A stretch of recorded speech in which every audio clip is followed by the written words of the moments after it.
Good morning. That's a nice one. Good morning. Look at you. You're the rock stars of this conference, showing up on time, like we asked you to, but still, thank you. Well, welcome to day 2 or day 3, depending on your Devopsdays Amsterdam experience, if you've been to workshops, yes or no. We're kicking off day 2 today with you. Yeah. By the way, who was at the barbecue? Yay! Did you enjoy it? Did you somewhat survive it? Good. You look at your face while you say we're at the bingo. You did lose. We need to talk later, though. Yeah, later. Okay. So a bit of a recap for the people who were here yesterday, but there are some people who are only here today. We're doing Conference Buddy for the first time. Conference Buddy is for first-time conference attendees. If you don't know where to go, you may not know how to talk to people, we have Conference Buddy as a system. There are people wearing this badge. And they should be experienced conference goers that you can walk up to and ask to help you. And just make introductions, join groups, and so on. So make use of that. If you want to offer that to new attendees, grab one of the badges at reception. Perfect. And then some more advice, to make the most out of your conference experience and make sure that you include everyone in your conversations. Let's do the Pac-Man. So whenever you're standing in a circle, talking to people about all of the wonderful things that you've heard here on stage or during the open spaces or anything, make sure that you leave room for someone else to join you, yeah? Yep. Once again, we have a super full program today. We have a few changes from yesterday. We're starting open spaces earlier and throughout the day. So we have more open spaces in fewer rooms throughout the day. Make sure you go to this URL or scan the QR code to always have the up-to-date online program. Yes. So we have a code of conduct for this conference and for all of the activities that we do all of these days. By coming here, you've actually agreed to the code of conduct, so thank you for that. Make sure that you check the website for the code of conduct and the contact details of our code of conduct team. If you see anything that you feel like might hamper the experience that people have at the conference, make sure you reach out to us. Who is us? These are the Code of Conduct team members. I'm one of the Code of Conduct team members. Then there's Jos here and Foy, who is already mic'd up for their talk. Foy is the non-organizer Code of Conduct team member. So if you have any comments on the organization of the conference, you can always reach out to Foy. Yes? Our contact details are on the website, so if you ever need to look for those, that's where they are. Yep. So for the first time in Amsterdam, we're doing live captioning. I don't know if you've been seeing it on the sides. It's incredibly fast. I was told it was going to be good. Oh, sorry. No worries. I was told it was going to be good. I didn't expect it to be this fast. If you want to follow the captions on your own device, you can scan this QR code or go to the URL and get it on your own device. Yes, we communicated the URL via Twitter and LinkedIn as well. So if you want to look for it there, you can look for it there. And at the end of most talks, not the keynotes, but all other talks, there will be time for questions. We use Slido. You can scan the QR code. It will also be up at the end of the talk to submit any questions you have to the speaker. Absolutely. There were a lot of questions yesterday, which I really enjoyed, so thank you for that. A little bit of logistics. We're here in the Grote Zaal. This is where the plenary sessions will take place. When we go out for the open spaces, they take place all throughout the building. Then we have sponsor rooms. So our gold sponsors, our platinum sponsor, our beverage sponsor are all in the room to this side, and then we have all of our silver sponsors in the room there. Make sure that you go and visit their booths. Yes, and don't forget about the coffee sponsor next to the coffee cart. Exactly. Outside. Yes. So yeah, a thank you to our sponsors, without whom this event would not be possible, especially Splunk, who sponsored the social event last night. It was good. Progress Chef, who sponsored the beverage, and Greater, who sponsored the coffee. Round of applause, please.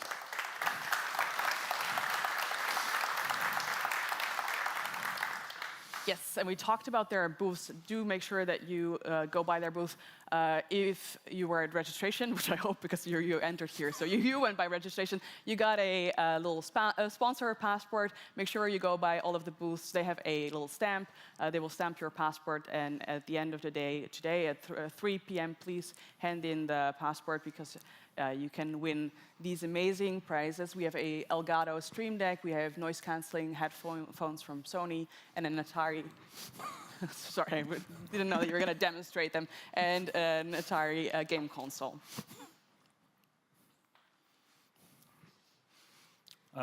So food today, we'll have full lunch again. There will be snacks and coffee out. And today we will have food trucks again. Today it's stroopwafels and satay. Yay! Any dietary restrictions should be labeled. If you cannot find yours, please talk to one of the organizers or a member of staff. And also remember that if there are specific restricted items, don't finish them before the people who actually need them can have them. Yes.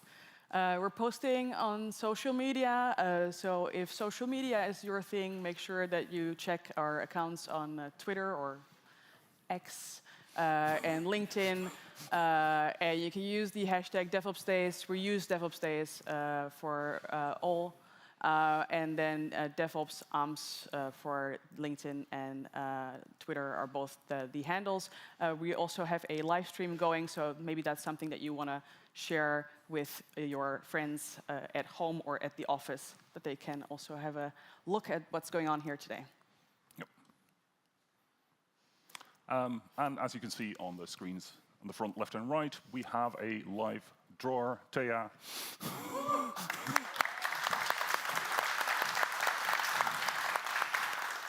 And she's been providing us with amazing drawings of all the speakers and the subjects of their talks.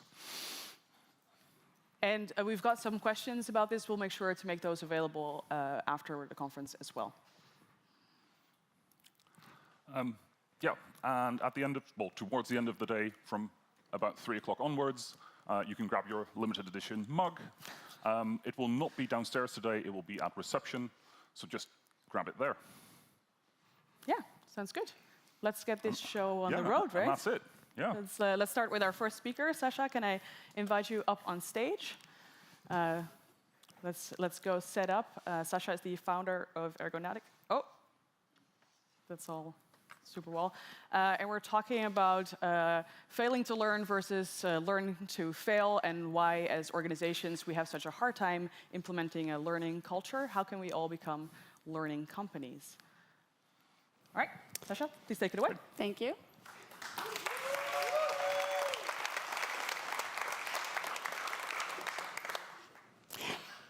How is everyone doing today? Yeah. Good?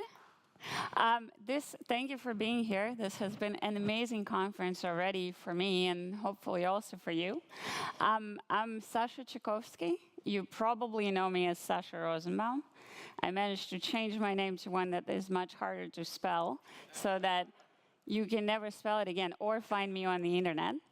But of course, I do want you to find me on the internet, so please find me on Twitter, LinkedIn, or whatever social media you favor. I would love to continue the conversations that we start today.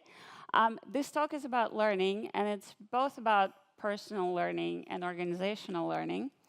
And it's because at one point in my career, I realized that learning is the biggest part of what we do in technology, because this field moves so fast that we're all perpetual newbies, and we constantly need to learn something new.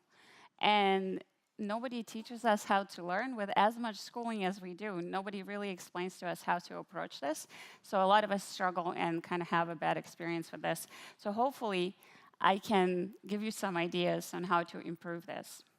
So to introduce myself, I've been in technology for 20-ish years by now, and I've been in development, operations, products. I've reported to sales, to marketing. I've literally done every job in the industry. I've worked for some companies you may have heard of, and I've now been part of Devopsdays for about 10 years. And I've recently started a new venture with I was foolish enough to start a company, but I did it with some of the most intelligent people I know, Jay Bloom and Andrew Clay Schaefer.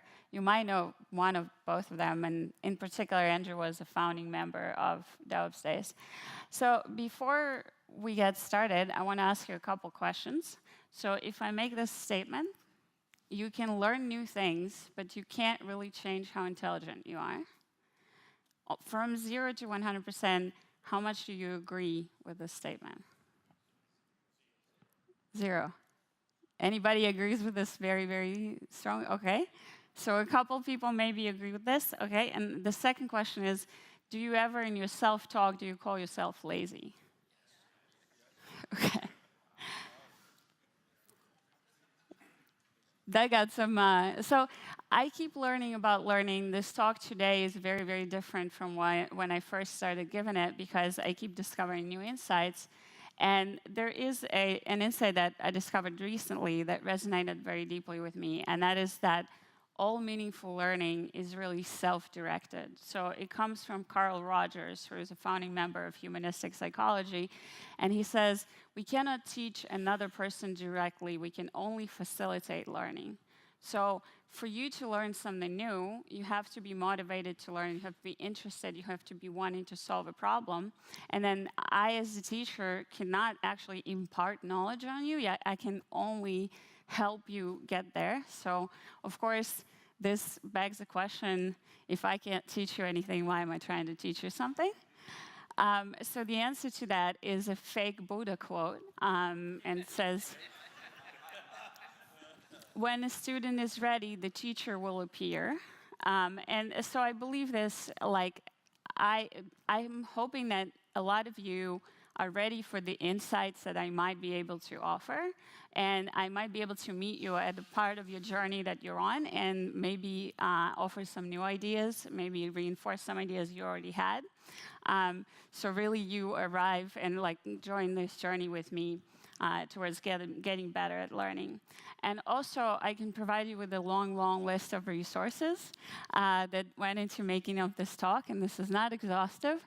But really, I am not just putting it here to say, like, I read all these books so you don't have to. But first of all, I do want you to read some of them. They're pretty amazing, a lot of them. But also, I'm using certain terminology, kind of repeating certain terms that you may have heard of before. I don't want you to think that I'm basing this on one study or one book.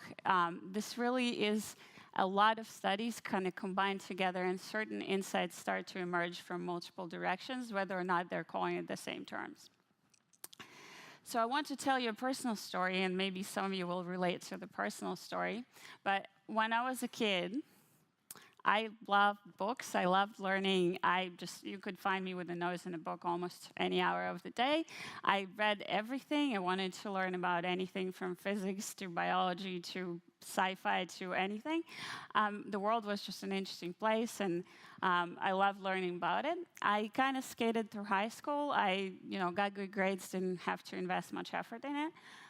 Then I went to one of the best technical schools in the world, and clicker. And, I enrolled in biology department, and then I had the first lab, and we grew Drosophilas in yeast. And I was like, this is not what I want to do with my life. So after one semester in biology, I transferred to computer science, which was the best decision I ever made. But the problem with that was in biology, the first semester, I scored 94 out of 100. And in computer science, the first semester, I scored 68% out of 100, which means that I largely got C in all of my exams. And this is something that has never happened before. So this was my face when I got the scores for the first semester. And so then logically I said, okay, this school has been, at the time I was there, was rated one of the top 20 in the world by some world ranking and, world. So I'm competing with the best computer science students on the planet. Obviously, I need to study harder so I can raise up the bar. And so I went into the library and I got textbooks, and they stopped working. Someone who loved books before, who loved learning before, suddenly I was having a horrible experience with this. I was sitting next to a textbook, and I was experiencing horrible anxiety, and I couldn't learn anything. So, of course, naturally, as most students do, instead I went partying. So I spent a few semesters actually partying and avoiding learning at all costs. This picture is here not just because it's a picture of a party, but because at one point, instead of studying for the next math exam, I actually watched all of the seasons of Sex and the City in a row. I can promise you this show is not worth it. I was just trying to avoid doing something more important. So this is a very classic fixed mindset. And the concept of mindset, growth mindset, and fixed mindset comes from this book and this research by a psychologist named Carol Dweck. So 5 years ago, the problem with growth mindset was that nobody knew what growth mindset is. And now the problem with growth mindset is that everybody thinks they know what growth mindset is. So it's kind of like a DevOps transformation. Every company thinks they're already doing DevOps, therefore they don't think they need to improve at DevOps. But you know as a practitioner that we always need to improve at DevOps. But so if I define the mindsets, the fixed mindset is that you say you can always learn new things, but you can't really change how intelligent you are. And the growth mindset says that you can always substantially change how intelligent you are. And this is not a binary, right? You can be anywhere on this scale, so you can be anywhere from fixed to growth, and you can move on the scale depending on your experiences. And also, you can have different mindsets pertaining to different parts of your life. So you can believe that intelligence is fixed, but physical ability can be trained through exercise. Or you can believe that creative ability, for instance, is something inborn that you can't change, but you could change, for instance, your intelligence. So speaking of creative ability, this is me drawing. And this is also me drawing. Obviously, I'm trying to make a point here, so hopefully you see the picture well enough. This is a book I'm reading about drawing. So after 40 years, I decided that I'm actually going to try to learn to draw. And it's interesting in many ways, right? Because I read about 20% of the book, and I think my skills at drawing improved tremendously. And of course, this book doesn't just give you verbal instructions, it gives you a lot of exercises, because the problem with a lot of concepts in our life is that we can't learn them through verbal instruction. In fact, there's research that in some cases, verbal instruction actually decreases your performance. So you can do better at certain tasks before you give an instruction on how to do the task, and then you do worse because you overthink it. So there is, in fact, another really good book about that. So if you want to learn something like a physical skill, there's this book called The Inner Game of Tennis. It's pretty old, but it's pretty good. And the quote from here is, "Fortunately, most children learn to walk before they can be told how to." Because in the entire book is essentially about how when we try to control what we do through our body with our mind, we actually impede our performance, right? So verbal instruction in many cases is not what we want. What we want is practice. And if you think that technology is very different and technology is all cognitive and we learn it all through verbal instruction, think about how many of you would prefer to learn a new skill in a hackathon rather than a lecture. And how many complex skills cannot even be learned in the verbal instruction. So like, how do you learn how to handle an incident? You don't learn it from a book. It's pretty impossible. So I want to address a question that comes up a lot when you talk about growth mindset, and it's like, am I saying that there's no such thing as talent? And the answer to that is yes and no. It depends. It would have been a better answer. So the answer to that is it depends. So there is this concept of $10,000 rule, and it was popularized by Malcolm Gladwell, and he says like, okay, to achieve mastery in a field, you just need to invest 10,000 hours in it. So, the talent doesn't matter. What matters is how much work you put into it. Now, the research behind this comes from Anders Ericsson, who later wrote this book, in which he kind of makes fun of Gladwell for misunderstanding his research, which is kind of funny. So one of the things is like, they didn't really say that initial ability didn't matter. They said that people with sort of similar initial ability, the hours of practice mattered. But the more important insight is that it needed to be deliberate practice. And deliberate practice involves feedback and modification of efforts in response to that feedback. So think about all the people playing tennis on the weekend after weekend, but they never get any better in the game because they're not engaged in deliberate practice. They're playing for fun, quote unquote, right? And pros really engage in deliberate practice. They pick a sub-skill and they try to improve it and they try to get really quality feedback on what they're doing. There's also a concept of kind versus wicked domains, and it has nothing to do with how difficult the domain is. It has everything to do with presence of accurate immediate feedback. So when the studies he did was about doctors, and so it turns out surgeons improve at their practice through experience because they get immediate feedback on the mistakes they make. And radiologists do not improve through experience because they never get feedback. So like they diagnose a picture and then they may never see the patient and know whether or not the diagnosis was correct. So they actually do not improve through experience. So that's another thing that happens. You want to be having immediate and accurate feedback because that's the easiest way for humans to learn. And then I think there are studies on this that are potentially contradictory, but I think my bottom line from the reading this is your starting point matters, but effort and feedback are the key. And this is manifesting in two ways. So one is when you have initial ability in a certain field, you get a lot of encouragement to be in that field. And there's a bunch of studies on this in terms of physical ability and intelligence. So for instance, if you walk into a classroom and you pick kids at random and you tell the teacher that these kids are gifted, at the end of the year, they will be having much significantly better outcomes than the other kids because the teacher invested the time in them because they were told they are gifted. So there is that. There is also, like, you actually, like, I'm 5'4", I'm probably not going to be a good basketball player, no matter how I try.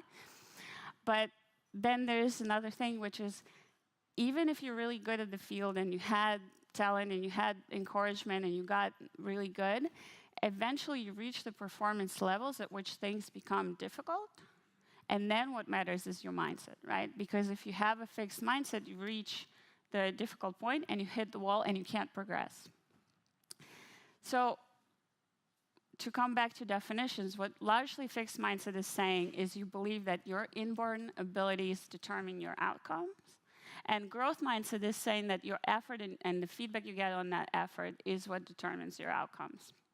And the reason I think from everything that I learned about learning that I'm very, very invested in the growth mindset concept is because believing that you're limited by your inborn abilities is highly limiting belief. So if I think that I can never jump higher than a certain level, then I will perpetually sort of be stuck in trying to prove that I'm smart enough for something. Right? And in fact, in the past, I often found myself in this situation where, I'm like, am I smart enough for this test? Am I smart enough for this meeting? Am I smart enough for this conversation, right? And so the way I see it, you have two choices when you have presented with learning abilities. You can suffer while trying to prove yourself, or you can enjoy yourself while trying to improve yourself. And your life experience, not just your learning outcomes, but your life experience is usually significantly better when you choose the latter. But the stories we tell ourselves are not that. So our culture is largely unaware of growth mindset. So instead we say, oh, I'm lazy. So when I couldn't study in the university, what I told myself is I told myself I was very lazy. We also tell our kids they're lazy. And we also tell our employees they're lazy. We constantly sort of use this word, but like, are you lazy? So I love cats. Cats are amazing animals. They can sleep from 12 to 16 hours a day, and the rest of the time they engage in usually lounging. As long as they're fed, they will be sort of lying around looking pretty. This joke now requires an explanation I don't have time for. You can find me after this talk. But I can promise you that you are not a cat. And I have a test for you. So after this conference, you can go home, you can sit on your couch, you turn off all your devices, and you try to do nothing for 5 minutes. I can promise you that you can't do nothing for 5 minutes. And in fact, you will have an urge to do something, and maybe even something creative. So I'll quote Deming here saying, people are born with intrinsic motivation, self-esteem, dignity, curiosity to learn, joy in learning. Right? So we really born learners, and we really find joy in achieving mastery. We have this natural tendency to want to achieve mastery in everything we do. More than that, procrastinating doesn't mean absence of work. So this is Dynaman here saying, you're lazy. No, constantly stressing about the things and putting off actually involves quite a bit of work. So the choice is not like whether or not you're working, but what kind of work you're engaging in. And part of it is unpleasant, right? So then why are we avoiding and procrastinating if we're not lazy? And we do it out of fear. And so as long as our fear of the task is bigger than the fear of the of procrastination, we will engage in procrastination. So if I look at everything that I saw about learning, organizational or personal, then what emerges as the clearest insight is the fear is the enemy of learning. And in particular, threat to self is an enemy of learning. So this threat to self can be real. So you can have a toxic boss, or you can have a highly demanding parent that scare you and promise to punish you, and that way you're worried about your learning outcomes, right? And you can have a self-imposed threat to self, which either comes from your prior life experiences or just for whatever reason you have developed this fixed mindset and you think that you're constantly trying to prove yourself. This is another insight from Carl Rogers saying, the educational system which most effectively promotes significant learning is one in which threat to self as learner is reduced to a minimum. And I'm here to posit that we do not, in fact, for the most part, have such educational systems. In fact, we usually have the opposite educational systems. So I actually think the true challenge is that the game is rigged against us from the very beginning, from us being little kids, because our schools are actually excellent in reinforcing fixed mindset. So they constantly evaluate, they constantly grade, they constantly tell you that you belong in the bucket, right? And the other thing that our schools do today, and I hope it changes in the future, really, because the schools trained us to think that there is a single, correct, noble answer to every question, whereas in the real world, it really doesn't work like that. The real world is full of complexity and ambiguity, and a lot of problems do not have single correct answers.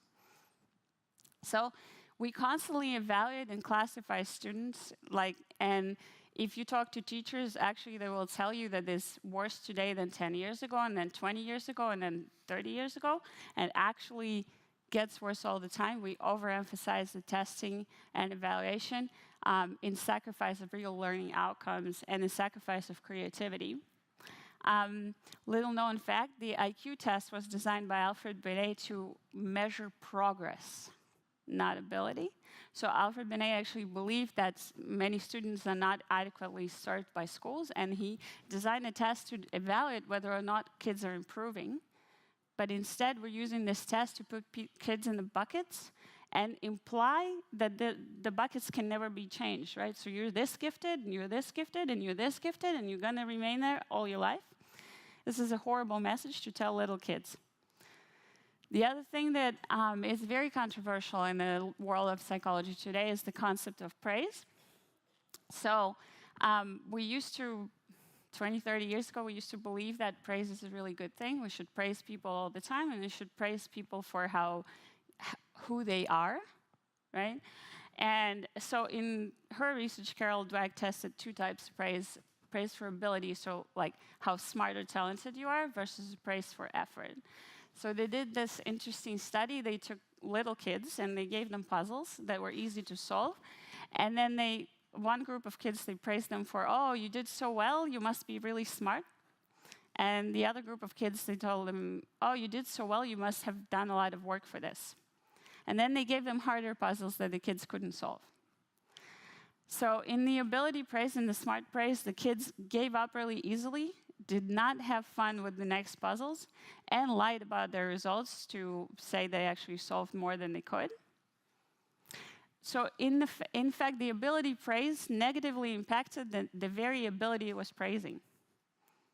which may sound counterintuitive, but honestly, if you have kids or employees or yourself, please don't tell them how smart they are.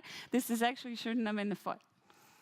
But in fact, there's new research that actually says that maybe not the smart praise or the effort praise is what we should be doing, but what we should be doing is informational feedback.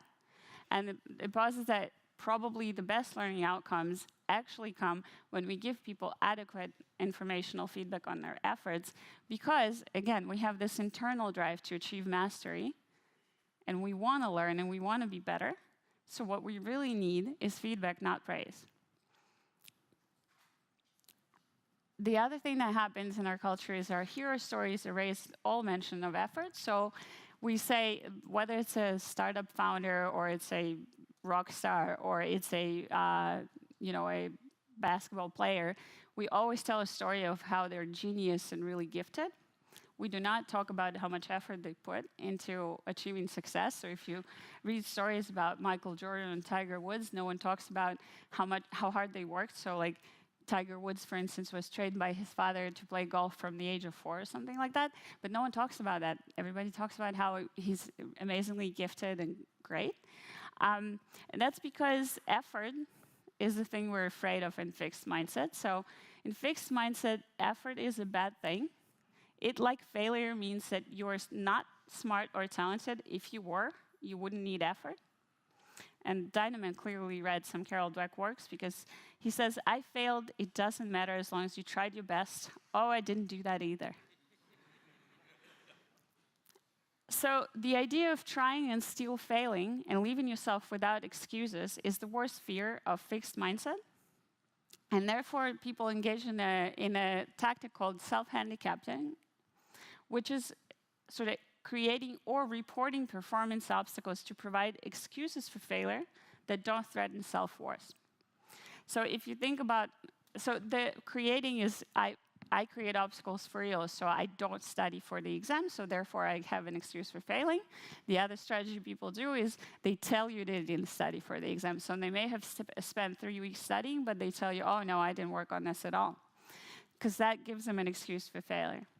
So this is not a good strategy, in fact, right? But we all engage in it because it is more, for me back in school, right? It was scarier to study, to put all my effort into the exam and then not get an A, than it was to handicap myself and ensure that I can't get an A, but at least I had an excuse for why I didn't get an A, right? So I want to pivot now to organizational learning, and I like this quote. It's from a study that was comparing a lot of a lot of research on learning organizations, and it says, no organizational learning can take place without individual learning and learning from development in the environment. And the organization has the power to encourage or discourage individual learning and to learn from or ignore the developments in the environment. Sorry for a long quote. But basically, the reason I spent so much time talking about personal learning is because we cannot divorce those two concepts. Organizations are comprised of humans, and therefore, if humans in the organization cannot learn, then the organization cannot learn either. And all learning requires vulnerability, and we're bad at vulnerability in our organizations as well as a personal learner. So many organization tells you that most organizations like to believe that they're a learning organization, but in fact, if we look at research, not many of them actually are. So a lot of the good learning organization theories come from Chris Argyris. So he published a number of papers that are in HBR and pretty easily consumable. One of them is Teaching Smart People How to Learn. And he posits that smart people don't learn because they have too much invested in proving what they know and avoiding being seen as unknown and it's not knowing. So like, how many of you have been in a meeting where everybody wants to prove that they're the smartest person in the room? And therefore, they cannot possibly learn any new things because they're so invested in trying to prove themselves. And he might have been talking about growth mindset, right? Because you see the same concept here. The threat to self is a true enemy of learning. So our organizations are largely very invested in saving face. And so Chris Argyris talks about another concept called the theory of action, and that's the way the organization selects the strategies to achieve objectives. And so the Model 1, there's two models, Model 1 and Model 2. They're not the opposite, but they're the most prevalent theories of action existing in our organizations. This is kind of long slide, but the Model 1 says we select opinion-based objectives, and then we work to maximize winning and save face for ourselves and others, and emphasize rationality. If I had to summarize in one sentence, we select the opinion of the highest paid person in the room, and then we work really hard to prove that that opinion was correct, and we make sure that the data we collected confirms the highest paid person opinion. And we collect data so that we can say that we made a rational decision and not just opinion-based decision. Because another thing that we're really afraid of in this world is mistakes, in the fixed mindset world. So Google, you might have come across this. This is a pretty popular study. Google have conducted research of effective teams, and they looked at a ton of data, and they looked at different components, different inputs. And the results surprised them, because they expected that the most effective teams are those who comprise of like the smartest people or something like that. But really what they discovered was that the most effective teams were those who had psychological safety, defined as teams shared belief that it's okay to take risks, express ideas and concerns, and speak up with questions and to admit mistakes. And these teams were not just happier, they were actually achieving better outcomes. So they share a piece of data on like sales teams exceeded targets by 17%, with teams with high psychological safety. And again, we see the same concepts are, oh, what just happened?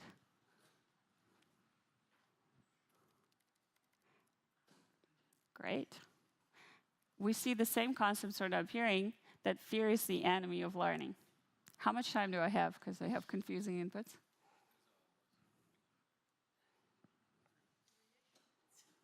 Cool. I'm going to talk really fast. So we talked about personal learning. We talked about organizational learning. So how can we get there? Well, cognitive learning is obviously the first step. But if knowledge was all it took, then we will all have six-pack abs. So EQ skills obviously require practice. Since I somehow have 3 minutes, sorry, my timer lied to me.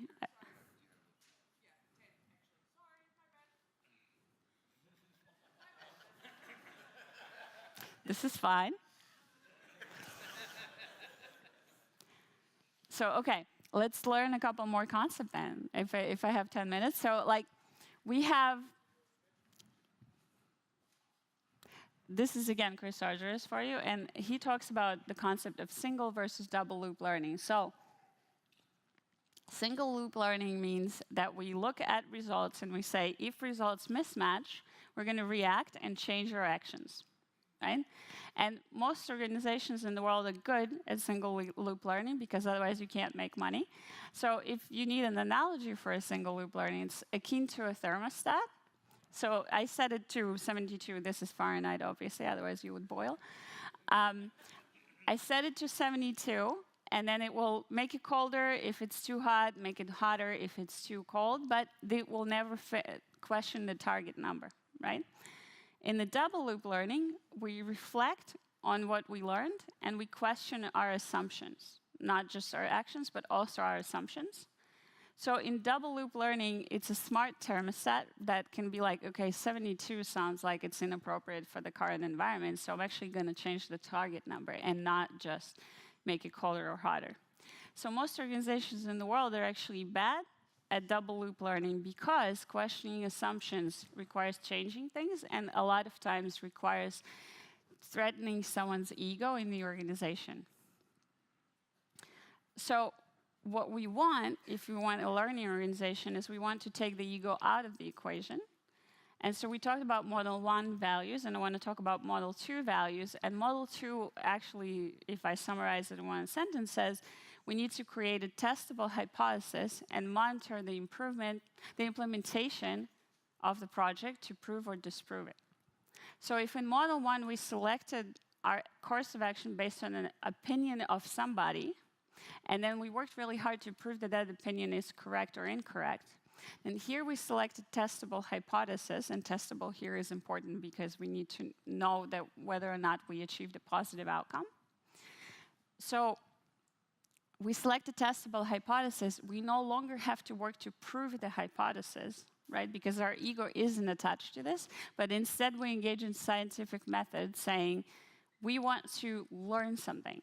So whether or not we prove the hypothesis, we have learned something and we can adjust our outcomes. So ThoughtWorks at one point dubbed this hypothesis-driven development and says, we believe that this capability will result in this outcome, and we will driven development with approach to what features we deliver to our customers, or what methodologies we implement, or anything else we want to learn in our organization.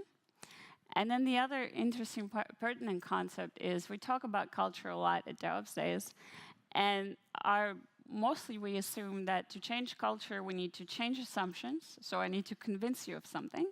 And when I convince you of something, you will change your values, and that gradually will change your behavior. But in reality, the research shows that the culture change goes in the opposite direction. So to change culture, you need to actually change behavior, which will gradually impact your values, which will gradually impact your assumptions.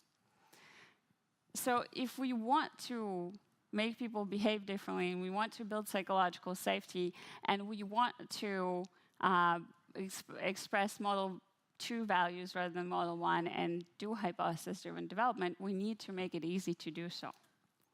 So anyone wanting to change a culture needs to define the actions and behaviors they desire, and then design the work processes that are necessary to reinforce these behaviors. So whenever you approach change in culture, whether it's just for you or for your family or for your organization, think about you change the behavior first, and then that impacts your values. And then the last thing I want to mention really quickly is we talk about artificial intelligence today. So I talked about human intelligence. We talk about artificial intelligence today a lot. But I think we need to start thinking about organizational intelligence. And this is because we constantly forget that all systems are socio-technical, so we cannot take the human out of the loop. And so what matters so AI is, as the gentleman said yesterday, AI is just an automation, right? And Gen AI is here to stay, and we're going to work with it for years to come. So what we need to think is about the experience of the human in the loop. So there's this, I'm sure you're familiar with this, the concept of flow, being in the zone, is when challenges are matched to your skills, right? So if challenge is too hard, you experience anxiety. If challenge is too low, you experience boredom. And your ideal zone is the challenges matched to opportunity. So I think, the irony of Gen AI is that switches our role in most cases from creator to curator. So that has a potential of pushing us in either direction. So maybe it generates outputs that are incomprehensible to us, and then we are experiencing high anxiety and we cannot deal with it. Or maybe it generates largely good output, then we can't be vigilant all the time, and we assume that it's all signal and that we stop paying attention because we're bored. And I think the sort of more useful analogy would be if we thought about it sort of like a sparring partner in the matrix, and the AI is there to improve us as long as we design the workflow to favor the human experience in the loop. So if you take the main message of this talk is that the fear is the enemy of learning, and that threat to self in particular is the enemy of learning. And that threat to self can be external or internal, right? So if you're experiencing external threat, I hope you have the ability to change your environment and not have, a toxic boss or a toxic relationship of any kind.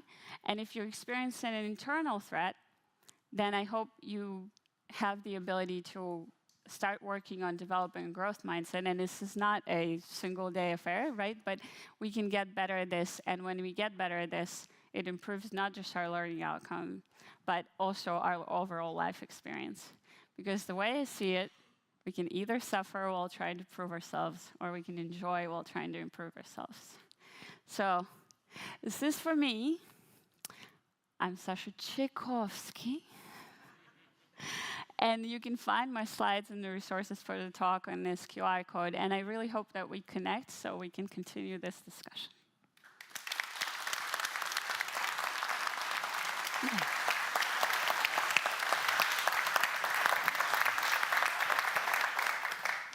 Thank you, Sasha, and I'm very, very sorry about the timing incident. Of course, I was just practicing to time the sponsors because they're up next. Thank you so much, and we can find Sasha during the rest of the conference, so make sure you chat. I want to call the sponsors up on the stage for their 1 minute of fame. I'm going to start with Splunk, yes? I'm going to start with Splunk. Yes.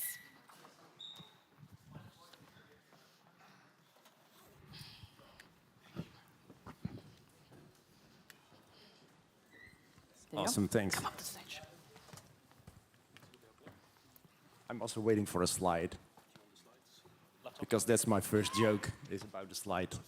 Your first joke is about the slide. It's nice that you introduced that there is a joke coming so that we all know that, you know, we I'm can raising cue the bar, some laughter. or lowering the bar, I don't know how you call it. Yeah. Oh, that's a good idea.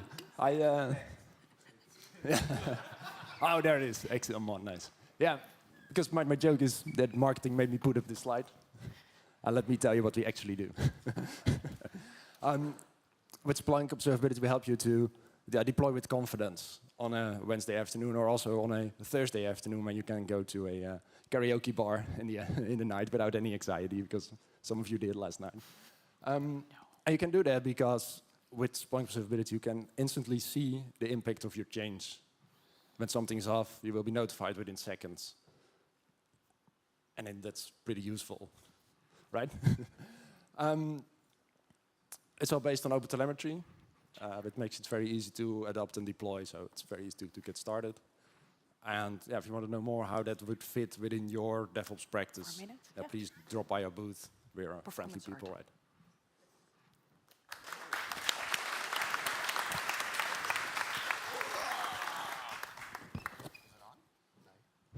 What is? Probably? Probably, it's on. All right. You all saw me yesterday, so I'm back up again. So you already know that Chef is here. How did everyone enjoy the beers last night and the barbecue? Good time? That was my first time having beer from that brewery. It was great. The whole thing's been great. So look, this is Chef's first time back in Amsterdam, for the first time in several years. We've had a really good time.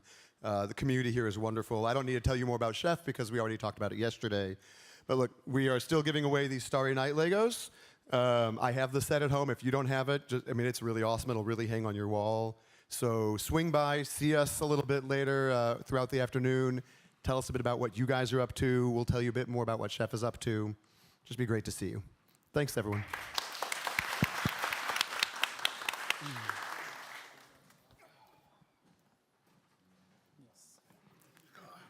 Hello, everybody. Which one of you guys has ever played the game Cluedo?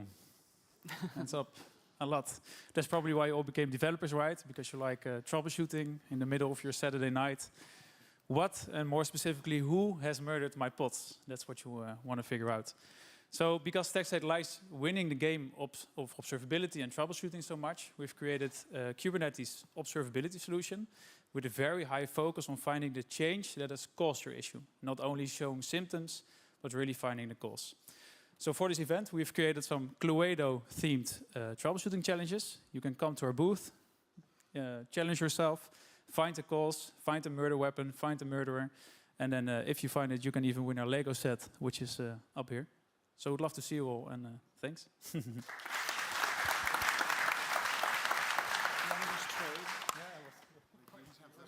Wow, you've all been so, within the minute. I'm very proud of you. Thank you so very much. Even though we were not taking questions for the keynote, we did get some organizational questions through the Slido. So also, if you have any questions to the organization, you can also use Slido. And the question was about the captions, whether or not we use an automated solution. No, we do not use an automated solution. There's actually someone in a Zoom call with us who is typing really, really fast. Yes.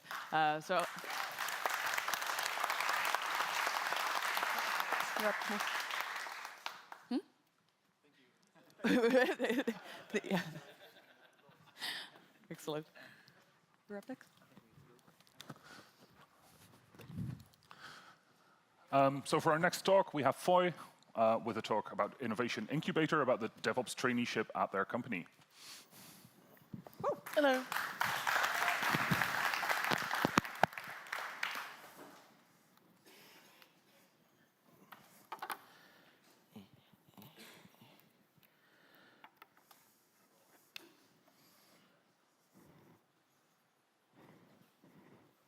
I tech checked yesterday, it works, I promise. Oh, there we are.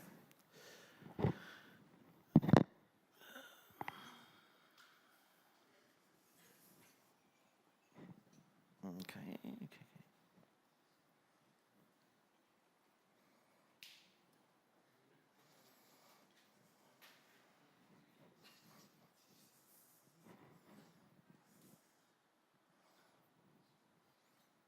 I'll be right with you. There we are.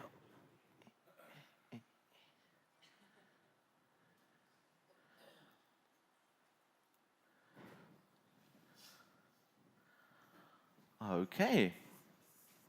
Hello, everyone. I can see there's a few more people than before. All have woken up from the karaoke hangover, I see. Yeah, and I'm really happy to be speaking after a talk about learning, because we're just going to continue with the learning journey. And I want to talk about the Innovation Incubator. I just like alliterations, so I chose that one.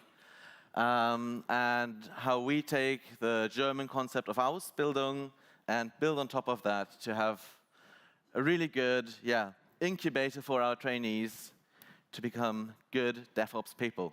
So this is me. There's a few pictures of me. I'm Foy Murek. My pronouns are they, them, and I work as a developer advocate for Isinga. I will be talking about the company and stuff when it becomes relevant later. Basically, I'm the community developer interface, and also a trainer at the company, trying to teach our new employees how to do the work. So Ausbildung, for those who have not heard of it, it basically just translates to education or training. But, German really likes its compound words. So Ausbildung is made out of two parts, the Aus and the Bildung. And the prefix Aus means out, like come out, outcome, outbound, and the word Bildung is the education, the getting better at something. So if you combine those, it's not just education, but getting something out of education, building on top of education. There we go. So at Isinga, we do open source monitoring. We're an open source monitoring company where we do development, we do events, we, of course, provide support for our software, and we also do custom development for whoever wants to give us some money. We're open source, we're poor. This means that we have a few different specializations within Isinga, and the trainees that we take on are mostly developers, but also sometimes dipping into the event business and organizing things, going and being on COC teams at other events, stuff like that.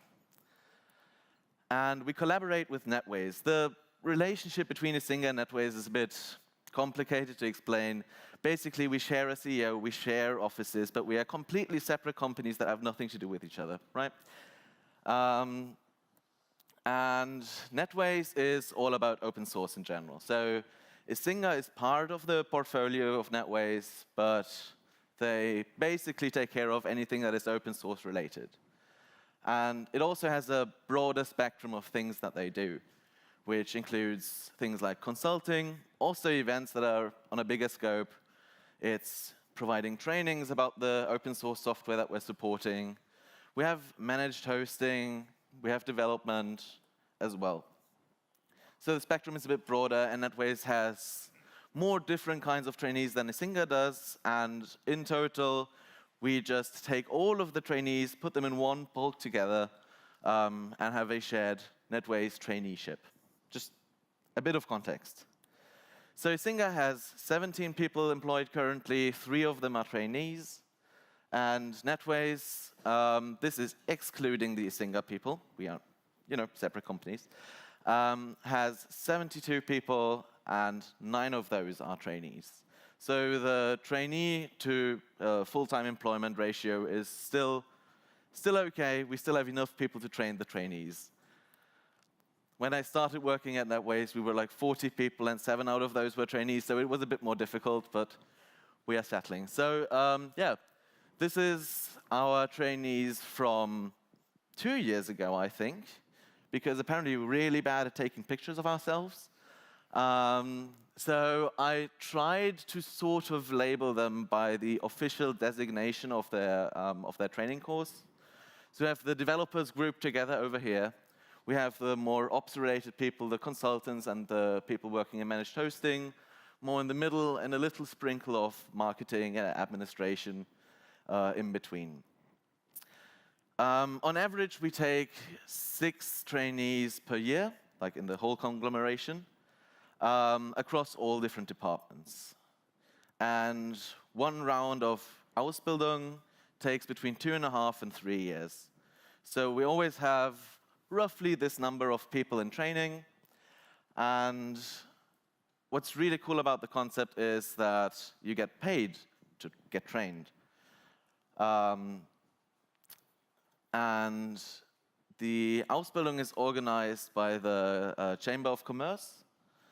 So there is an official setting, as well as a governmental setting, as well as within the company. This is the most recent picture. This is our current first-year trainees.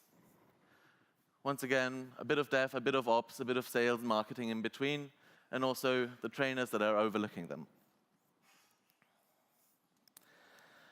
And how Ausbildung works in practice is that we have a mixed system that is, or a dual system, that consists of a school part and a work part.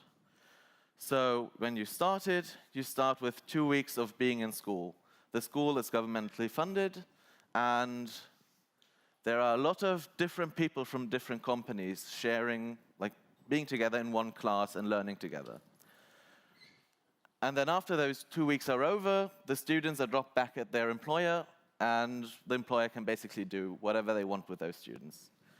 If you have a bad employer that is like making coffee and doing nothing that makes sense, and we tried our very best to improve what we do with those trainees when they're at the company. I did my Ausbildung 7, 8 years ago now, and for me it was basically just, okay, you are working now. What kind of project could you maybe do that is sort of relevant to the company, and go ahead and learn something. Nowadays, we've built up a lot about that, or on top of that, and I'm really, really jealous of our trainees nowadays, but I'm happy to be a part of it. So after 2.5 years, after 3 years, the whole school and work rotation stops. There's an exam period. Then you have, I think, 1 or 2 or 3 weeks that you are in your, or are with your employer, and you have to do a project that is relevant to the kind of thing that you're studying. You have a presentation in front of the Industrie- und Handelskammer, the Chamber of Commerce. And if they think you did well, then you get your degree. And this degree is roughly equivalent to like a lower university degree. So it's actually a really valuable degree in the German-speaking world. And this is not just for IT. This is for all sorts of jobs. So if you want to become a hairdresser, there is also an Ausbildung for that. If you want to do something with wood, there are different kinds of woodworking Ausbildungs. And the effect that this sort of degree that you get for starting to work is really valuable is that, at least from my experience compared to other countries, is that in Germany, people that actually did their Ausbildung are very valued, and also in jobs that you wouldn't typically expect them to be.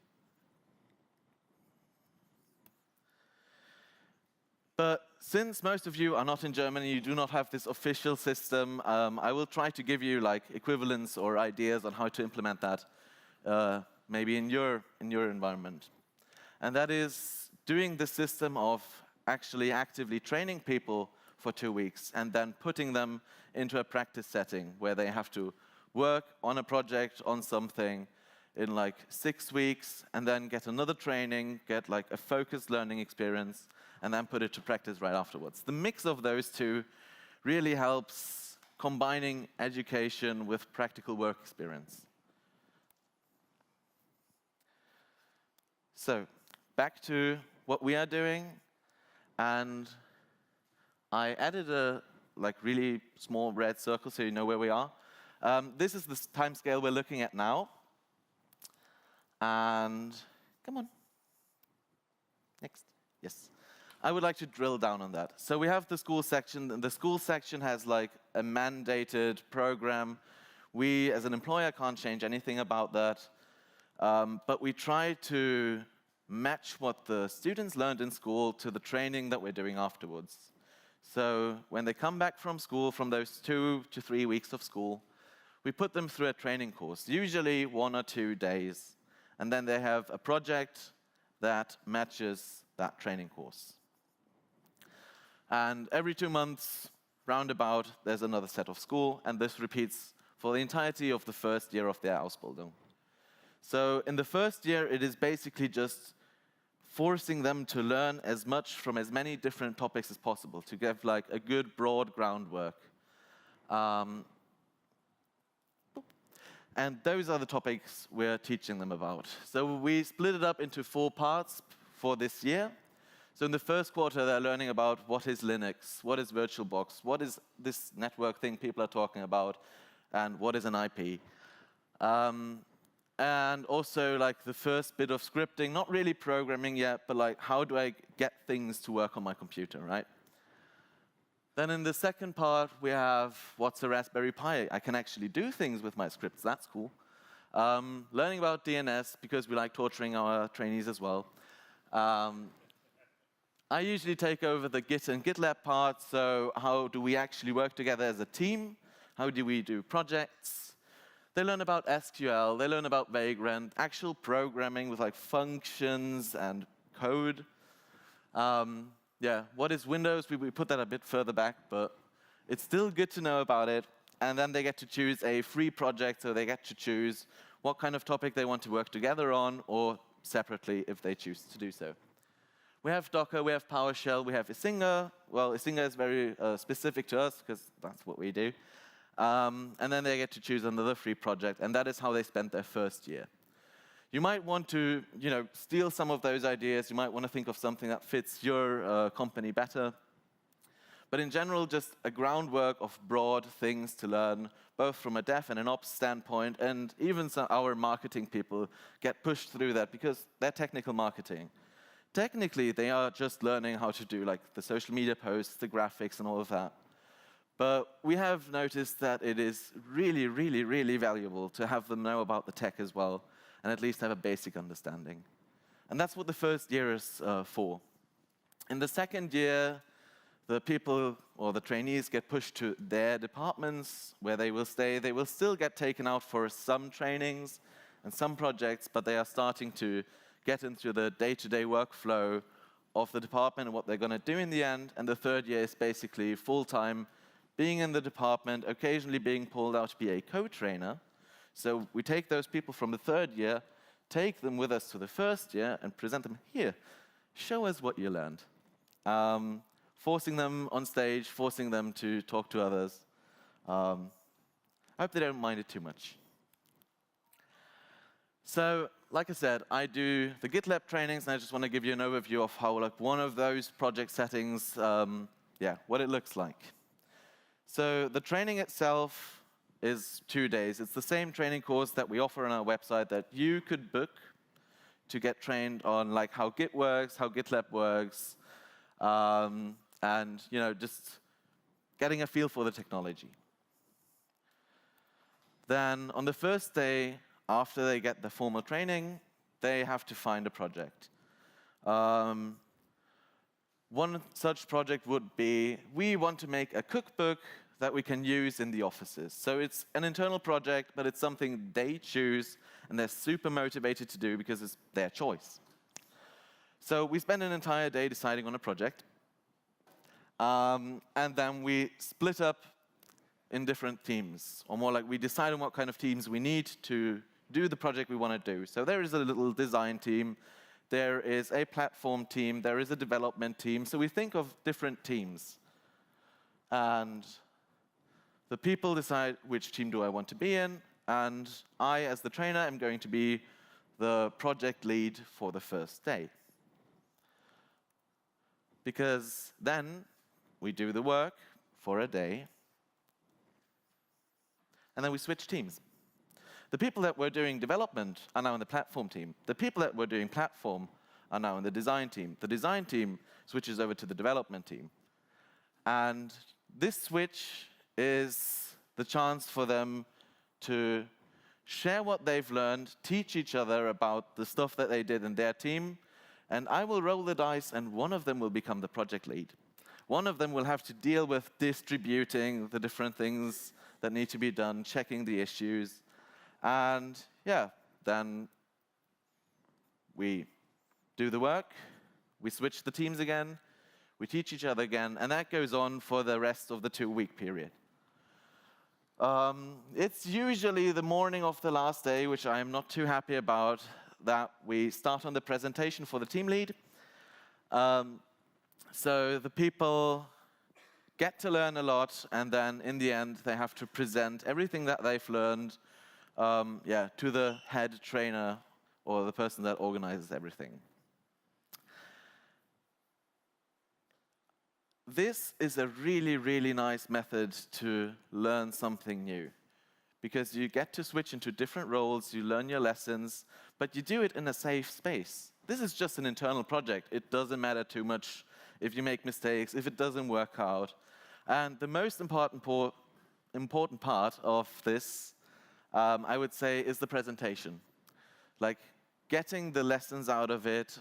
I don't really care if the product they're working on works out in the end. If the cookbook is working, or if it's just a bit of markdown that is being displayed in the browser. I don't care. But I want to see the presentation. I want to see what they learned. And I think it was just last week that a trainee that I did that with 3 years ago approached me and was like, today was the day that I took on my first project, and I immediately knew what not to do. And that is what I'm trying to go for. So all of the different topics that I've had on, oh, that's a lot to switch back. Just imagine the 4 blue boxes with the topics on it. All of those are set up in a similar way. So there's a bit of training in the beginning, and then the people can work on a project they've chosen, they're passionate about, in a way that is safe for them to learn something new and is safe to make mistakes. So we have a lot of internal projects that involve very little risk. The practice runs for things that will have to be done eventually when they're fully employed. But until then, they run it with very little risk. And they get new perspectives. Like, the marketing people are sitting there with the developers trying to code. The developers are sitting there with the people that are learning to be administrators. And they have to set up a platform. And that way, in the first year, everyone does a bit of everything. And this helps them figure out their own strengths and figure out what they want to do when they're finished. Because usually when you're training to be a developer, you do the developing, you have no idea what the admins are doing, you have no idea what marketing is doing, especially marketing. And this way, they can figure out, maybe the tech world isn't for me, maybe I actually want to do marketing, that was fun. Or the marketing people are like, oh, it is not as scary as I thought it was. We've had people that tried to get into marketing, and they realized tech isn't that scary. I can do that. Can I do that? Yeah, I'm going to switch. And that also creates an understanding of each other's functions in the company and what you have to do, the responsibilities. And to build on top of that, we also have weeks of department rotation. So that is like a 1 to 3 week little program where we take the trainee and put them into another department, do your work there. It was very scary for me for the first time to sit at the front desk and get calls like, this is not working. You deleted all of my data in the hosting. How dare you? What am I going to do? And it made me respect the front office a lot more. And just getting to know the structures, getting to know how things work, knowing who to ask for a problem, because you work together with them. You know they have their strong suit in this department. They are really good at writing code, even though they're an admin. So if I have a question about this, I can go there and ask them. Just knowing the people in your organization, knowing the structures helps a lot, because you have that organigram, or what it's called, with like the nice lines, and this person is responsible for this person, but it doesn't really click with you until you see it yourself. Yes, I should also use the slides that I built. And it's also, it helps interface later, because you know the struggles that they are having, and you know how to build your software in a way that is easier for them to use, how to build your platforms in a way that is easier for them. You don't have to have a 5-hour conversation at the start of a project, because you already worked with them. You know what they need. And you felt their pain working with your software, with your tools. So it basically benefits the entire company. If you just, for 1 year, yeah, it costs a bit to have a trainee do basically nothing. But it brings so much value if they keep those people around. We also do a lot of team building with those trainees. They have, I should also not overuse the slides I built.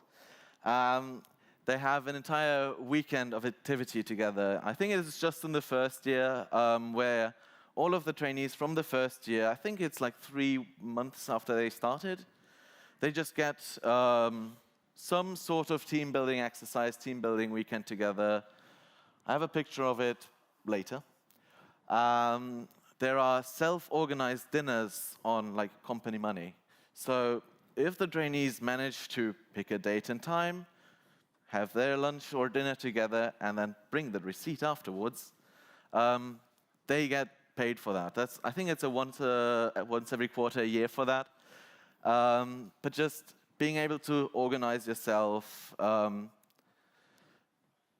creates relationships in the teams, and also creates relationships across the teams. Because, as I've said, the trainees are in all sorts of different, well, will end up in all sorts of different roles. And to have a friendship between marketing and development is probably a good thing to have in general. Like, yeah, across different areas. It removes the barrier of communication as well, because the problem that we used to have is that, I'm just focusing on marketing right now because I have it in my brain, is that our marketing team had to write like little snippets for our blog posts to be like, hey, read this blog post because it's cool. They didn't know exactly what they were about, and they were too scared of stealing the developers' time. Because, you know, the very expensive IT people, we cannot disturb them. And they always get so angry when they ask them things, something about the zone, I don't know. And just having a friendship, meeting each other at the coffee machine and being comfortable asking them, like, hey, what's the blog post about? What is the key thought? Just improve the performance of the entire organization. There is the pictures of our trainers. So this is Dirk. He basically built the entire plan. I think he has like 75% of what he's doing at the company has something to do with organizing the trainee program. So he messages me 5 times if I finally locked in the dates that I'm free to do my trainings. And he organizes everything so, you know, it works out the way it does. He makes all of the plans. He communicates with the school, because the school dates are fixed, and we kind of have a company party here. I mean, a very important educational event, so that our trainees get the day off. He coordinates those projects. He looks at all of the presentations after the projects. He evaluates them. And he also goes like to trade fairs and is like, hey, we do training. Come to us. We're cool. And stuff like that. That one here is Michael, and I'm not entirely sure what he does. It's a lot of different things, and he's supporting Dirk in everything he does. Yeah, there is to do. And another important part is if you want to have trainees in Germany, if you want to do an Ausbildung, you have to have a certificate to be allowed to do that. And this certificate is being done together with all sorts of other people that want to do an Ausbildung. Or, yeah, do the Ausbildung. And this training course is hairdressers, IT people, woodworking people, everyone together. So you don't really have any technical content in this training for the trainers. But instead you learn about didactics, about how to take responsibility, how to take care of young people learning, how to do the planning. So the people that are actually training our trainees have at least some broad knowledge of how to interact with young people. And of course, there are some challenges as well. Remote work was one of the biggest challenges that we faced. And I don't think we found a good solution to that issue yet. Because having this distance of a screen, of not being constantly able to talk to each other, as a trainee, you have to have the courage to actually message your superior without being afraid, like, is he doing something? Is she busy? Can I? It doesn't work with remote work. So our solution, which is not a great solution, is that the trainees from the first and second year always have to be in the office, and there always has to be at least one person taking care of them with them as well. Another challenge is the public school system. I said it's a publicly funded school. You know, it's slow. It's Germany. There's a lot of process involved. So the students are still learning about like C++ as the new shit. School gives a great basis, but it's not entirely up to date, and especially in tech, it's a difficult thing, so we have to pick up a lot of slack directly from school. They're young people, and young people being young is difficult. Like, they're teenagers in their early 20s, and they are still getting used to working full-time. And trainees cost money, they cost time, which is also money, but I feel like in the end it's worth it to have like competent people that are well integrated. Those are challenges we have not entirely solved yet, and I will propose an open space later to discuss it, so please come join me. Let's find a solution together. But to sum it up, oh wait, stop. There are also barriers. There are also different barriers that can be a challenge, because for our 17 people in Isinga, we have, I think, 9 different nationalities. Most of them started as trainees coming to Germany, learning German, barely speaking any English. And this is also a barrier that is very difficult to overcome. It is doable within the company, but at school, the school isn't German, the tests are in German. So studying a language and studying a subject at the same time, difficult. But I also want to talk about the chances to leave all of this on a positive note. Just to summarize, the connections to other people within your project, within your company, is incredibly valuable. The people are getting paid to learn. You have a university-like degree in the end, and you're getting paid for it. Not much, mind you, not much. It's enough for food and shelter. But you're getting paid to learn. You don't have to pay for school. And you basically have a degree afterwards. There is a really broad spectrum of knowledge for different departments, for different people, and everyone's on the same page, or at least a discussable page in the end.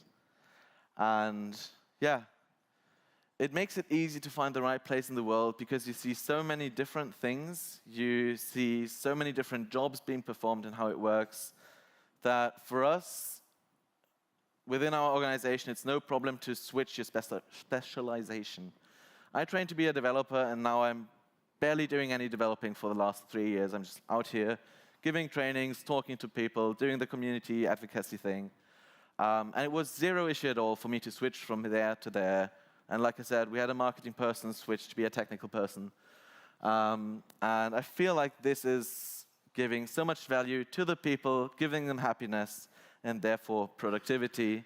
And yeah, that makes us all happy, doesn't it? So that was it.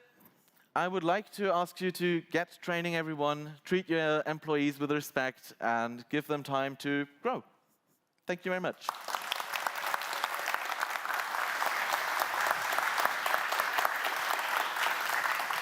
It's the time for questions. We have a little bit of time for questions before we want to go to a break, and we actually have one question that it's very hard for me to read from there because of the light. You mentioned trainees might switch disciplines at one point, for instance, from marketing to engineering. Do you give extra support in those cases? And what does it look like?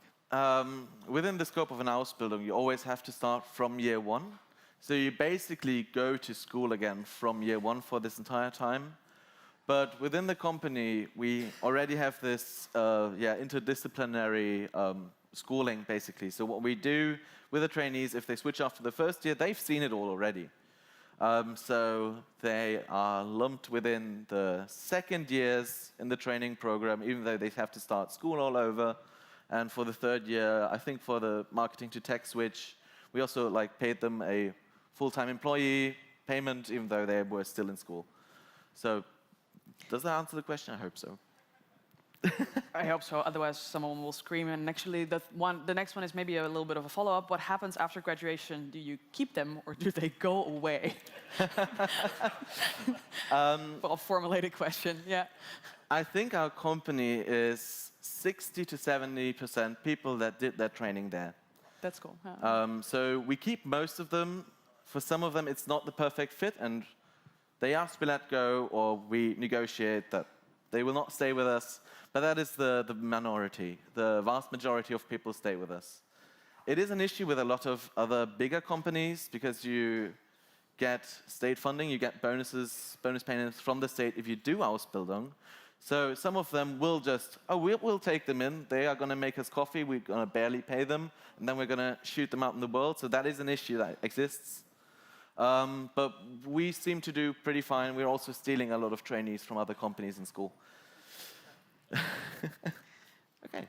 Let's do one last one before we go for a break. Have you tried having, this is about the remote work. Have you tried having an open online channel, like a Discord chat, that is always open to simulate the office environment? We did try that. I was not in that trial run, but we stopped doing it. So for some reason, it must have not worked out. All right. But like I said, I'm going to propose an open space later, and I'm happy to talk to you in the break or there. Thank you. Let's do it.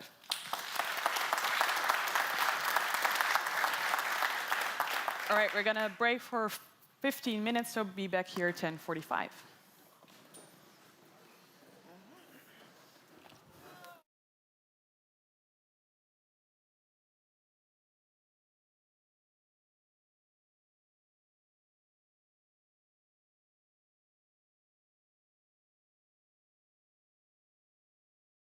Dat zeggen ze in het Engels, hè? Wist je dat?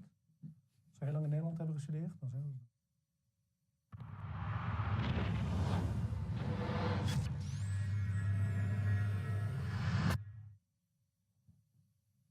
Welcome back to Devopsdays Amsterdam 2024.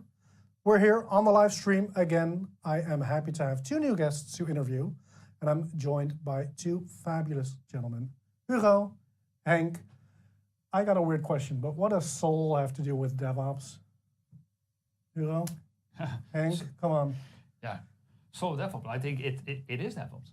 It's making people work together, having skin in the game, and having pride in what you do for your customer. Mm-hmm. Mm-hmm. Yeah, and I think happy people is often there, and the pride is often there. Mm-hmm. But at the same time, I think what we've seen a lot, and seeing a lot still, is like many teams are celebrating DevOps, like hey, it's working. Yeah. And then at the same time, business is still operating somewhere rather isolated still. Right. Well, they are responsible for setting the requirements and also paying the bill. Yeah. So we feel like, hey, maybe that business should also be part of the game.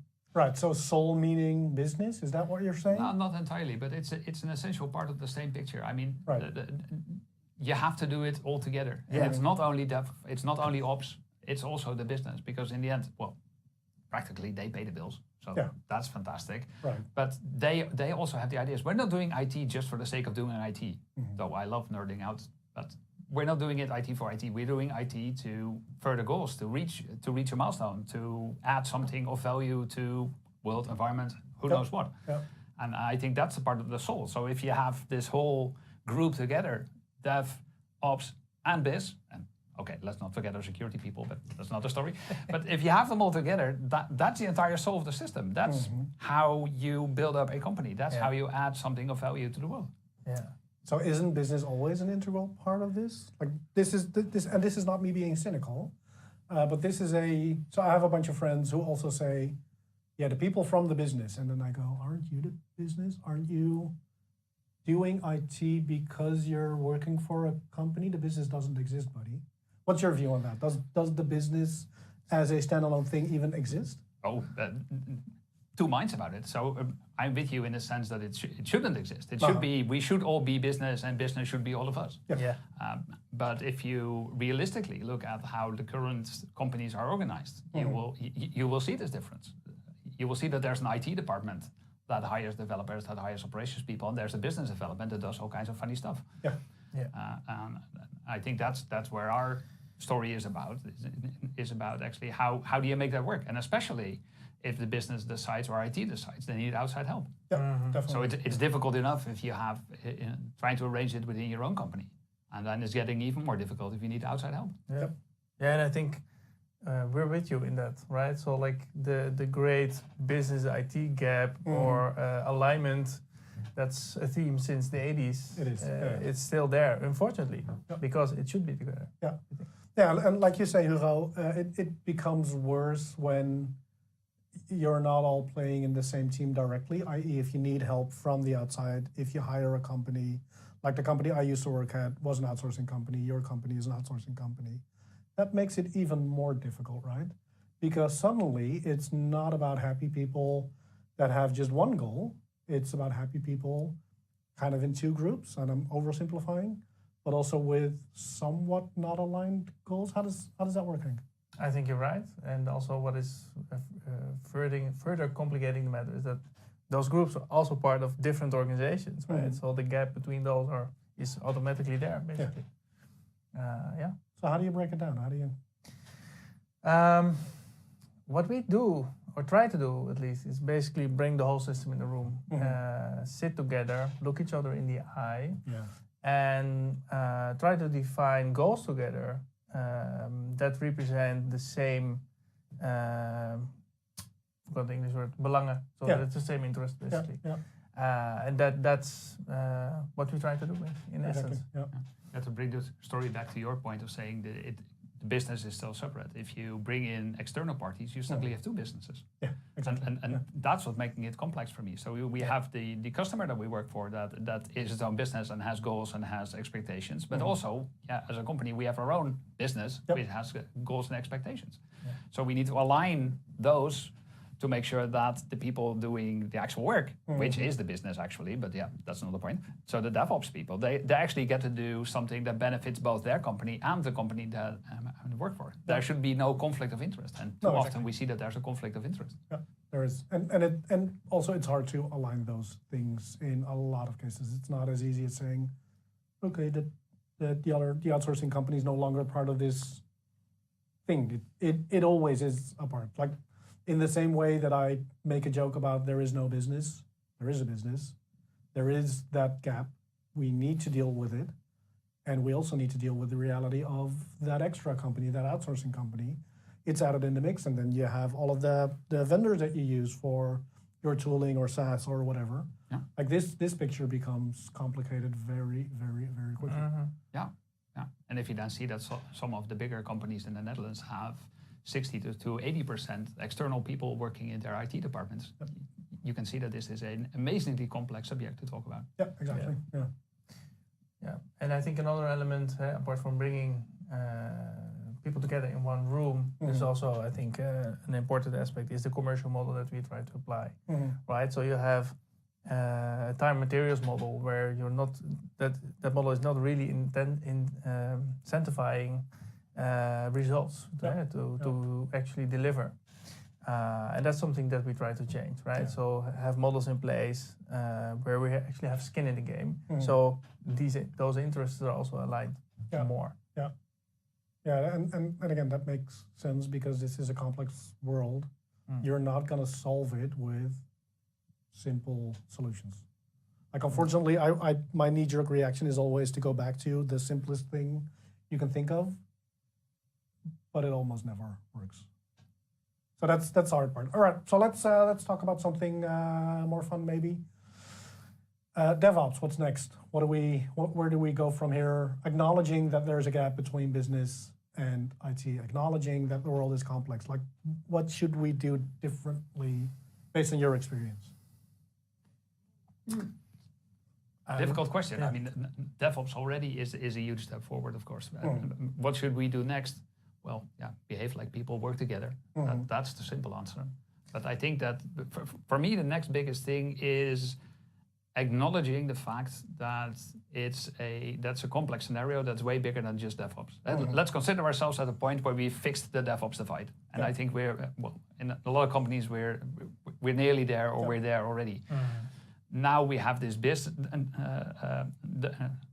divide, that we get the Sec DevOps divide. So the simple answer is, let's just all work together and towards the same goals. And for me, the key factor there is getting to a point where all aligns on achieving the same stuff. I think that's the next biggest thing in major companies is stop talking about the business IT divide and start understanding that we're all part of the same business and we all have the same goals that we want to achieve. And let's work together to achieve them. So I would love to see a world where we don't have IT departments anymore. We just have people doing work. Yeah, and I agree with you in principle. Like that's a lofty goal towards. It's also never going to happen. We all realize that, right? Oh, why do you think that? Because I'm cynical and apparently I'm old now. That's I turned 40, so I'm done. Oh, that happened. Yeah, that happened. Okay, thank you for that. But realistically, I mean, I'm with you, right? I'm with you where you say we need to start aligning on those goals, but that means we need to, this is not an IT problem. This is not a DevOps problem. This is a business problem, and I don't want to use the word, but apparently the way we do business does not include all of these fine-grained details about how we do IT or what security measures we need or, et cetera, right? So apparently we need something different. Platform engineering is the answer, by the way. You both realize this, sure, right? No. Always. No, but so maybe it's even more generic, right? Maybe it's a human problem or a culture problem. It's like, hey, maybe we can get in a stage or a phase somewhere ever. It's just, like Hugo was saying, we can basically end DevOps, work together, and have, as humans, the vulnerability to, hey, what's your interest? What is actually want to? What is it you want to reach? Exactly. Yeah. Who knows? So I'm trying to figure out. I think we agree that the world should be better. I don't know. But how do we get there? You're doing a talk tomorrow, I think. Yeah. 3:30. 3:30. Go and watch it, of course. But if you were to give the audience two things that they either need to stop doing or need to start doing to get to that goal of adding back soul, what are the two things? Come up with something. What's the main two things that you would say? I think if you look at our talk, there's two things that are going to stand out. First of all, don't make it too complicated. Nice. Always good. Yeah. And then the second answer is we tried that, didn't thing. work. No, actually, we have the complicated solution. Absolutely didn't work. Yep. Oh my God. And the next best thing is talk. Yep. Talk to each other. Yeah. That's I think if you want to condense our talk into 5 minutes, pick up this point, talk to each other. Yeah. Understand what makes tick. I see too many people in IT, too many supplier companies thinking about, okay, how do I solve IT problems? How do I do my work? Should I put this server, that server, this application, microservices, monoliths? God knows. No, it's not about that. It's about what am I really doing? Yeah, exactly. So align on those goals. Keep talking to each other. Keep finding ways to align. Which ties in beautifully, by the way, to an interview I did just before this one, where Susanna was talking about empathy, compassion. How do we learn to understand each other better? So maybe also her point is listen, but no, actually listen. No, you're still not listening. Listen better. Put yourself in the other's shoes and then start to reason about your own thing. And if I can add to it, I think what we, or what I maybe often forget in this kind of things is like, it actually hurts to do so. Yeah. Right? So it sounds nice, listen better, etc. But it's hurting you because like you have a planning, you have goals to achieve. It's like, oh, the business, I get this, I hate this person, and still I need to go there and show some empathy. Exactly. Yeah. So we solved exactly no problems today. I'm very depressed now. Still no world peace. Still no world peace. We do have a slight way forward. We have 2 things that we can do that we learned. I think let's end it. Let's stop this interview. I think we learned enough. I think we talked about this problem enough. I am going to come to your talk tomorrow. I'm going to cheer you on from the sidelines because A, I love the topic. B, I love you on stage again.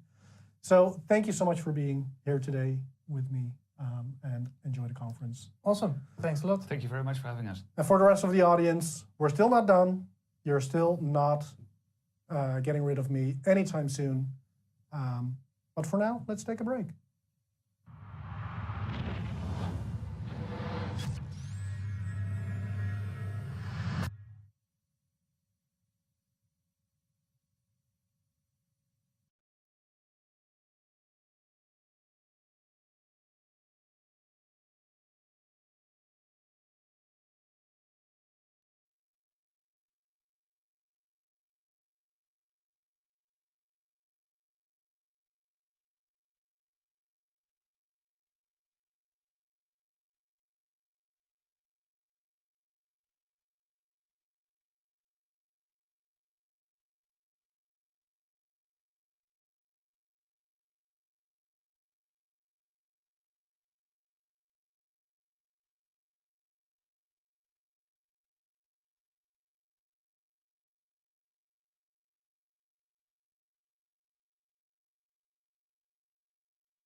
Thanks.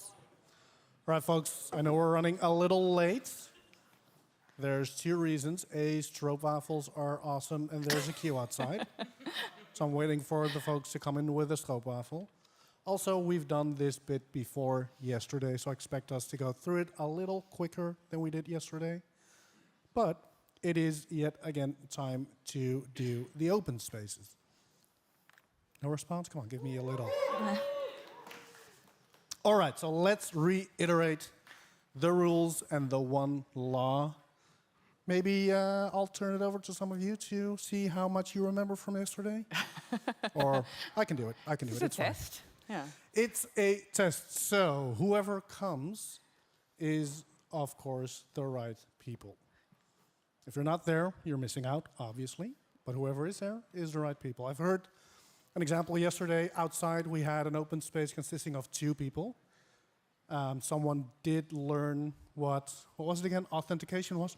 Authorization was. So Dan did get his feedback and his information there. Thank you, Robin.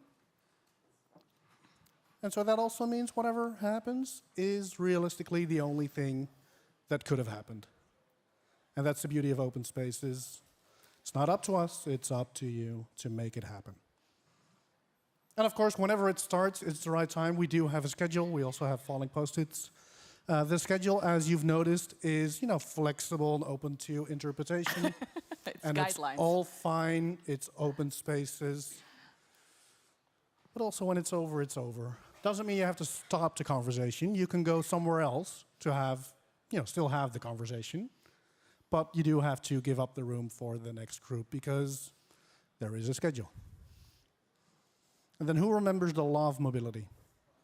If you're not contributing nor getting something out of it, it is totally okay to respectfully walk away, to go to somewhere where you may contribute something or you may learn something. It is totally fine. It's a little awkward, I know, but it is totally fine. So who hasn't done an open space yesterday because the talks were so good? Has everyone done an open space? I see a hand over there. That's good. I see a hand over there. So if you're so inclined, please do make your way to an open space because, yes, they're weird. I know. Yes, they're a little scary. But they're also, for me at least, the best part of DevOps Days. But we do need topics.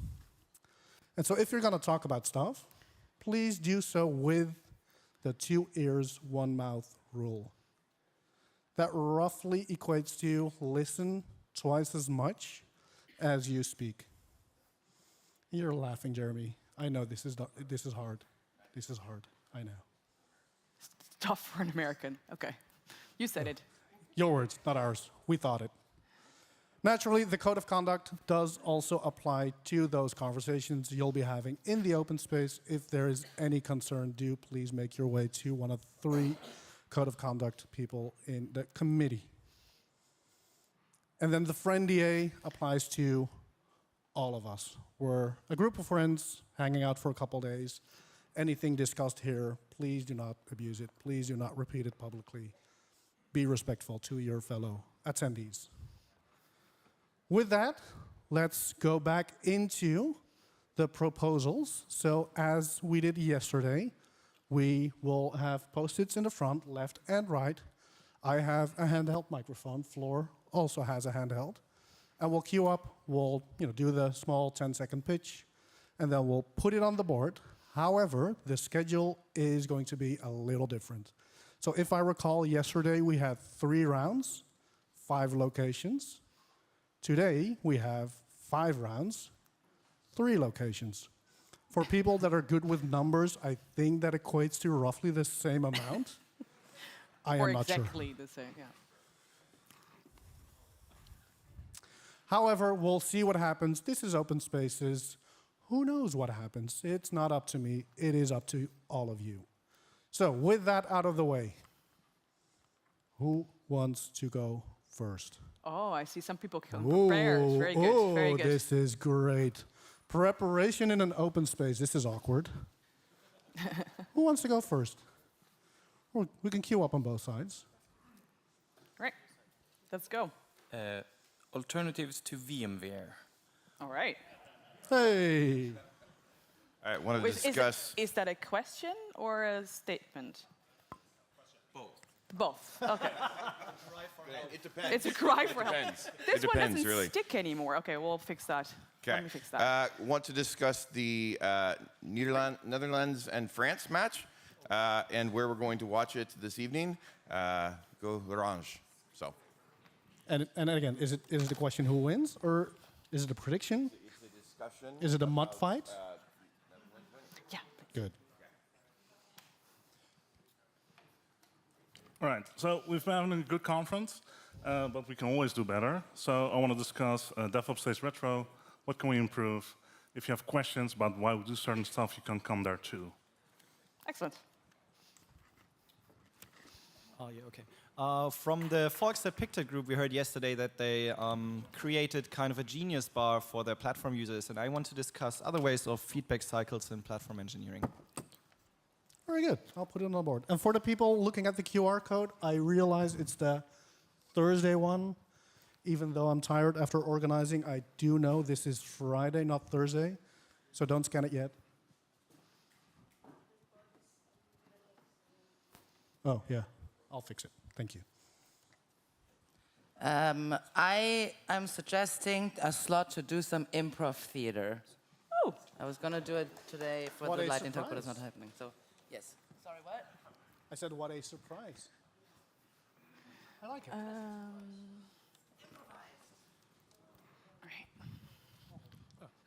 I want to talk about how we celebrate our successes, because we talk a lot about failures, but we should celebrate success more. So let's share some ideas. Ah, cake. All right, as advertised in an earlier talk. Yes, this also comes as a surprise. I want to talk about training, how training is difficult, and how to overcome different challenges in training new people. Very cool. I was thinking we could talk about getting started as a technical leader. Either people that are about to get started, want to get started, have just started. What are your questions, concerns? How are you learning to become a technical leader? Or for the old farts that are in maybe a coaching setup where they are helping all their technical leaders to grow. Please share how you're doing that, because I could use some help. Very good. He has a very tiny post-it. On a baby post-it, yes. Exactly. Very cute. So I would love to talk more about when to start writing custom operators and CRDs for Kubernetes, or maybe talk about tooling to sort of avoid or extend before starting to write those. Cool. Thank you. The QR code is fixed, by the way. Magic. I know. Yes. Oh, yes. Hi. As a product owner, you need your own budget, otherwise you cannot own. Maybe interesting. That's a very good one. We'll put it on the board. There are a couple of slots left. Don't be shy. I want to discuss about setting up a service mesh between both Kubernetes and serverless and things like that. Perfect. Now you just need to write that post-it, but details. I bought my own microserver and need to install it. But what do I need to get on there?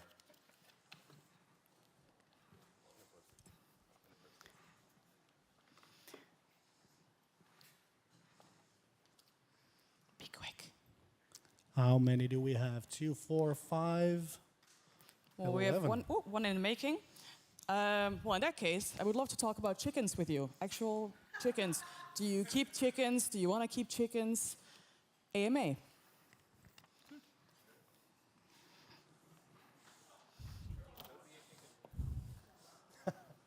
There will be no live chickens. No, I'm sorry.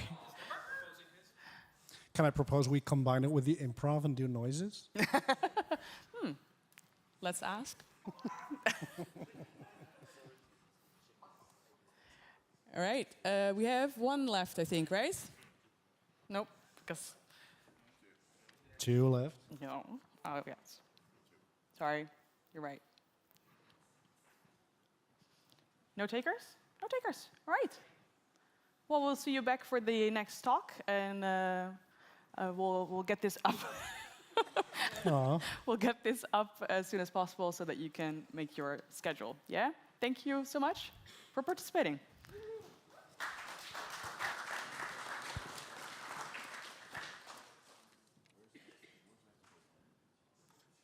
Stairs. One floor down. Okay.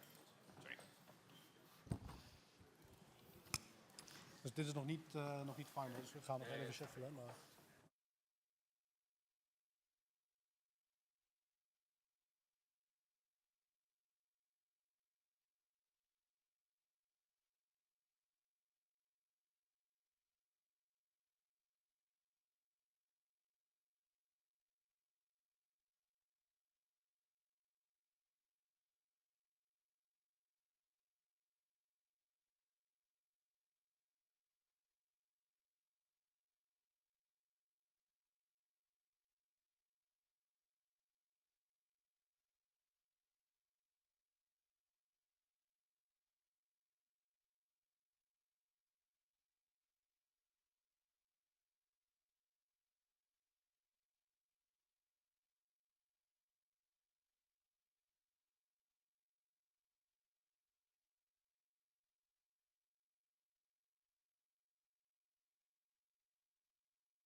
Hello again, fine DevOpsy people of the live stream. My name is Joep Piskaag.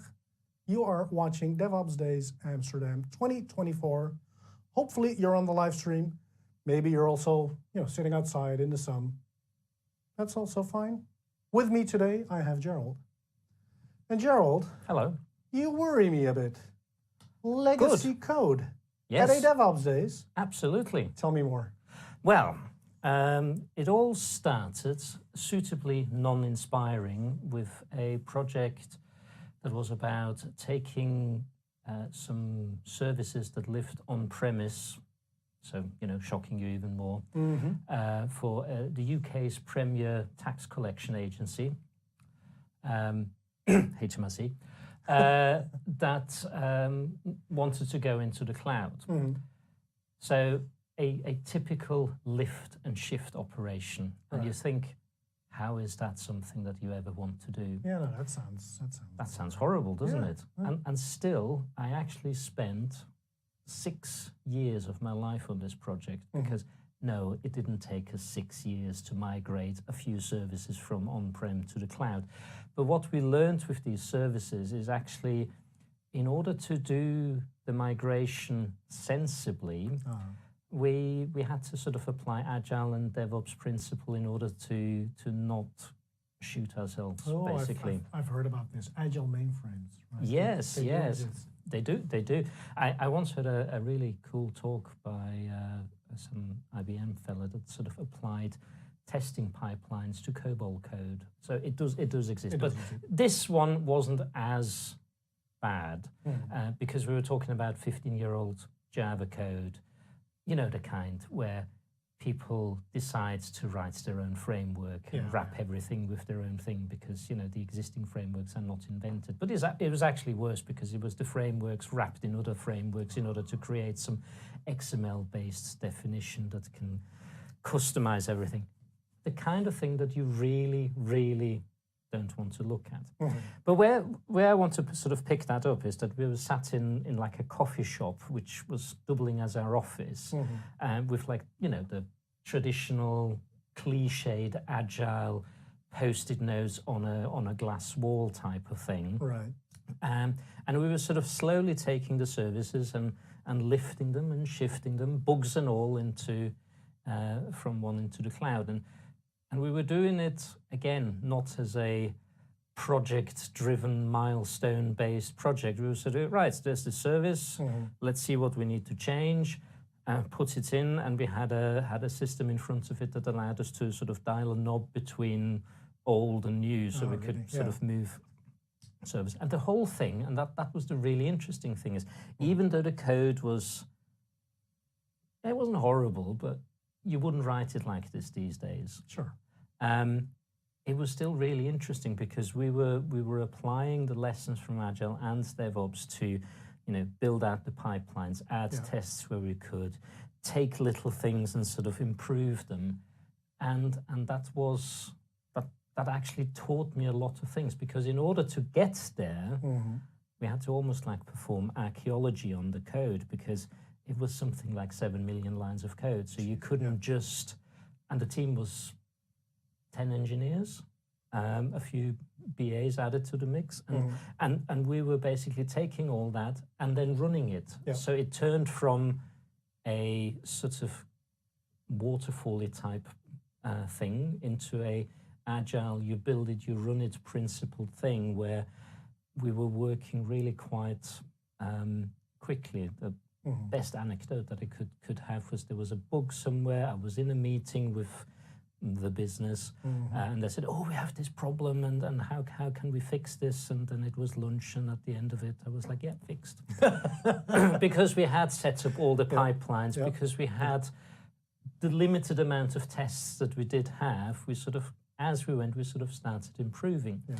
And so that was I think that is very, very important to sort of say, just because something is old doesn't mean that you can apply DevOpsy types ideas. It doesn't mean that you can sort of work in an agile way where you kind of go, okay, we need to change something.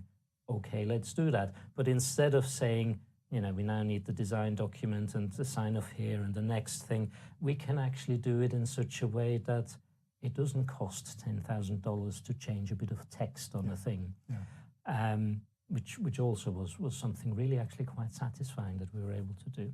The other thing that I found really interesting is I started this project as a developer. And by doing a lot of sort of investigations, because you had to learn the code as you were making the changes, I really started appreciating the art of sort of debugging and finding problems, and it actually taught me a whole set of AppSec skills, because I started finding there was something commented out, and that then turned out to have a sort of remote code exploitable vulnerability just by commenting it back in.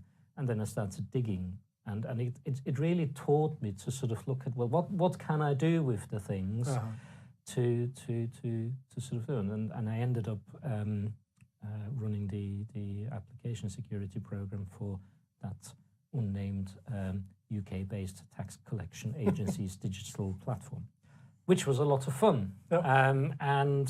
So what I would say is that don't be afraid of sort of legacy code, because it can actually, it's not just that you have to be there and do something for legacy code. You can also sort of say, what can legacy code do for you?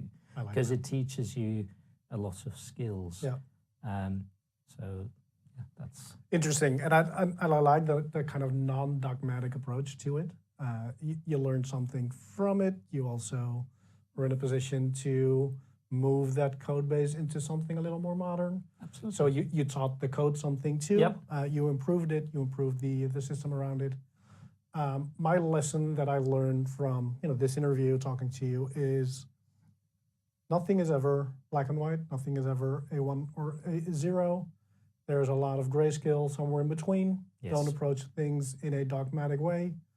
That also goes for DevOps. So I think that is a good point to wrap up this interview. I'm really looking forward to hearing the full talk, because I kind of got a sneak preview and you did too. But let's wait until your talk, which is tomorrow, I think. It is at 4:15. 4:15. I'm gonna wait around, stick around, be there, watch it. Highly anticipating for me. Yes, it's my love letter to legacy. I'm looking forward to it. So for now, let's wrap up. Go grab lunch if you are hungry. Don't if you're not hungry. Grab a snack if you're so inclined. I'm going to do that right now. I want to thank Gerald so much for being here. Thank you. And we'll catch you on the next interview.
Als jij er klaar voor bent, ben ik er klaar voor. Woe! Ben ik klaar voor.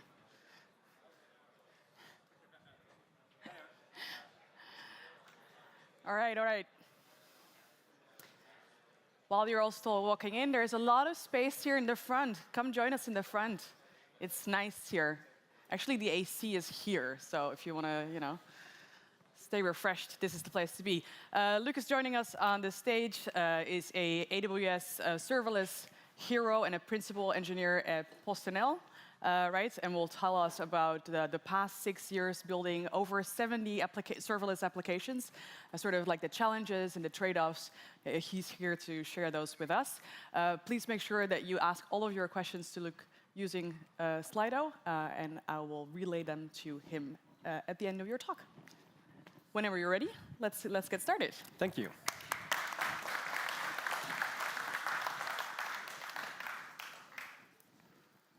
Standing on the shoulders of giants. This is the story of PostNL, how we embraced serverless technology, what it has brought us, the challenges we faced, and how we overcame them. I was really happy to attend Sasha's talk earlier this morning and Foy's talk after that, because they were about learning. And my talk will also be about organizational and individual learning. My name is Luc van Donkersgoed. I'm a AWS serverless hero and principal engineer at PostNL. I work at PostNL. And PostNL is the Dutch National Postal Service. On average, we deliver 1.1 million parcels per day. We have over 38 now sorting centers, and we employ over 33,000 employees. So we have a very big logistics network, which is powered by advanced logistic processes and algorithms. And the application landscape powering these processes consists of over 70 applications, which are built by over 30 in-house engineering teams.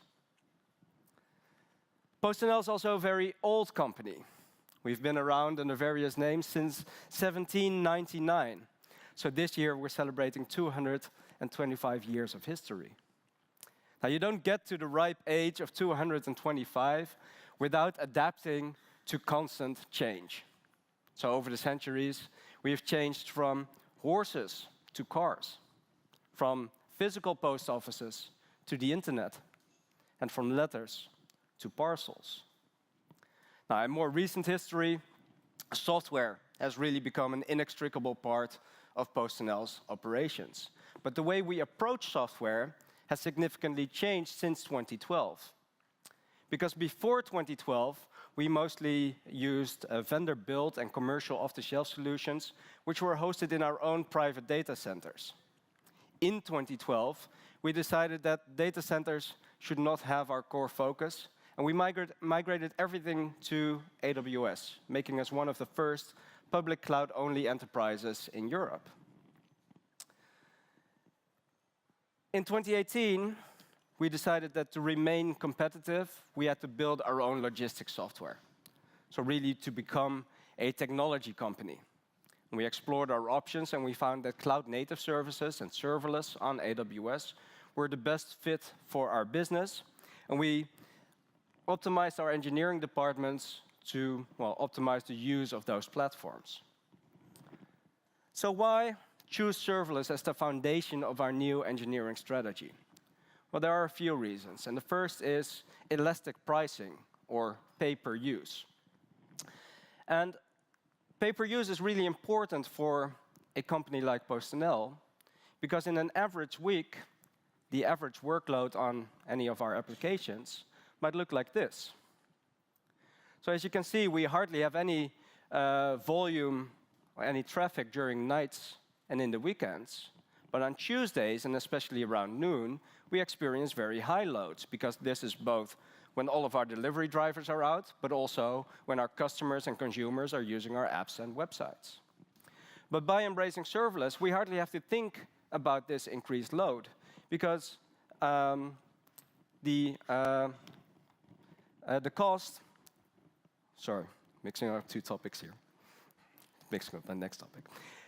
With patterns like this, we hardly generate any cost during the nights and weekends, which is a big cost savings when compared to always-on systems.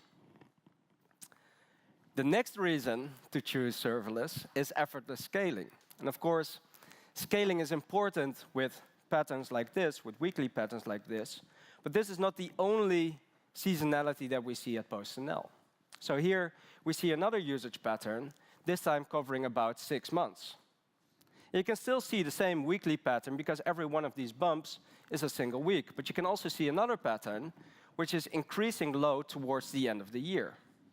Now, can you take a guess what causes this pattern? Christmas season, of course. Because in November and December, we process about 2 or maybe even 3 times as much parcels as we do in the summer months. But by using serverless for these environments, we hardly need to think about this increased load, because the applications automatically scale to the adjusted volume. Now, of course, our AWS bill will be higher, but as we're also creating more revenue, this increased cost is automatically offset by this revenue. So we've covered effortless scaling and elastic pricing. And these are very important aspects of a serverless environment and good properties of a serverless environment to have.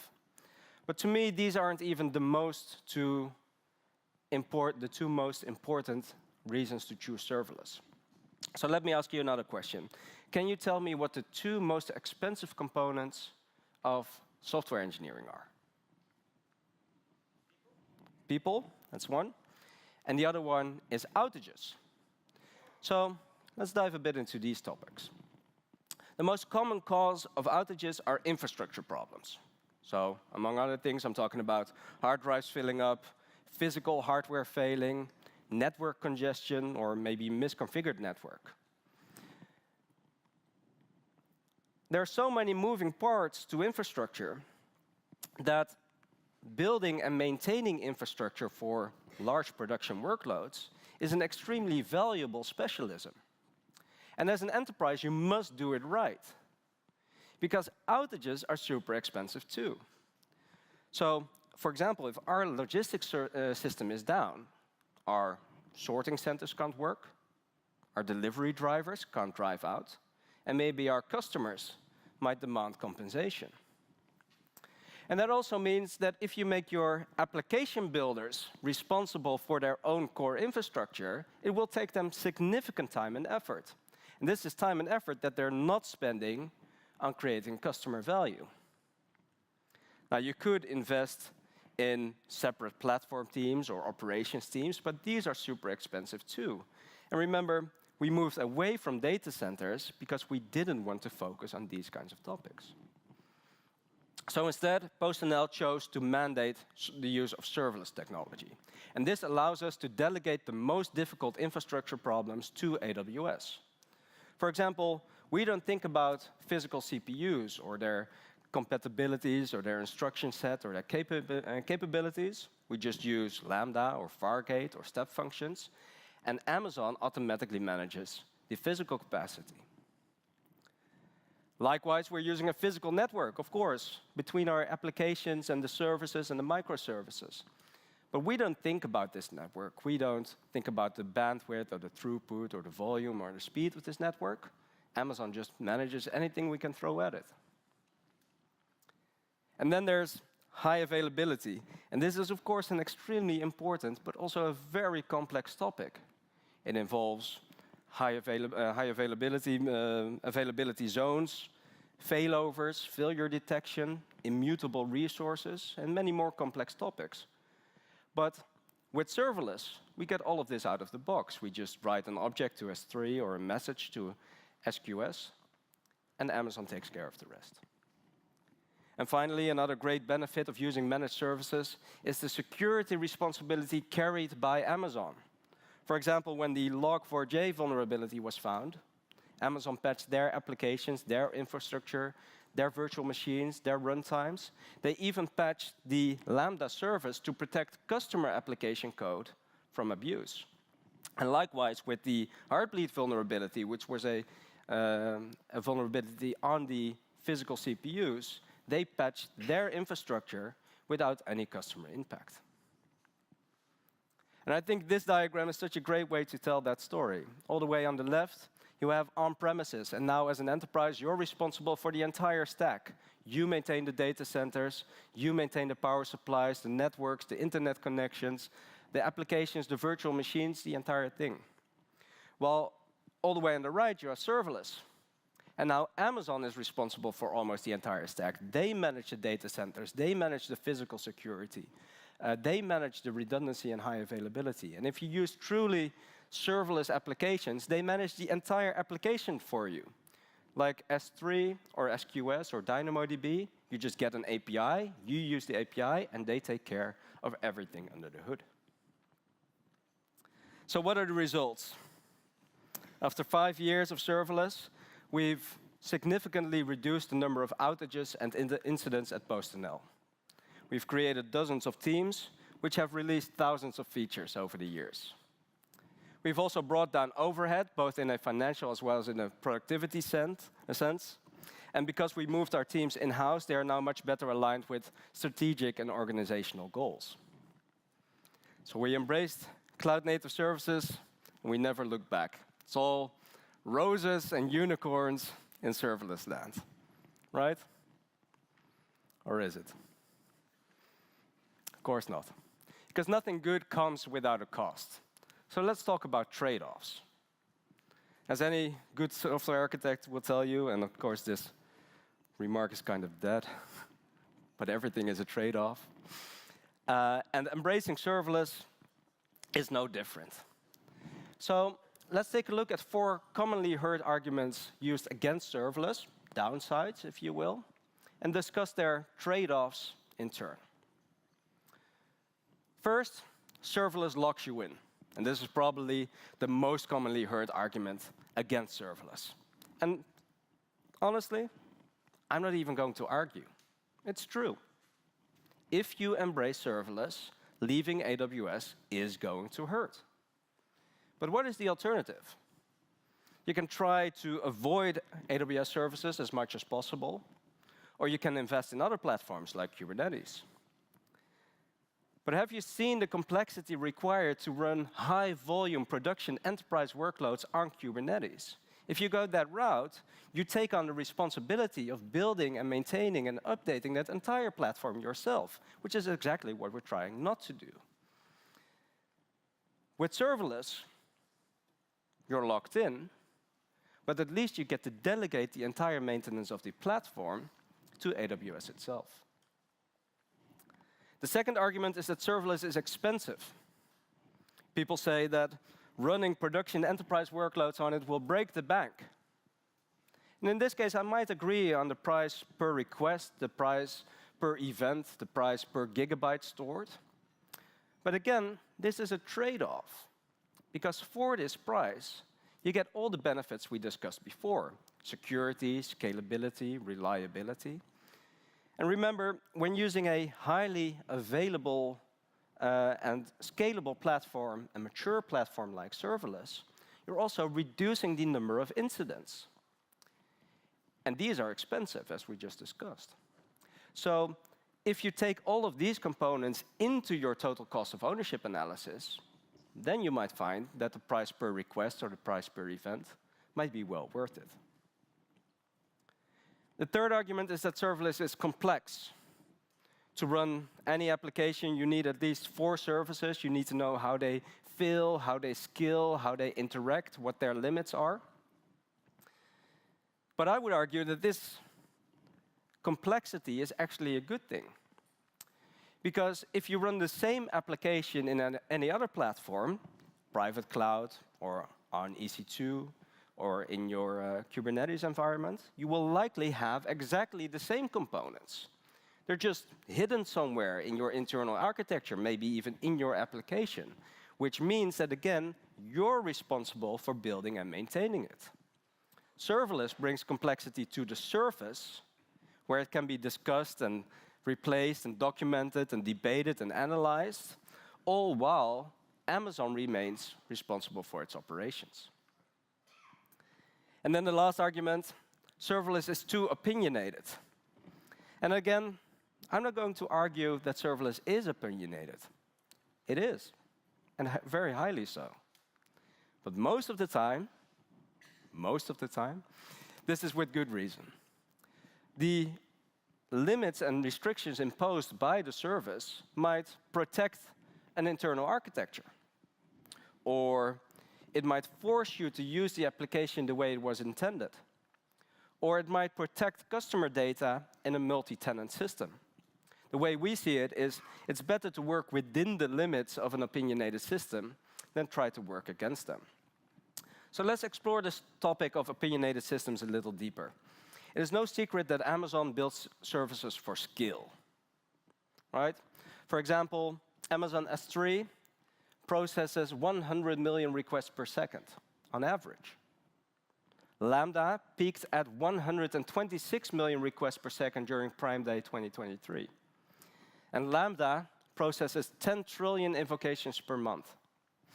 So to run applications at these volumes, you need to adhere to very strict architectural guidelines and operational excellence.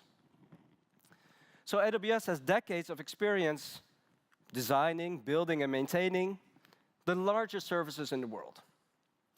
And the services in the serverless ecosystem are the embodiment of this experience. So by embracing serverless to its fullest extent, your applications automatically gain a base level of maturity that typically takes years to build. So in the end, PostNL's serverless strategy comes down to this. Our applications need to be reliable at all times, under any and also unpredictable loads. Distributed, decoupled, and elastically scaling serverless architectures help us achieve this goal. In other words, they help us reduce runtime pain. But in order to get these runtime benefits, we need to invest quite significantly at build time. So embracing serverless does have an impact. If we're going to use serverless to its fullest extent, we need to know its services inside and out. If serverless is complex, we need to train our engineers. If serverless has a high cost, a high price, we need to know how to optimize for cost. And if serverless is opinionated, we need to know the rules of the game so we can use them to our advantage. So what does this mean for a serverless engineer at PostNL? What challenges do they face? What skills do they need?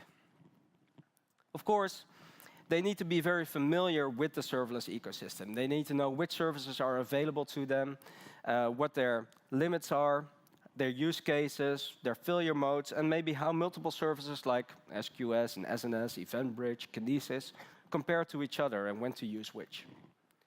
They also need to be able to design for scale. So for example, they need to think about throttling, about buffers, about queuing, about exponential backoffs, and all those kinds of topics. At the same time, they have to build with cost in mind. Because of course, any engineer can just choose to store every parcel update in DynamoDB. But would that really be the most cost-efficient option? Maybe another solution involving Kinesis Firehose or S3 can be used to solve the same problem more cost-efficiently. And finally, our engineers also need to operate our workloads. So they need to think about metrics, what metrics to alarm on, what the thresholds are, and how they are going to make their applications observable. In summary, our engineers need the knowledge to know what tools and services are available to them, and the experience to make the right decisions. And this is not easy. It requires long-term investment in people and culture. And one of the ways we do that at PostNL is by investing heavily in formal education, such as classes and workshops, together with AWS. We also foster our engineering community by hosting knowledge shares and by supporting community-led tech improvement charters, where the engineering community decides on our standards and our guidelines. We have found that continual learning and sharing our experiences is essential to support a cutting-edge software development company. At the same time, we've seen that a very effective way to promote good serverless engineering is by making the right thing easy. So for example, we offer one-click solutions to deploy new AWS accounts, which are then automatically integrated in our network architecture, version control, cost monitoring, and security tooling. But of course, we also need guardrails and guidelines. So, for example, we put service control policies in place which prohibit the creation of EC2 instances and IAM users. And this forces our developers to make the right decisions regarding cost, security, and operational overhead. So what have we learned? Embracing serverless is good for cost and reliability. But choosing serverless is not a flick of a switch. You don't decide to be a serverless enterprise and ta-da, you're it. Now you need to invest in your processes, your guardrails, and the AWS platform itself. You need to make the right thing easy and the wrong thing hard. And most of all, you need to invest in your people and culture and hire the experts who can build your serverless future. And in that sense, we strongly agree with Sasha's remark this morning. We define and organize the behavior we want to see, and the culture automatically follows from that. We have seen that the more we invest in serverless, the more we get to delegate to AWS. They become responsible for almost the entire stack, including its security, reliability, and high availability. And because serverless services are built to the highest standards imaginable and support millions and billions of requests per second, we have found that by embracing serverless, we truly get to stand on the shoulders of giants. Thank you.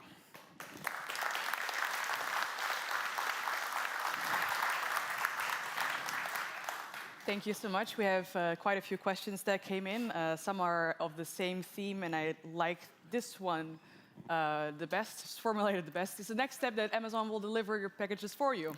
It's actually the other way around. We deliver packages for Amazon, which is the right way. Their closest warehouse is in Germany, so we actually do a lot of local delivery for them. Excellent. So we got that covered. Do you have anything that is not running serverless, and if so, what? Yeah, we do. Of course, we also have older systems, mature systems, if you will. But much better word than legacy. Yeah. And we do. So we have a distinction in software that we build ourselves and software that is maintained. And that is maintained by partners, and they choose their own. There's some freedom in choosing their own technology stack. So our in-house development teams, we don't. But we do have, Schubert Philips is a sponsor here. I can mention their name. They're a big partner in PostNL to manage also non-serverless environments. Right. Thank you. What is your approach to testing serverless implementations? Difficult. Short and sweet answer. Yeah, it is challenging. It's getting better. Of course, you have the testing pyramid, like unit tests, integration tests, end-to-end tests. That still stands. We try to do as much unit testing as possible to get your feedback as quickly as possible. But some things you can't test, and you need to deploy it, and that's what we have integration tests for. We build our own platforms to do integration testing, but it's quite a diverse landscape still, and we're looking at ways to unify that. And the same goes for end-to-end testing. Perfect, thank you. Of course, you're a AWS hero, so let's go. Why AWS over other cloud providers? So for me personally, or the enterprise, those are two different questions. So for me personally, I just rolled into AWS in 2017. I actually hardly have any experience with the other cloud providers, so it's just what happened. Now I know a lot about it, so yeah, I tend not to look at the others so much. You sort of use what you know. For PostNL, it's of course a different story. That's more strategic in nature.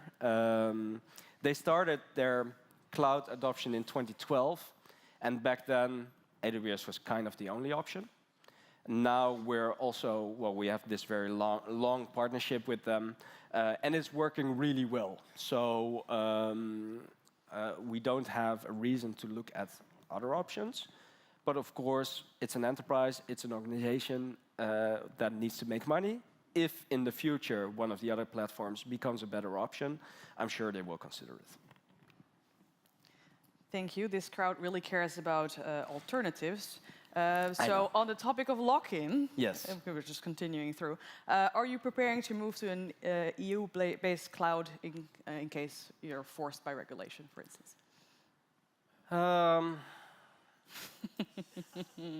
You can also just say the very diplomatic, let's talk in the hallway. It depends. Now, let me try to give a bit more in-depth answer. Like, if regulation comes up that forces us to do this, then of course we don't have a choice. It's that easy. But it's not there yet, so currently we're good.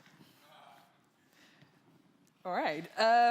All right, let's do this one, and then I think we're gonna break for lunch. But how strong is your culture of serverless? Do some teams want to try other approaches? It is a very strong culture. I think people who haven't experienced it yet tend to say, hey, why don't we do this in another way? But there is quite a bit of friction to do so. Friction we also introduce. And then when they experience it and think, okay, maybe it takes more time to build this, it's more complex to think about, but then when it runs, the pager never goes off. That's the point where they say, okay, I see the benefits here. And that's also, of course, the benefits that we want to see as an organization. Right, and this is maybe a little bit of an extension of that question, but what if you have engineers come to your organization that start with serverless for the first time? What would be a first step to sort of like introduce them into that world and culture? Yeah, so we do have a lot of training, including introductory serverless workshops, like 3-day full workshops where you hit all the services and build things. We do hackathons, and of course it's up to the teams to choose what the best fit is for these engineers to get introduced. There, it might be actually diving into the application or building some other application to get some experience first, but that really depends on the team. All right, super. Well, I want to thank you. Let's give Luc one more round of applause. Thank you.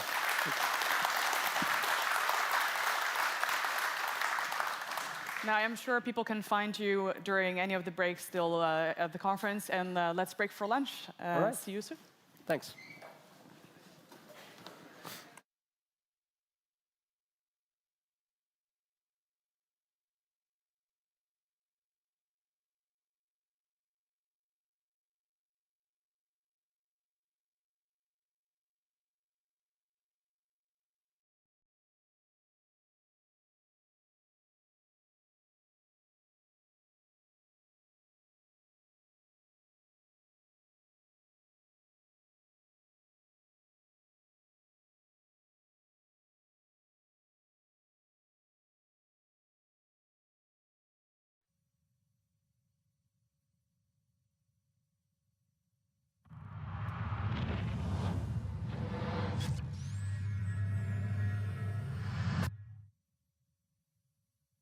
Hello and welcome to Devopsdays Amsterdam. I'm sitting here with Rosa.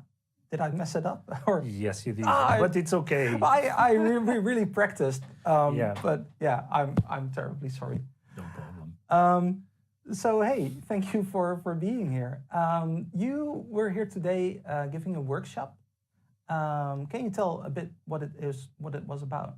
Yes, I can. So first of all, thanks for having me at the conference. It's good to be here. And the workshop is about leveraging team topologies for software evolution, right? So how can we use patterns like team topologies to discuss the awkward situations that we have at the company? And these awkward situations can be classified as maybe the software is not doing what it's supposed to do, or maybe the teams are not communicating and interacting as they're supposed to be. And showing to the people how can we use these patterns to expose these situations, and how can they design options to overcome those situations. Interesting. Team topologies, it's a book that is getting more and more well known. It seems that everybody is talking about it. What is the conclusion of the people that were at the workshop? Is it like the holy grail for them, or were there other findings? I think that there are other findings, right? That although Matthew and Manuel summarize very well 7 patterns, there is lots of work that needs to be done, right? Because the world around us is not predictable. The companies make decisions and the market change. So we have a situation inside of the company that doesn't allow the company easily to achieve their goals. And people shouldn't take for granted that it's just taking these nice colors and place on their HR map. Mm-hmm. Actually, they need to make hard decisions. And I think that this is the biggest misconception for people that read the book, that team topology is a pattern language to make these situations visible and emerge. Team topology is not a solution. We do this and we are done. Mm. And this is the biggest advice that I give to people. It's just a pattern language to discuss and discover the landscape. But then people need to think hard what is the solution. Because do you have deep pockets or don't you have deep pockets? Can you hire people easily or not? Is your technology easy to change or not? All of that is very contextual. And that's what I think that Matthew and Manuel did very well, that they create a pattern language. They didn't create a framework or a process. They didn't say, well, you do A, B, and C, and you are done. Mm-hmm. They expose these for people to have a conversation. And the book has been wildly successful. But what I notice is that a lot of non-management roles also look at this book and are very interested in the patterns that are described there, probably because it makes a lot of sense to them. When is there a moment that an organization should seriously consider looking at team topologies? And how do you see that, like from that engineering management, software dev lead position? This is a very interesting question. Let's unpack it. I'm going to talk a lot. So, taking a step back, team topologies work for fast flow environments, which means that it's most of the environments where we produce software, right? Also, it's born inside of DevOps community, right? So we can say that this is the evolution of all the work done by the DevOps community, right? So putting these patterns at play. Now, when people should discuss this, now, today, if companies are doing software, are leveraging software, are making money on top of software, they should have these discussions. How is the world around us changing, and how can we change our structures to achieve our goals? This should be an ongoing conversation, and should be for people inside of the teams, senior engineers, staff, whatever, software architects, whatever title people have. Should be these supporting roles like management, should be executives. So people should have this ongoing conversation, even outside of IT. So I'm about to publish a case study that I work with a telco, and we apply these outside of IT to marketing, because marketing had the same problem. They had lots of handovers between the different functions. Therefore, to do a campaign, they had problems. So the idea of fast flow is the same. How can we improve some situation? Therefore, we free resources, money, and time. We free people to achieve or do some innovation. This is the basic mechanics of this. And in my opinion, if companies don't do this, then they got to the deadlock to do the big transformations, everything at once, because they lost the opportunity to take small steps. So that's interesting. What do you think, or what do you see in reality? What is more successful, like having a top-down initiative and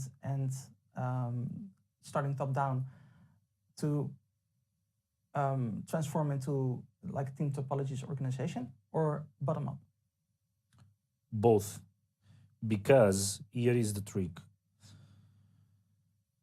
Organizations needs to envision their desirable outcome, right? So we are here and we have some strategic goals, and we think that with this structure we have that, right? But here is where the reality is. We have our software, we have our financial processes, we have whatnot. And that is the bottom-up part, right? So all of these two worlds comes together, right? About okay, we want to go there, but this application crosses several boundaries, so we need to invest 10 million to break this down so we can go to that goal. This should be the ongoing conversation, and that's why we need top-down and bottom-up. If not, this will not work. If not, we're going to get the same old digital, agile, cloud transformations that we had that was top-down, ignoring how things work. This is what, connecting to the workshop of this morning, this is what happened. People play around identifying what are the trends in the environment, identify what are the constraints with the teams, or in this case, the companies. In this case, it's a merger with two very different cultures, and what they want to do to achieve the goal. What are the options? So the groups came up with different ways. But this is also the work that I do with customers. It's not just transform to a Team Topologies organization. It's using Team Topologies as a base to expose what is there and get space for people to discuss it. Is a good option to cross this or not? Getting to the example of the telco, we did start top-down because we need new domains, but also what we did bottom-up was, okay, if we have these new domains, what are the current applications that cross boundaries, and we need coordination. Okay, identify 7 big applications.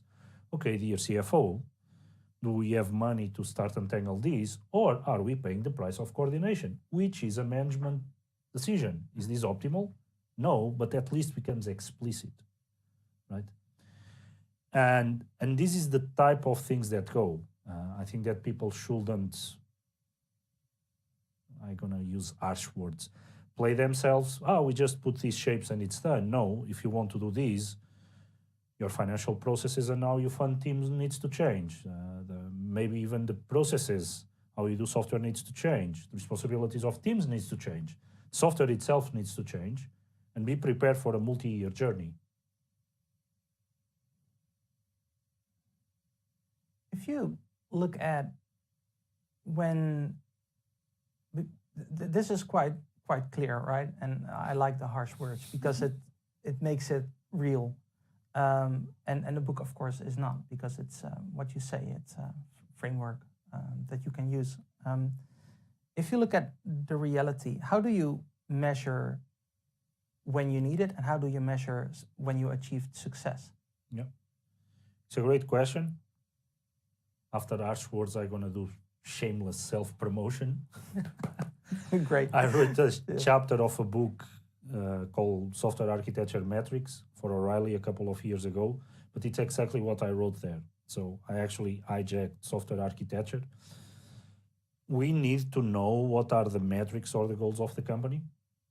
We need to break down these two domains, then to use, the leading indicators from the DevOps research that we know that those ones contribute to. But if we don't link to all of these, right, the financial indicators, what is the type of EBITDA that you have? Let's say that you are a retail company that is obsessed about NPS. Okay, what are our actions inside of our domains that contribute to these? And I see that companies don't discuss this enough, or everything is money oriented, but actually breaking down to this middle step, what are your domain KPIs or goals or whatnot, really help down, then hook up, the DORA metrics or more technical metrics like reliability and all of this type of stuff. Because if we just do in isolation, and I did this mistake, yeah, we are improving, but we are improving towards what, right?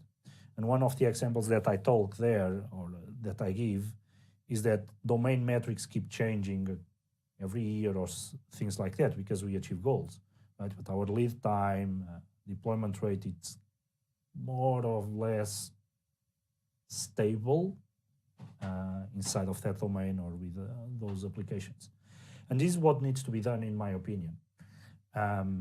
This is one of my go-to questions. Okay, we have all of these nice metrics, but what is the connection to how we contribute? And lots of time, people look at me, oh, these do this crazy, what are you asking about? But we need to do this work before start changing anything, because, okay, now we have a baseline, it is good or bad, doesn't matter.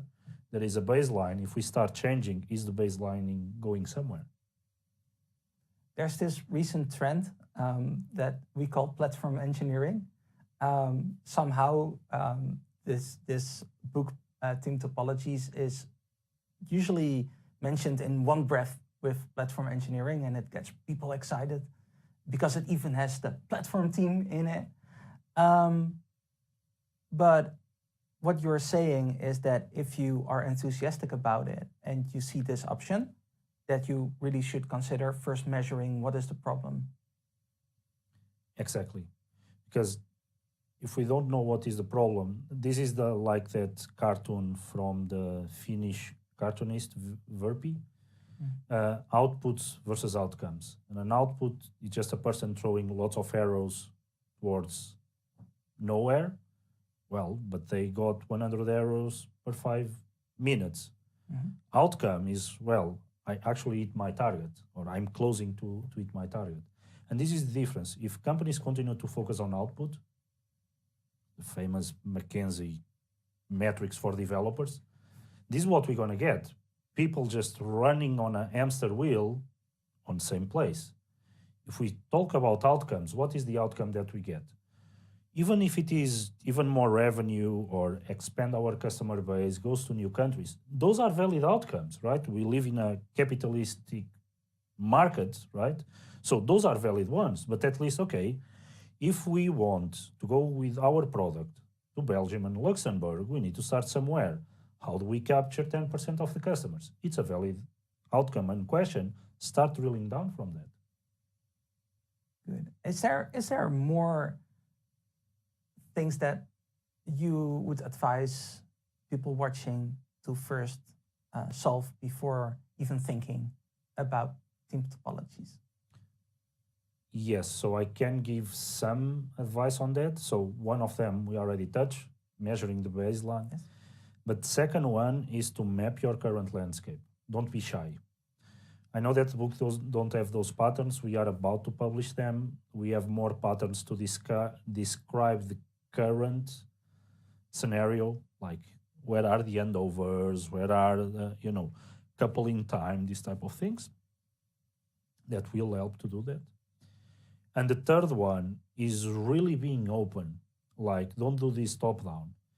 You need to know where skeletons are, you need to know which closets are they. So have engineering teams, have ops people, have design people, have sales people, get into a room, and there are different methods to do that, to come, oh, maybe we can start there, because then you really source the knowledge of the crowd, you really source different perspectives before you start.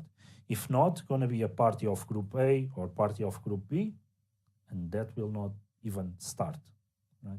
So this is the advice. It's really mapping your landscape, which is not normal, unfortunately, and putting these people together, which is also not normal, unfortunately, but this will give competitive advantage, even the rest of the companies on that market.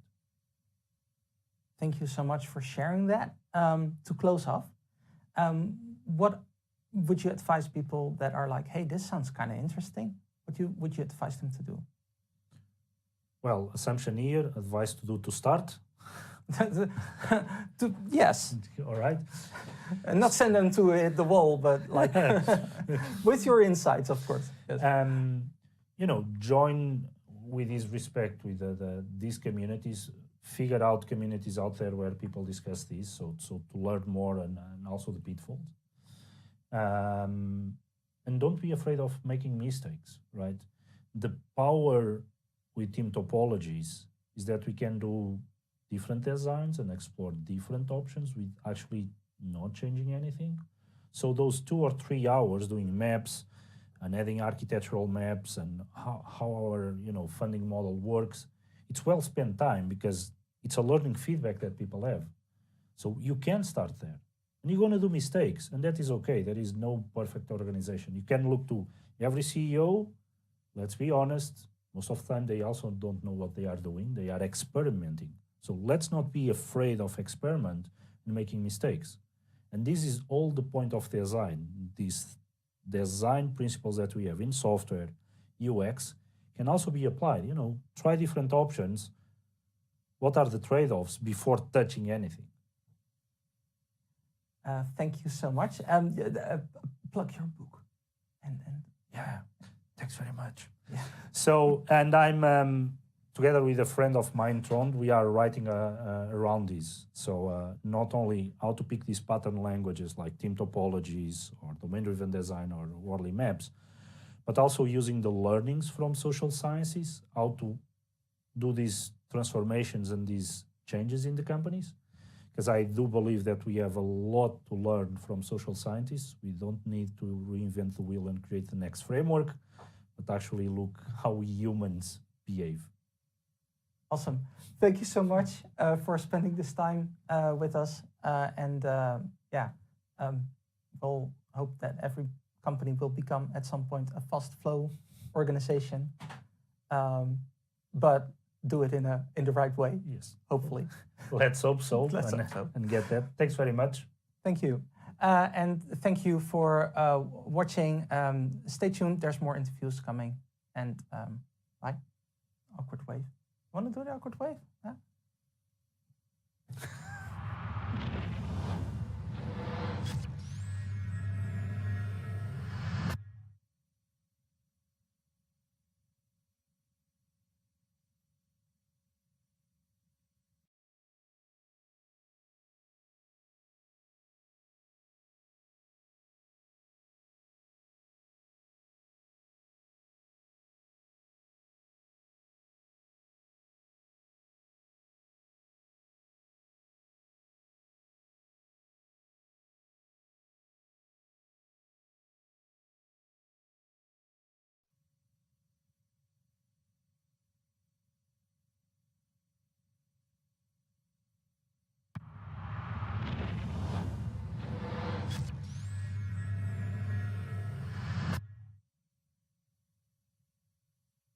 Thank you for watching Devopsdays Amsterdam 2024.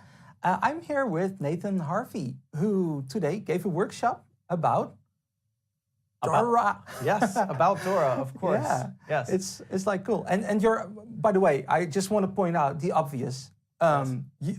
You must be a developer advocate. I am indeed a developer advocate. Yes, that's correct. It's the avocado shirt probably that gave it away. Yeah, the avocados give it away. Yeah. Yes, absolutely. So tell me a little bit about a workshop that you did today. Yeah, for sure. So this workshop was about using Dora to help teams improve.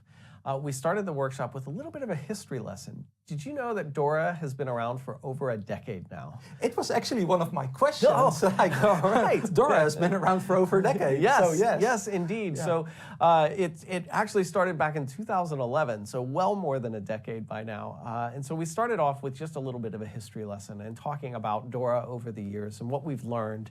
And I think the reason that we do that is really to connect that Dora is much more than 4 metrics. The 4 metrics are something that everyone knows about Dora, for sure, but there's a whole lot of deep research that goes into that and behind that. And that was really the goal of our workshop, was to bring teams together to help them start thinking about how can they improve outcomes for their teams? Those outcomes might be better well-being on your team, better organizational performance, and of course, better software delivery performance, which we might use those 4 metrics for. I love that you're mentioning outcomes. Yes. Because I don't know why, and this is like why I triggered when you were asking me, like, do you know how old Dora is? Yes, Dora has been around for, well, not ages, but yes, more than a decade. Yet, whenever I have a conversation with a company, oftentimes, doesn't matter what the topic is, but we end up talking about metrics. Yes. And a lot of the times, I get the question like, but how do I effectively measure? Or we don't know how to measure. Or we just do the counts. Outcomes? Why would I? What is measuring outcomes? Do you recognize that? Yeah. Certainly I see that. And of course, there are things, a lot of things happening right now in this sort of space of developer productivity. We must improve developer productivity. Well, what is your developer productivity today? Can we start there? Do we have a number? Do we have a way of measuring that? And I think all too often we just forget to measure things. Or we overemphasize the need to measure things. And I think with any metric, it comes down to what are you trying to drive, right? And that's what those outcomes really are. Look, we don't build software in microservices architecture with a bunch of AI thrown in there because we want microservices architecture and a bunch of AI thrown in there. We do this for a reason. The reason might be to delight our customers, to grow our market share, to get our customers coming back. Or maybe I'm on a platform team and it might be to create a better developer experience for my colleagues, right? It doesn't matter what that outcome is, we have to be focused on it. And in fact, last year in our research, we looked at this idea of having a user-centric approach to how you're building and operating applications. And what we found was that teams that have that user-centric approach have about a 30% better organizational performance and 20% better higher job satisfaction. So it really matters. And that idea of user centricity is really about understanding who your users are, what they want, what they're trying to accomplish, and then as you observe them and get feedback from them, changing your plans to better meet those users. So it's a full feedback cycle, and you're really responding to the needs of your users. So when we talk about outcomes, that's really what we're talking about. Are we delivering value? And of course, we want to deliver value not only for those users, but also for our teams, right? An outcome is good employee well-being, less burnout, higher job satisfaction, engaged with the work that you're doing. All of these things are so fundamental and important as well. Yet a lot of companies are talking about the number of commits, the number of pull requests, the lines of codes. Yes. Why is it so difficult for companies to look beyond that?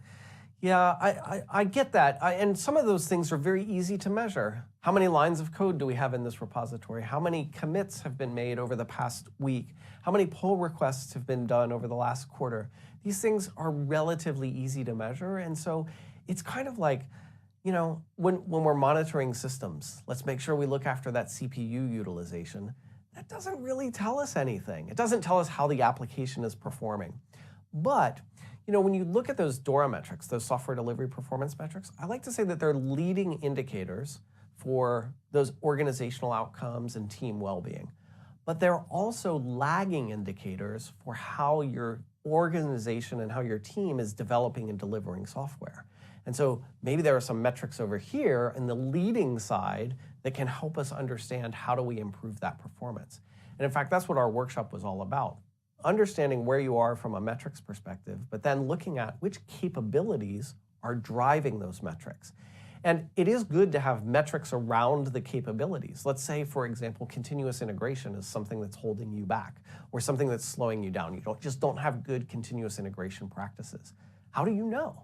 Right? Let's put some measures around that. And continuous integration, of course, means that when code gets checked in, it gets merged into a branch, the artifact is built and tested. So now we can start counting things like for every commit, how often do we have a successful build? And let's look at that number to help understand, well, with more successful builds, we can ship software faster, we can have shorter change lead times, we'll have better outcomes when we ship that software. But on the other hand, yeah, there's two other ends to it, and one end is the developer. Yes. So yes, the software is shipped, but is the developer actually happy? And that's a big part of it, for sure. Is there technical debt? Isn't that like also something that companies should care more about? Oh, it's definitely something that customers or companies should care about. And in fact, while we do talk about developer productivity, we often also talk about things like developer experience. And I think it's really important to remember that some metrics you can pull out of systems. You can pull telemetry from systems. But many other metrics you can only get by talking to people, right? How do you know what the developer experience is like if you don't ask the developer? What's your experience like? And maybe that's not the specific question that you ask, is your experience good or bad? But you start uncovering different ways to look at that developer experience. How much time do you feel like you're in the flow? Are you getting feedback fast enough? What is your cognitive load like? What's your meeting load like? All of these things really matter to create a good developer experience. And by developer, I really mean all of us. Whether you're a developer or an operator or a product owner, it's really technical practitioners. That's really what I talk about. When I say developer, I mean us all. Everybody that engineers stuff. Yeah, somehow. Absolutely. Either engineers or works together. You're part of a team that is technology driven. So even someone like a product owner might not feel like they're part of an engineering team, but they absolutely are. Exactly. It's one team that makes the software. You were mentioning feedback. Yes. So when I hear you talking about outcomes, for me, the ultimate outcome is the application and the user, how the user experiences it. Is that also something that companies should more focus on? And do you have any advice there? Oh, absolutely. And I think that, look, one of the things with those software delivery metrics that is important, we've shown through the research that those software delivery metrics predict better organizational outcomes, right? So when it comes to your application, what does your application do? Maybe you're a retail application. So the things that matter to you and to your business might be how many customers have purchased today? How many things did they put into their cart? How many carts were abandoned, right? And that people didn't check out. We want to put those metrics right next to our own engineering metrics so that we can validate that, look, as we ship more software faster, safer, more consistently, these other outcomes go up. And it's really important as engineers that we understand what are the goals that we're working towards, because that can help inform our decision around whether or not to bring in a new technology, whether or not to change the process or the makeup of our team. Awesome. We have to close off, unfortunately. Okay. One last question. Sure. To close. What do you have as advice to companies, people working at companies that are watching now? Yes. To start measuring beyond just counting things. Yes. Yes. I think if you certainly should be going beyond just counting things. One piece of advice I'll offer is to look at the SPACE framework. This is a paper that was written by Dr. Nicole Forsgren and a few other folks. And it really gives you some different dimensions of metrics to look at. Things like satisfaction and collaboration that go beyond just activities, although the A in SPACE does mean activity. So it's still counting things. We want to include that in there. But one of the most important pieces of that paper, I think, is where they talk about, look, there is no such thing as one metric to rule them all. You have to find the right constellation of metrics. And I guess the other thing, the other piece of advice I would have to any organization looking to improve their metrics is to remember what the metrics are there for. We're measuring things so that we can make a more informed decision. And we're going to use those metrics to drive a conversation and then to drive change within the organization. But it starts with that conversation. It starts by talking to one another. And this is the thing that DevOps was built on. DevOps is built on culture, a culture of communication and collaboration. And if you aren't communicating, there's the first problem. So let's make sure that we get aligned on what does it mean to serve our users. Let's get aligned on where is the friction and the pain and the technical debt within our system. And let's commit to improving some of that And the truth is you're only going to be able to improve a little bit today. And then tomorrow a little bit more, and the day after that a little bit more. We're on this journey where, in the words of Dora, we like to say, we're on a journey to get better at getting better. It's a journey of continuous improvement. Beautiful. One thing, I'm a bit surprised that your advice was not put all the metrics for the commits and the number of lines of codes in a dashboard for the team to look at. Yeah, well, you know, I've seen mixed experiences with dashboards. I worry sometimes that we overemphasize the dashboards and we spend a lot of engineering capacity building those dashboards to never use them or to not use them to drive conversations. I think that a dashboard over time is something that you will likely discover would be beneficial to your team, but I don't think that dashboard is the place to start. I think having a conversation, if you go to dora.dev, we have a quick check. It is a form. We can, in a conversation, we can give you a baseline for how you're performing today. That is more than enough to start and take the next step towards improving. Thank you. You bet. And thank you for watching this interview. And there will be more. We do the awkward wave. Oh, do you want to do the awkward? Awkward wave. Bye.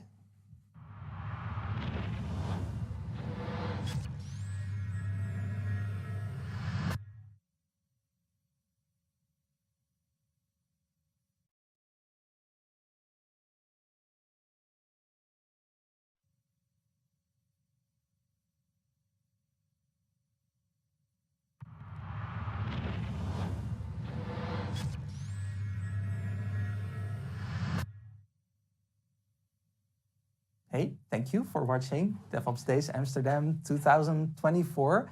I'm here with Sohan Maheshwar. Yes.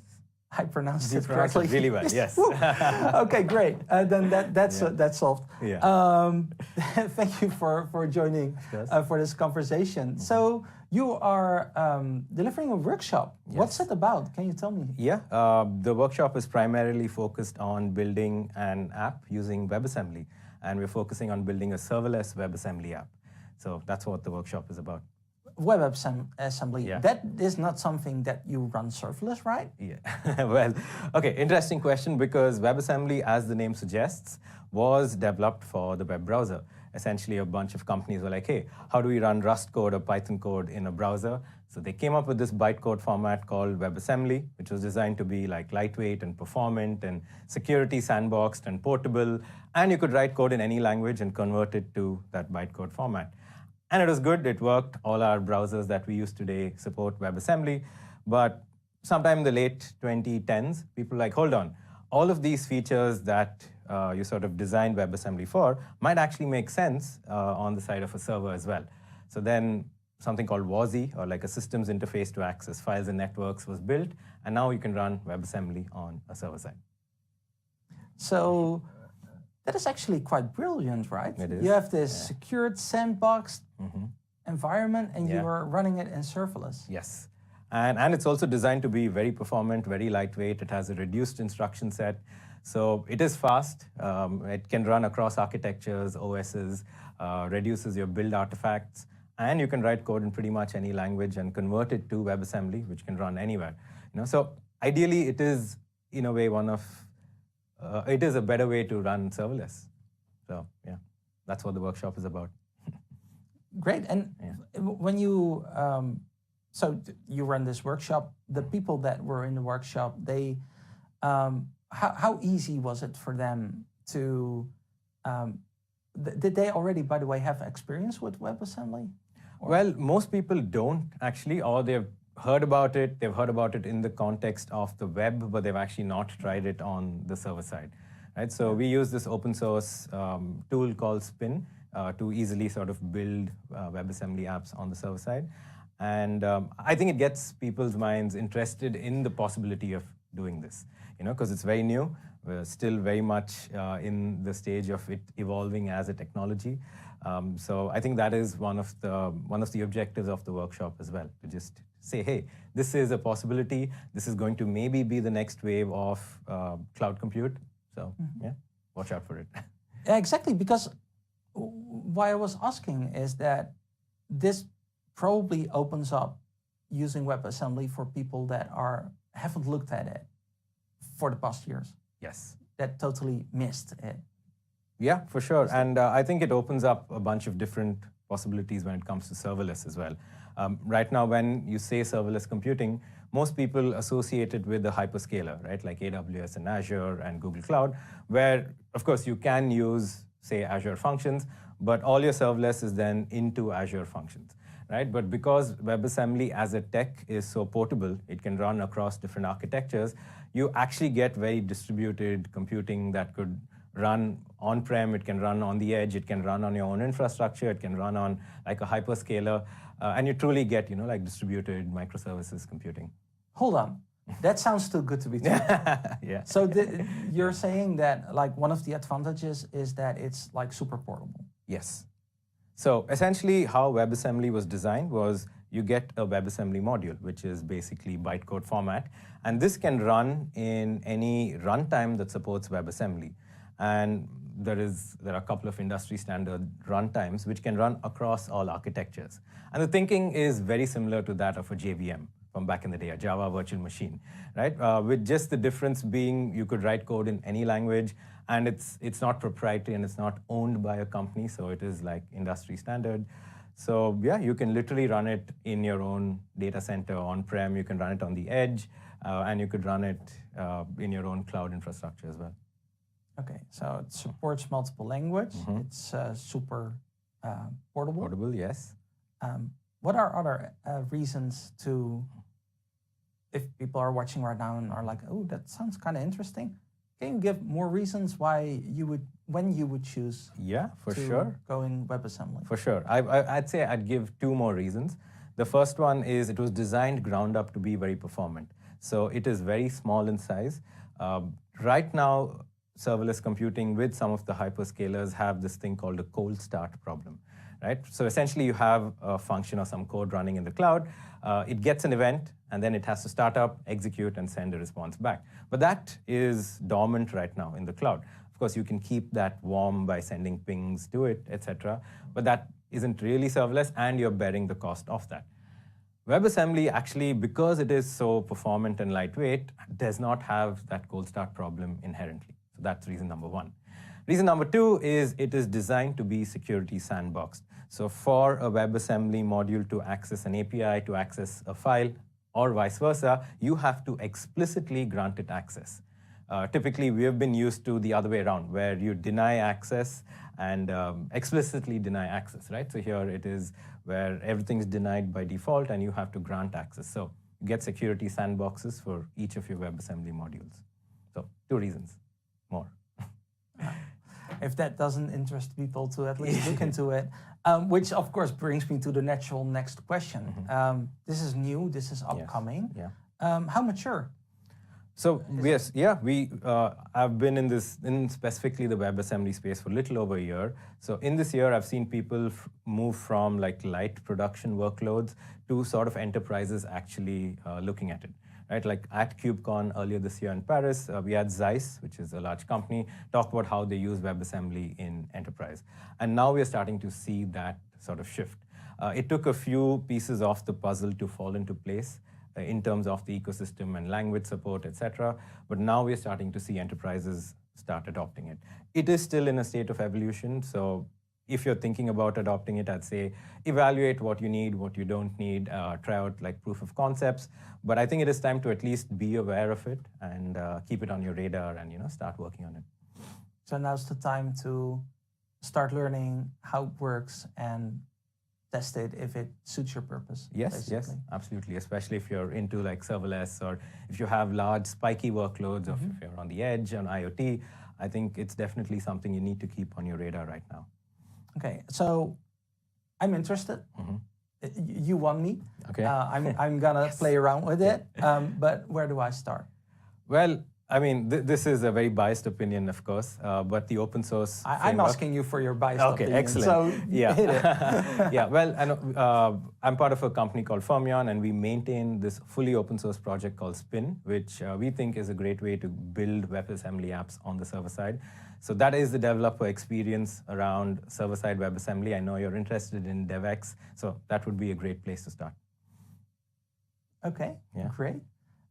Any other tips for people to, when they are going down this road, to look out for? When because it sounds too good to be true, so there must be some quirks that you need to take into account. Yeah, I think so, right? So, I mean, I think one thing to watch out for is the fact that the language support for each language to convert to WebAssembly is in a state of evolution.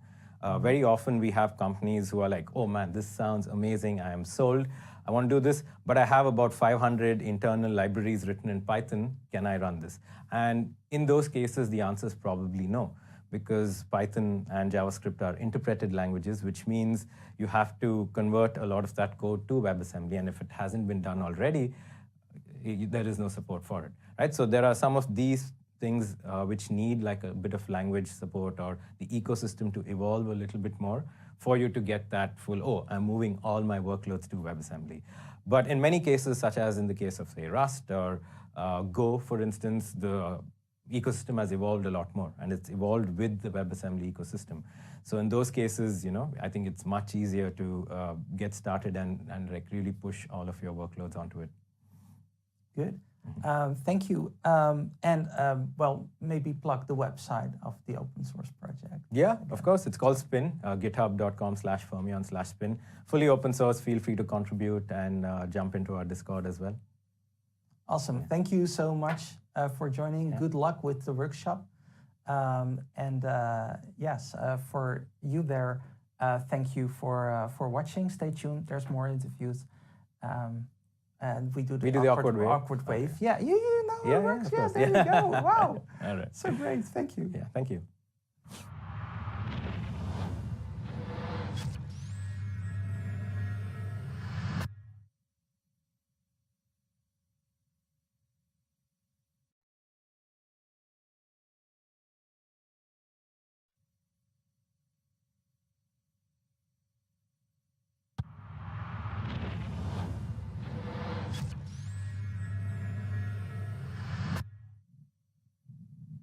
Hello, Devopsdays Amsterdam 2024. I'm sitting here with Rania Mohamed, who is giving a workshop about the wonderful topic of AI. Tell me something about the workshop that you're bringing here. Yeah, so you see, I am coming from the world of the software engineering and the developer. I'm a Java developer. And I'm really always into the developer hat, okay? And today we are like exploring the Gen AI buzzword and how AI can help, but mainly in the software delivery aspect. So helping developers, helping DevOps engineers, platform engineers, and others. And I'm really excited to share my opinion there. But wait, the workshop, that is not about AI, then how it's gonna steal your job. Then. No, I don't believe in that. Is that something people are afraid of that, and it like pops up like, but this is so advanced when it's gonna. No. I don't believe in that truly. I don't believe that AI will replace humans because we have our own flavor, we have our own talent and our own stamp, and I don't think that can be replaced by AI. Frankly, I'm an engineer. I am into the AI/ML topic. And how can it help there? But it's not meant to replace human. It is meant to make human life better. This is my belief. Okay, and if you then look at AI, you're giving a workshop about it. It's not taking away your job, but would you say then, how would, as an engineer, how would you need to think about AI then? Okay, today people are always thinking about really AI and generative AI helping with Q&A aspect.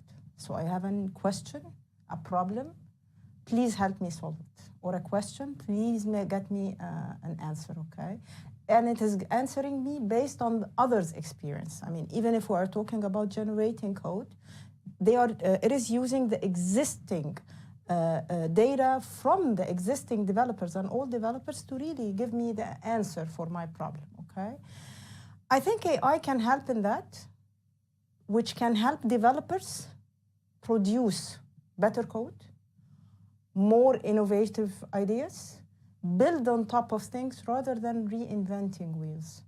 Imagine if you are sitting with somebody and always you are discussing and brainstorming things.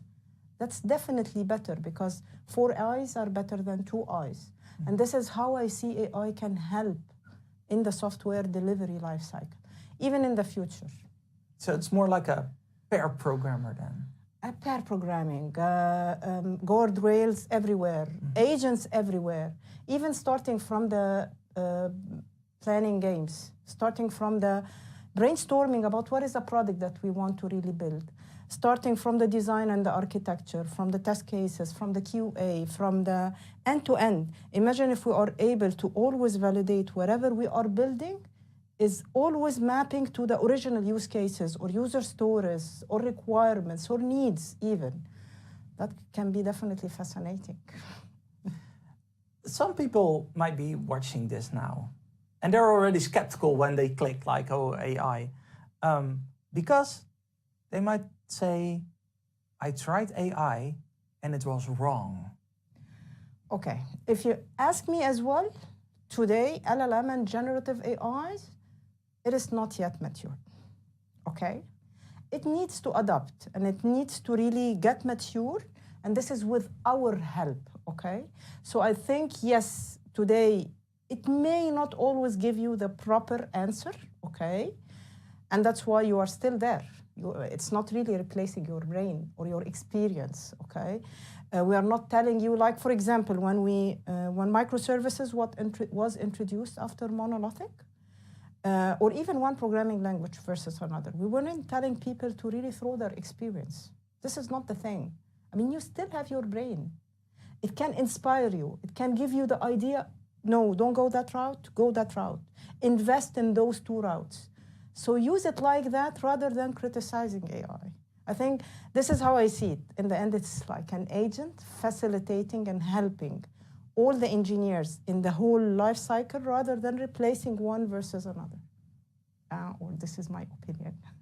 And that's why you're here. and that's why I was really looking forward to talking to you and get these opinions. There's this saying that is out there, and that was about, I don't want AI to generate my art and my poems. I would, and so that I have more time for doing the dishes. I'd rather have AI doing my dishes so I can focus on art. Yes. And when I was reading that, I had to think a little bit about coding. So does that resonate with you? Yes. You see, if, okay, why did we invent, for example, agile development or pair programming? This is to share knowledge, to help you learn by example, by evidence. It's the same for the AI, okay? It's not gonna, I don't believe that, or this is again my opinion, I don't believe that we will replace a piece of good music, playing good music with something that is really generated by AI. Come on. This is talent. This is our tools. This is how we are differentiated as a human, okay? This is your value. But also in the end, you are not expected to really learn everything in 8 hours or 40 hours or 1 hour or one life even. It's gonna be super hard. So AI is there to help you. First, learn fast, okay, by example. Second, also offer examples to inspire you to not, rather than focusing on rebuilding, reinventing the wheel, to building new stuff. This is the thing. So it can do your laundry? Yes. Exactly. Definitely. So that you can make the real art. Yes. Still. Bring your own ingredients and you focus on building your own cake, designing your own cake. This is the thing. So it's like, think of it like what DevOps and automation introduced when we introduced the patterns. It's the same for the AI. AI is there to help developers, not to replace them, and not to say we are going to screw the whole development and the software engineers and replace it by a bunch of computers. This is not going to happen. I don't believe in that, frankly. What would you recommend for people to prepare for the future of software development? Because it seems that AI ain't gonna go anywhere. We're gonna get better at it. Technology will evolve. How do people need to prepare and be successful with the use of AI? Do you have any tips to share? Yes. First of all, I would still believe that developers need to dream. They need to grow their demand rather than criticizing things. They need to start leveraging the AI in everything, in their planning, in their stand-up meetings, in their user stories, in their estimation, in coding, in testing, in quality. So I think in order to help the AI in this story, because it's driven by demand, we need to have the developers definitely drive it by their own demands. So they need to dream and dream big, okay? They need to try out and not to criticize, but give the feedback loop for the AI so that we are able to build and more connecting dots to different aspects, okay? And don't think that it's gonna replace your job, because if you think like that, you will never use it. This is super important. I mean, think big, dream big, also rather than criticize, give a feedback, a positive feedback, not a good feedback, but a positive feedback, what you are looking and aiming for, because that can definitely help the market build what you are looking for. I think that's really valuable tips. Thank you for sharing that. One last question to close off, which is, it never ages well, but I'm still gonna ask you, where do you see this AI development going? Okay. If I take it like, take one step back in that aspect, AI development is going and driven by demand, okay? So at first, it started focusing on a conversational question and answer, then searching. Then, no, we want to introduce it to different industries, like in the healthcare, in doctors, and so on, okay? I think the quick wins, if you ask me, is the search and the SDLC. And I think right now, the search and the Q&A, and maybe some of the industries are more advanced than the SDLC because, as I mentioned, we're not giving proper feedback. We are always criticizing, even the generated code. We are always criticizing it rather than giving a feedback to help implement it. I think right now, the whole community is starting to get more focus on getting feedback, and that's why a lot of meetups and a lot of sessions and events are focusing on the developer hats, the DevOps hats from an AI aspect. And that's why I would expect in the upcoming, maybe 6 or 12 months, a lot of changes will happen in Gen AI with respect to the development story, just like what happened in the last 12 months with respect to the search story and the different industry aspect stories as well. Thank you for sharing your insights and having this conversation with me. I really appreciate it. And thank you for watching. There'll be more interviews, and stay tuned for that. And we do the awkward wave. I don't know if you like that. Yes. Thank you. That was brilliant.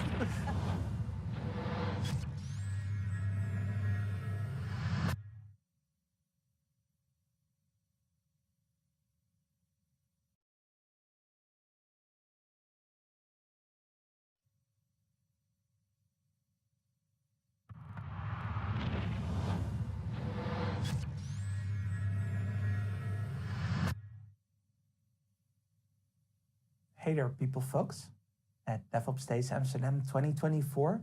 I'm here speaking with Ali Reza. Hi. Hi. Thanks for having me. Thank you for joining. You're here to give a workshop. Can you tell about what it is about? It's something with cost management, right? Yes, that's correct. Actually, it's not really kind of a workshop that people need to do something. It's more of a knowledge sharing session, I would say. Maybe it's too short for cost optimization, but it's quite interesting because I had a quite experience in the cost optimization in many of the companies I worked in the last 7 years. And I started to see some sort of pattern. And I found that maybe it's good to share these experiences I had with rest of the people here, which I found it quite useful actually for myself. And I think that if people also join to this session, they might find it useful for themselves as well. You discovered a pattern. Can you tell a bit more about that? Yeah, it's quite interesting because there was a time that I had to move between jobs a little bit quicker than normal in a matter of 7 months or 6 months. And at some point, it is a little bit of a challenge move between jobs. But on the other hand, it's quite interesting because you get a chance to work in so many different companies. And especially if you're using the same sort of technology, then you get to know how they are using this technology. And for my side, it was about Microsoft Azure. And I saw that every company I started to work, I saw that the same sort of problems I was facing. And for those companies was a challenge. But for me, it started become a kind of a common issue, common problems. And also, at some point, I started to see the reasons behind these problems. And for example, in this particular one, I found that the knowledge gap, lack of proper knowledge, was the issue because we are using a technology, we don't have a knowledge, and then easily we can make some choices that definitely not only lead to many parts of the software development, but also lead to the cost. And that's why I found that by bringing this awareness to people, and a little bit of also knowledge sharing, maybe I can help to tell people that how they can actually put some light in this side of the project. It's important also. And not to see it as someone else's job, because we usually had this problem in the past. Yeah, you have somebody somewhere worrying about the spend. Yes. And it's not you, right? Yeah. Because, I'm also still young, but back in the days when I was a developer 24 years ago, we were in the on-premise, not the cloud. At that time, we were just focused on building things, and servers, storage, network was someone else's job. So we didn't know anything about those areas, and we were not involved on any part of the cost management. But now we are in the era of cloud. With a few clicks, you can create virtual machines, storage accounts, databases. So every service you create and every, I would say, resource you use, it's going to impact your company bottom lines. And this is quite interesting. And that's why it's a really different situation now. The cost management is not only the finance department job. I would say it's everyone's job, from the business stakeholders until engineers. Everyone has share in the cost management. But okay, I get that. So you move to the cloud. It comes, the infrastructure comes closer to you somehow, while it's further away, which is a weird concept, but okay. When I'm an engineer, having like a tab somewhere and maybe some diagram with the cost, it doesn't say anything to me. How do I, as an engineer, how should I go about these costs? Is there any advice that you can give? That's the point. We usually come to the point that the cost is getting out of control, and they give us some sort of graph, pie chart, bar chart about the usage. Hey, you're spending too much. Yeah, you're spending too much, and you're right. And that's exactly what happened to me when I went to different companies. I was always in the situation that, hey, cost is out of control. Everyone looking at the graph, no one could actually understand anything. They would see the cost is going high. They cannot translate it to okay, is it normal? Is it abnormal? What should be the cost? The thing is, in order to get to the point that you are able to in controlling cost or manage the cost or optimize it or whatever you call it, first of all, you need to understand your workload, your application. You need to have a good understanding about your requirements from the business. And then after that, you need to come to the technology you're using. It doesn't matter, Azure, AWS, Google Cloud. And see what is the best choice for that. What is the suitable option? What happens now is that we are just trying to create something, put it out in the market. And the best option we see on the cloud, based on some documents, whatever, we just use it. We don't actually go in deep. What's going to happen if, for now, we have 500 requests every day? What happens if it goes to the 10,000 requests? We don't check these kind of data. And when we get to the point that we have lots of customers, lots of workload, the cost is getting out of control because it's not optimized at some point.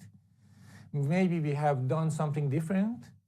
And I would say sometimes the options are not wrong in the beginning. We just need to adjust it as we go forward, as we change our requirement. But the point is, as I said in the beginning, when we don't care about the cost, we don't look at it, and we don't consider it as a part of the life cycle we have in the software development, at some point it's going to come back to us and chase us, because the business people are looking at the cost. And if they see it doesn't make sense, their return of investment for them, they don't know anything about the technology, but they know that cost that doesn't make sense. So they come back to us. And unfortunately, most of the time, the engineers are not knowledgeable in terms of the cost. But if you ask me, it's not about the cost. They don't know actually that much about the applications they created for the infrastructure.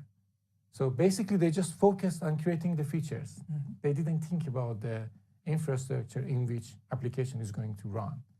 So this is a piece of the puzzle that we need to put together. So we cannot just focus on the feature development. We need also to consider all actually building blocks, and cost is one of them. So in other words, if the clipboard person or the dashboard person comes to the engineering team, basically you're already too late. Because it's arbitrary. A dashboard should be created by the engineers. I mean, the engineers should look into the dashboard from the beginning. When you are in the development, you are in the proof of concept. You need also to, when you do the proof of concept, you just want to see if that concept is working, right? Part of that proof of concept should be the cost. You say, okay, this is working, and this is the cost. If you're gonna, for example, have a 1 million user, this will be a cost. Maybe the business say, okay, this is interesting, but I don't want that because it's really expensive for me. But sometimes we don't provide that information. They go along with the project, and 6 months later, they shut down the project because they say, this doesn't make sense, this cost. We should have known this information earlier. But who is actually supposed to provide this information? I think engineers, architects. And this is part of the journey. I mean, there are many engineers that they don't like the cost. But we need also to consider that we cannot run away from the cost. Many engineers don't even really care about the infrastructure that they're running on. They're like, okay, like the platform team gives me the platform. But they're not aware of then the cost. So that's really, really sound advice, I think. Yeah, I have a feeling that those people are still living in the on-premise mindset. Because in the on-premise mindset, we had a completely separated departments. And people on the development side, they were just focused on the development. They had no clue. Even I was part of that, I remember. I had no clue about the servers, what kind of servers we are running. I was curious about it, but I couldn't even get information because I even didn't have access to the production environment. And I didn't know about the numbers, how much they are paying every year for that. No one knew, between the developers. I have a feeling that some developers nowadays, they're still trying to live in that kind of atmosphere, but it's not possible anymore because the things we are designing impacting directly to the cost. So it's a different time, I would say. We are almost at time, so to round up, I feel that there's a lot more to uncover there. What should people do to improve their cost awareness? I think, first of all, let's bring this up that we need to increase our level of knowledge about the technology we are using. As I say, it doesn't matter if it's Azure, AWS, Google, or any cloud provider. And don't see the cost as something really annoying. See it rather as something interesting, that how we can see it as a puzzle in terms of the performance, availability, all those kind of aspects, how we can actually put everything together in a good way that to create an efficient architecture and also sustainable, we want to create a sustainable solution. And one of the part of the sustainability is the efficiency, and cost is part of that.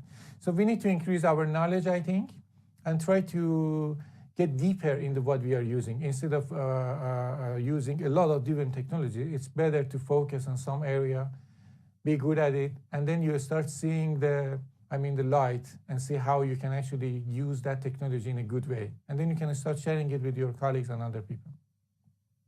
I think that's solid advice. So for the people watching, check your cost of the service that you're running.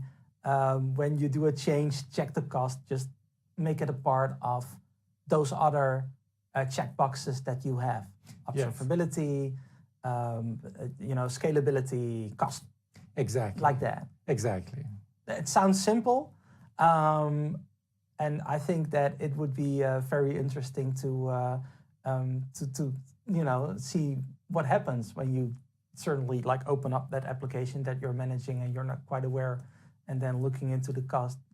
Did you really write efficient code? Did you choose the right services? Yeah, and one thing to add is that this is, by the way, it's not a one-time job. It's a continuous work. So from the beginning to end, in every phase of the project you need to still consider the cost, because things are changing, right? The business requirement also changing, and that's why we need to adjust the cost as well. Great. Thank you so much for being here and having this wonderful conversation. I learned a lot. I've never worried too much about cost, and maybe now it's the time to do that with the next project. Thanks for having me. And thank you for watching these interviews. There's more coming, and more interesting people to speak here at Devopsdays 2024. The awkward way. Bye-bye. Bye.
Are you the ones who are going to...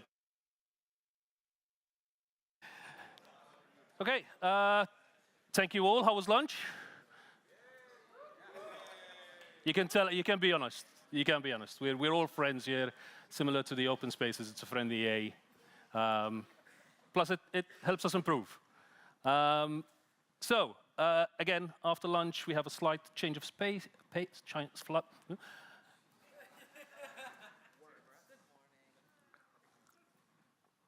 we have a slight change of pace with Ignites.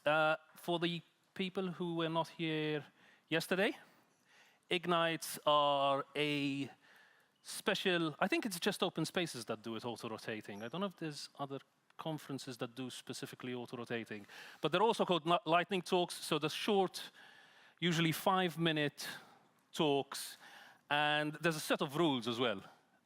We usually ask speakers to hand in the slides beforehand because it's all on one laptop, it's all set up beforehand because everything auto-rotates. They need to be 20 slides, not one more, not one less.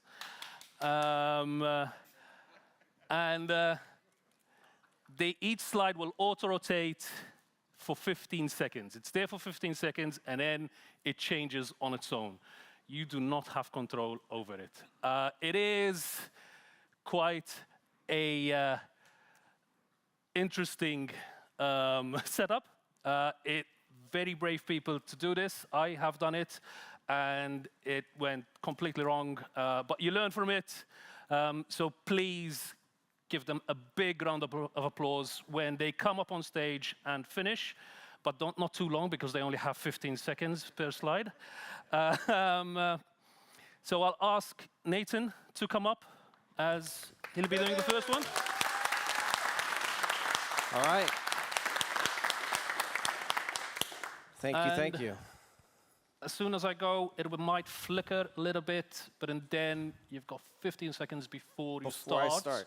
An extra 15 seconds. Yeah, you get an extra 15 seconds as an introduction. Thank you. Well, in my extra 15 seconds, I just want to thank all of you for coming out to Devopsdays Amsterdam and making this a welcoming and inclusive community. This is one of my favorite DevOps days around the world. Just don't tell any other DevOps days I said that. Now, I want to take you back to 1986. In 1986, in the US, in popular music, there were rock bands and there were rap bands, and they never collaborated. And when you listen to the radio, you would either hear rap or you would hear rock. And the developers, those rock bands, they got really frustrated. They were banging their heads against the wall. The operators, the rap bands on the other side, were always angry at the developers. What is this shit you're throwing over the wall to us? We hate it. Until one day a developer got really curious. What's happening over there in ops land? And so this developer poked his head through the wall and he said, y'all are doing some important stuff. We're doing some important stuff. Why don't we tear down this wall and come together? And that's in fact what happened. They tore down the wall and they came together. But here's the thing, look at that. The rappers didn't pick up a guitar and start shredding. Steven Tyler didn't start freestyling some rap.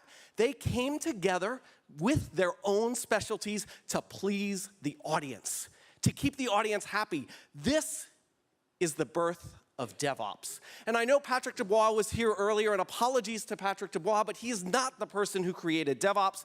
It was this gentleman, Rick Rubin, in 1996. He's a record producer who decided to bring together Run DMC and Aerosmith for the very first DevOps collaboration. And Rick has gone on to have an incredible career as a music producer. He is now a philosopher. He tweets every week about DevOps. Sometimes adversity creates an environment for good things to grow. That's DevOps. I'm pretty sure Rick Rubin has never heard the word DevOps. But what you'll see is that he tweets about it all the time. Are you following or are you leading? Does it really matter? Sounds like DevOps, doesn't it? Let's see, what else does Rick have to say about DevOps? Thinking doesn't always solve problems. Sometimes creating space allows inspiration to do the work. So this is a good reminder that when you're beating your head against that wall, trying to troubleshoot that bug or resolve that incident, just get up and go have a walk. Quality over deadlines. Yes, this is exactly what all of our managers are telling us, right? Quality over deadlines. This is DevOps, and Rick knows it. He knows all about DevOps. The beautiful thing about Rick, when he tweets, he automatically deletes his tweets also, so you have to pay very special attention to them. The reason to finish is to start something new. Even Rick Rubin knows that we should prioritize flow of work through the system, not how much work do we have in process. We need to prioritize that flow. Avoid thinking of your old work, legacy, as being better or worse than your new work, modern. It's always different. A new reflection of a new you, the result of more time. Modern microservices aren't always better than that monolith. There are no shortcuts. You have to do the work. You have to do the work. You can't buy DevOps. Someone will absolutely sell it to you, but you still have to do the work. With every piece of advice, consider sometimes the opposite is equally true. Remember everything that you've heard from this stage over the past 2 days? Maybe it was all wrong. Perhaps, but probably not. Right, Sasha? Probably not. All right, you cannot control how much work it takes to finish a project. It could be hundreds of hours, or it could be 5 minutes. The amount of time it takes is irrelevant. Also, said your manager all the time. Also, this is a great commentary on story points, right? Okay, there's a visceral reaction when you know something's good, and it doesn't have to make sense. It's not intellectual, it transcends intellect. This is the collaboration that we do with our security teams. Our path is to collaborate with what's happening, not to fight it. Stop fighting one another. Let's collaborate with what's happening. We've got to get this out to our customers. We want to drive real business value. The best pieces don't tell you what to think.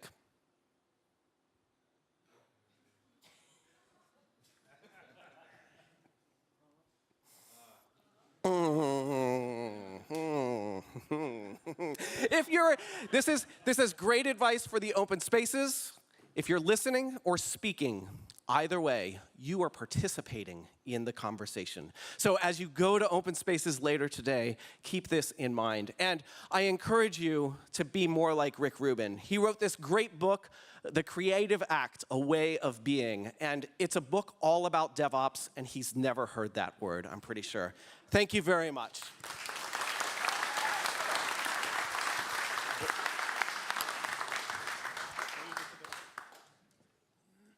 Hello, everyone. My name is AJ, and thank you for being here at Devopsdays Amsterdam, and it's good to see some familiar faces. So today I'll talk about on-prem is the new black. You know, I work with a lot of SREs and DevOps engineers in the past few years, and we're trying to see, you know, why, you know, this reverse cloud migration has been the in thing these days, right? So initially, when everyone was moving to the cloud, you know, it was meant to, you know, either save costs and, you know, make things quick, but underneath, you had a lot of costs and without the lack of optimization, right? And cloud companies know that. If you're just gonna lift and shift, you know, it's not gonna make your application magically go any faster, right? So you need to go back and see like what makes sense to actually move.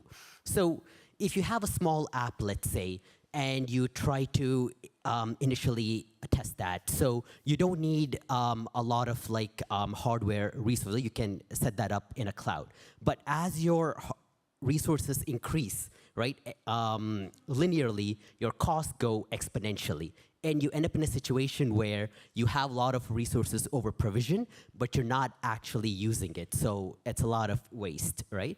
So what makes sense to bring on-prem? So things like a GPU processing, which is very expensive in the cloud, you can bring it on-prem on your own hardware. It's a lot cheaper, it's a lot closer to your other systems, and you can scale it with your other applications as well, right?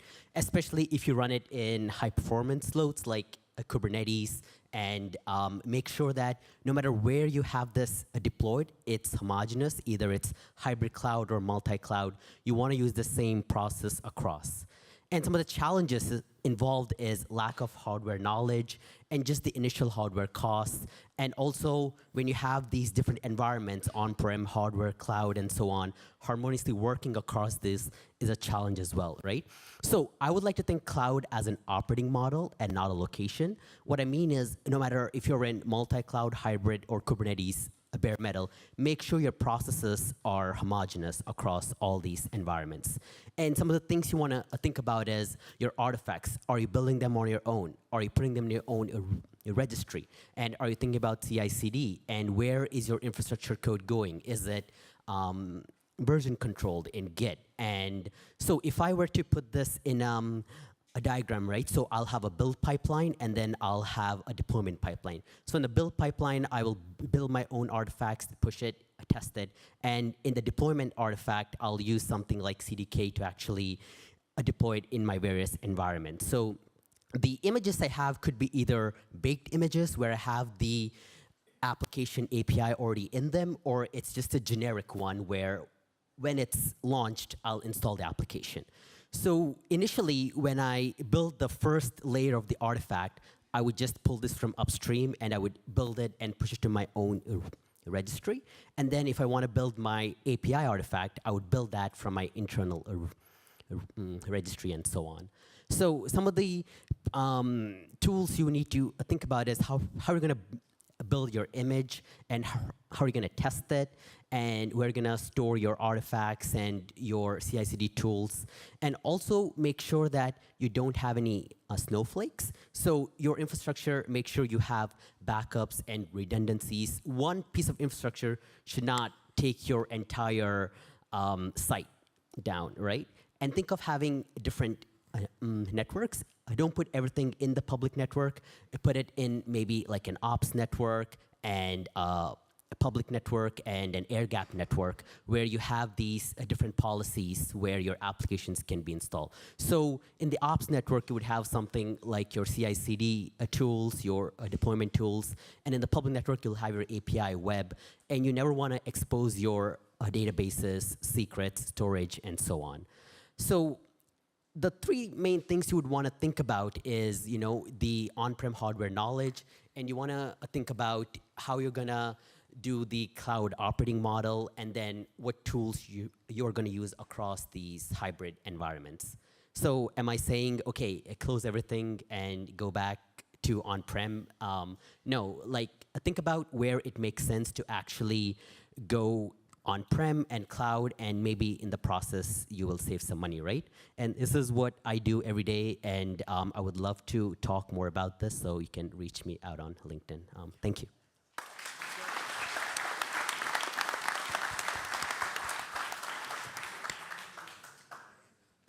Hello. Good morning, afternoon, whatever. So my name is Leon. I was gonna do improv here, but then we are doing it at the open space later, so it frees me up to talk about theater. I know. I'm going to talk about engineering some other time, I promise.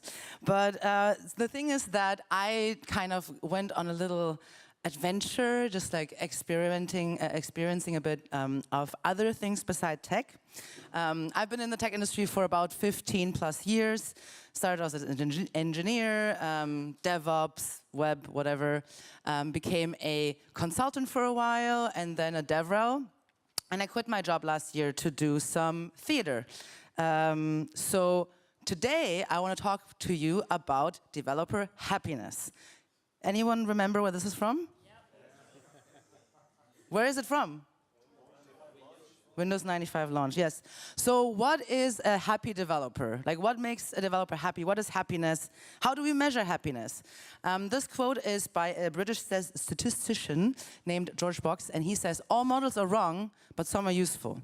Because we cannot really measure happiness. What we can measure are things like productivity. We make up these metrics, like the three core dimensions of DevX, DORA, the employee NPS, all of ways to approach happiness so we can measure it. Why? AI. We need data to do AI. Nowadays, you can't open a tool without it screaming at you about like AI productivity tools. It will spy on your work behaviors to then optimize, whatever that means. And here are my 2 hot takes. Number 1, people, not laboratories. So if you do the same thing to the same person, doesn't mean that it's gonna, happen the same way again. The other one was humans are not, what was it? Oh, humans are unique. Yes, sorry. So what I'm getting at is that as a community, as people, we need to learn to re-embrace the humanity of things, the uncertainty of life. So I'm talking about theater, right? So in theater, you will have things like scripts and music sheets. I was doing musical theater, should have mentioned it in one of those slides. But the thing is, the script is a way for you to kind of understand where you're going, but it's never going to happen exactly as it's written. You have to practice stuff. We met every week for 3 months. We went over the same scenes over and over again, really bringing in like the unique things of the people there. And what I've learned is that no matter where you are, no matter which industry you are in, it always comes down to community. It always comes down to the people around you and the unique and individual things that they bring to the table. So this is a picture of a production of Cinderella. So we were the knights behind the prince. And after a while, especially on stage, it really felt like we're there to have his back. Like it really became its own community. And while you're rehearsing in a space that is not the same space as the one where you actually are going to have the show. So you don't actually know how it's going to look like in the end. You just know, I need to be here next to this person. But you don't actually know until you get to the stage, like, how will it look like? How far do I have to walk? How big do my steps have to be? And every night, every show, we had like 5 or 6 shows in 4 days, the performance was slightly different. Some things would just happen, like someone will fall down, some things don't work the way that you think they will work. You think something's super funny, but people just don't think it's funny. So you have to always trust your other cast members that they have actually paid attention and know what exactly is going to happen. Other things that we're doing was safety calls. So we had to do intimacy and we had to do physical things. So before every show, we had to practice it once, do a safety call and see does everyone feel comfortable doing it? So in conclusion, what I've learned from theater and what I think we need to do more in the tech industry is trust, autonomy, practice. We need to trust each other, we need to trust our team, we need to practice a lot, and we need to trust that everyone knows where they need to go and that they will be able to get there also. So, the other thing is support your local art. It is very, very difficult to get into kind of arts and make money with it. So, you should check out your local theater, whatever. If you're interested in Amsterdam, there's currently an audition call for a confidential musical theater project. So you don't know what you're actually performing for. You just have to audition and then you just go there and just perform, which is gonna be fun. If you wanna see me perform, I'm going to have a comedy show tonight at 10:30 at Boom Chicago. You can follow me on the internet at Leon Makes Things. I do also talk about tech. You can talk to me about it later. All right, let's see. I wasn't counting on these extra 15 seconds, so here's a tip. If you're doing a lightning talk, it is 20 slides, and yes, they do auto-advance. No one said you can't have the same slide twice. So, daily stand-ups will make us a DevOps team and other fun things management says, and that is all my time because that is a long title. But I am very a believer on this subject, so that is why I wanted to talk about this today. These are some things you're going to hear in meetings, and this is what they actually mean when they are saying these things. We're fully embracing DevOps, so we'll start by having daily stand-ups. You ever heard that in a meeting? Maybe you have. Definitely. What did it mean when they said this? They meant nothing's going to change, but we really want to know what you're doing every day. So we're going to sit there, you're going to tell me what you did and what you're planning on doing, and you better get on with it. Next point. How many seconds do I have left? 3, 2, 1. There we go. The organization is going fully cloud native. This is one I've heard in a few projects. They usually have something that is on-prem, and finally they're saying, we're doing it, we're moving to cloud. You're thinking, great, I'm going to love this project. What did they mean? Are they going cloud native? Nope, they're going to lift and shift. However, they are going to call it cloud native. They're going to say we are a cloud organization. Not really. They're just running their virtual machines on someone else's data center, right? So careful if you ever hear that one. All right, next point. We have to use open source and containers. And who got sent here because their boss said, yeah, open source, that's a good thing, right? Put your hand up if this was the case. No, all right, oh, there's one guy. Sorry, man, I apologize. What did they mean? Did they know what this mean? No, they meant Docker and Kubernetes sound like hot words. I don't know what they are, but they will look great on my resume. Therefore, we need to have these things on our project. Make it happen. I don't care how. I want these things to show up on my resume so that I can get more money next year. I like this one. When you are in a meeting and you hear someone say, we cannot do that. That is impossible. This might be someone who's respected in the organization, maybe someone who seems to have experience, but they say, no, no, we can't do this. What do they mean? They meant, I don't know how to do that. Easy, right? And this happened to many of us. This happened to me. Sometimes I've said it. But there's a cool counterpart to this, because you always have that pessimist who says, we can't do this, right? It's impossible. You're also going to have the optimist that says, that'll be easy. Sometimes you got that one person there who's a little too optimistic, right? And he's like, oh, yeah, we can do this, no problem. You're sitting there thinking like, is it that easy? What did they mean when they said that'll be easy? Well, yes, you guessed it. I don't know how to do that. So cue some panicky Googling right there in the meeting to see what does this actually mean. Will we be able to do this? So once we've gotten out of those, let's see what the next point is. I should have made this shorter. We're estimating 80 hours for this user story. 80 hours can be 500 hours, can be 100 hours. Have you been in that situation? Hand up. Yeah?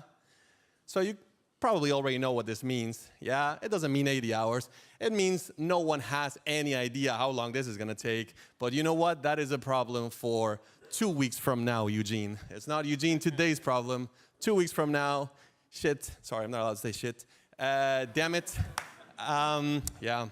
So related to that, the 2 weeks have passed, and guess what? It's time for sprint planning. And you know what? You're sitting there thinking like, wow, but my 80-hour task, I didn't even get to finish that, right?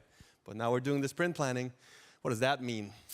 Well, it actually means we're just going to take everything that's open. We're going to do sprint +1.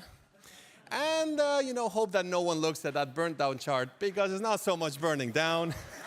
It's more like staying flat, am I right? Thank you, thank you. Next point, June 1st. That is the go live date. And I love it when it's like in 3 years, like May 15th, 2027. That's our go live date. Sure, why not? It's a date, like any date. What does this mean? June 1st is a date when we're going to start really getting stressed about how far behind we are, right? Because it's just a date. It's the same as the 80 hours, right? We're notoriously bad at estimating time. Next point. Let's see what that is. AI, machine learning, blockchain, quantum computing, especially AI, man. Every meeting I'm in now these days, like AI, we got to get AI in there. People be saying Gen AI when they mean machine learning. That's just ridiculous. If you ever hear this in a meeting, you know what you got to do. Run.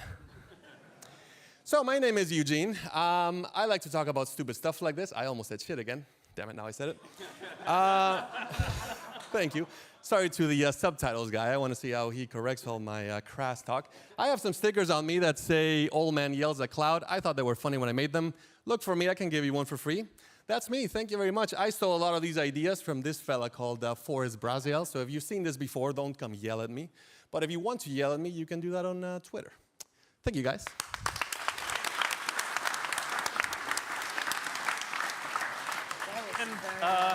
As you saw, the 15 seconds, 20 slide is choppy waters at times. But again, I would like to bring all 4 Ignite speakers on the stage again so that you can give them a big round of applause. Nathan, AJ, Leanne, Eugene, thank you so much for a wonderful job.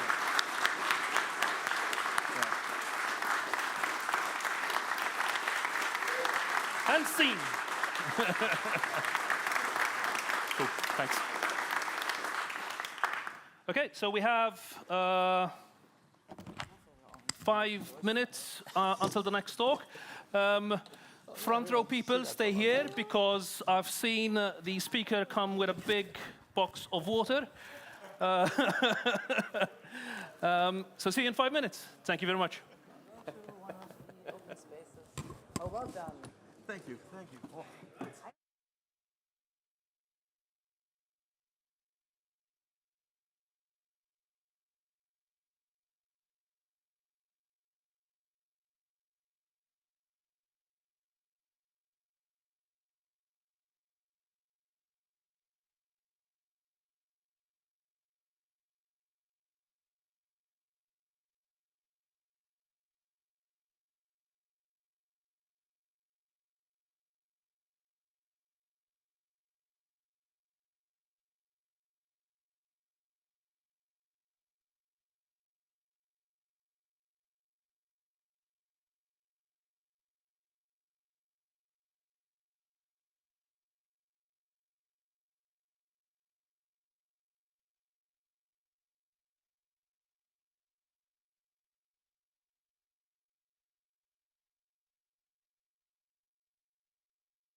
Hello. Yeah, it works. Great. I hope you're all up for receiving a session here with torturous, it literally said torturous in the session description, formulas. And I'm really curious to learn what actually the laws of thermodynamics have to do with IT. Well, we're gonna have Marcel here, and Marcel is at computing responsible Did for I do something wrong to Suzanne? What? What? Hey Tim, how are you doing? Tim, are you there? No? Okay. This was a very serious intro, and well, there you have it. It became stand-up comedy. Anyways, we have Marcel here from At Computing. If you're not You familiar, need to tell me something? Okay. I'm gonna read the captions just to find out what he said. It's awkward, right?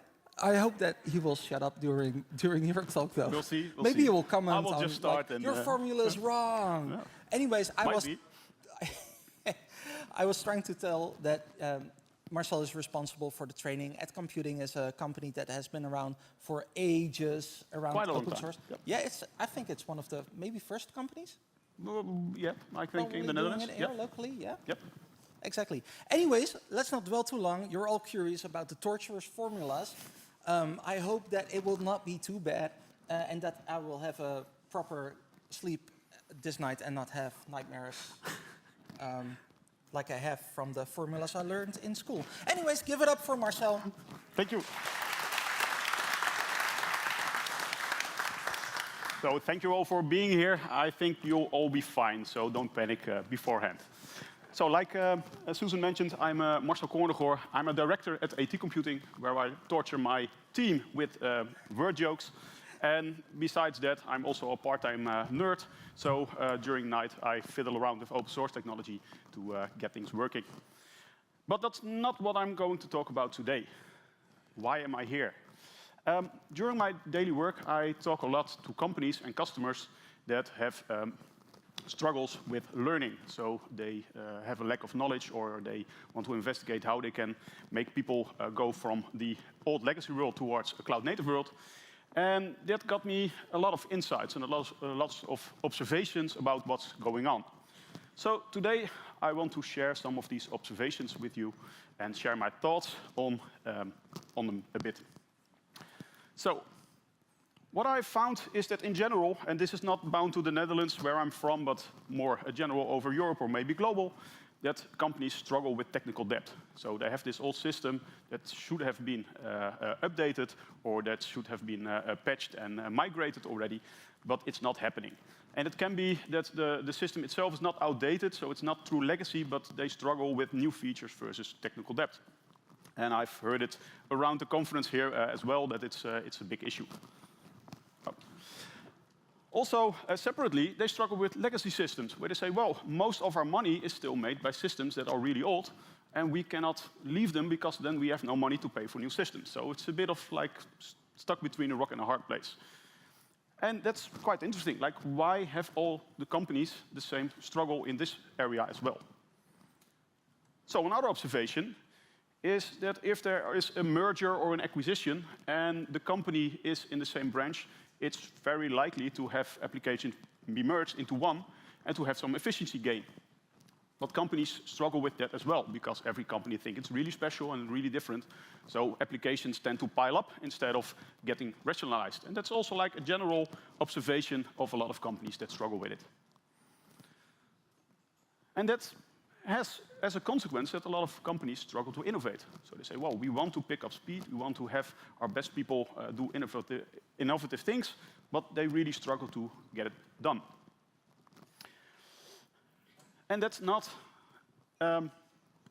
without the governance that they experience. So a lot of people say, well, we want to speed up, but this manager needs to approve, or the company is really slow. And that's also like a general observation that a lot of companies say, our people are ready, our people want to do it, but the organization doesn't pick up. So I think this all relates to the same underlying principle, and that's that companies, and maybe us here at Devopsdays, struggle with complexity. So IT systems are complex, and to change them and to make them more modern is complex, and that's really a big puzzle. So the baseline is that if you look at what happens there, is that we really, as humans, have a hard time making things easy and keeping things easy. So creating simple systems and maintaining simple systems. And we all probably know the KISS principle, keep it simple, stupid, or something like that. And we all know it, but that's not what we actually do, is my observation. So this made me wonder why. So I've seen this, I've thought about it, and I thought, well, is it just this simple? Is it just that we lack some form of motivation, or are we not intelligent enough to do so? What's the reason that all companies struggle with these kind of challenges? And that made me think, like, what is the human being as a species? And well, if you look into the psychological directories, we are quite peculiar. So we have this tendency to create organizations that have a big appetite of managing risk. So we have separate departments for it. Managers are hired to manage risk. Also in our daily work, we see a lot of risk and we want to contain it to make sure that things are safe. But the problem is we are really, really, truly bad at it. So we are basically in the car driving full speed and say, well, it's going great because our speedometer is pointing us in the right direction, everything is okay, but nobody mentions that we're hitting a wall if we do not brake. And we are really, on different levels, bad at this kind of risk management. So that's interesting, but how bad are we actually? This is actually some numbers from a Dutch bank. They did some research on how bad the cybersecurity situation is actually. And they said, well, nowadays a company has a 1 in 5 chance that there will be some form of cybercrime. So ransomware or some other hacking going on. That's quite a big risk for a company, compared to the hazard that a company might catch fire. That's 1 in 8,000. So that's really like a different scale. And how bad are we at risk management? You would say, well, cybersecurity should be the top priority when we want to maintain risk. But that's not how we do it in practice. Because nowadays you're not allowed to fart in the office anymore because the gas will increase the fire hazard. There's a rule for that. But on the other hand, root passwords may be spread around multiple engineers for the same systems, mission critical, and that's fine. So that's really strange if you look at the statistics from the actual risk, as long as it's, of course, neatly documented where those passwords are. That's also a rule. But this got me thinking further, like, why are we so bad at this? So why is this actually what we're doing, where we say that we are risk aware and we are proactive, etc.? We are not. So things first need to go terribly wrong before something changes, actually. And yesterday in the Ignite, there was also an example about airplane operators. There first need to be an airplane crash before there will be a change in the rules so that it will be prevented the next time. And that's just the way we are wired, probably, or how it works. And that's quite intriguing. Like, why is it that way? So why are we so reactive when we have the bias or the opinion that we are quite proactive or want to be proactive? So again, why? Why is this? Why are we making things so hard on ourselves where we know that there is an easier way? And that's where I start thinking, why is it so easy and why are we so good at making a mess? And why is it so hard to keep things clean and tidy? Is it because we have business that makes stupid decisions? Is it because the sales department, need I say more? Is it because, in general, C-level people are morons? Or does it have to do with politics? Might be. I think not.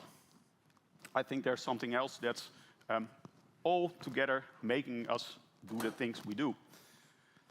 And it does not rule out all the other factors. They might have some influence on things, but there's a more fundamental principle going on that makes things the way they are. And that's the second law of thermodynamics. So, what is thermodynamics?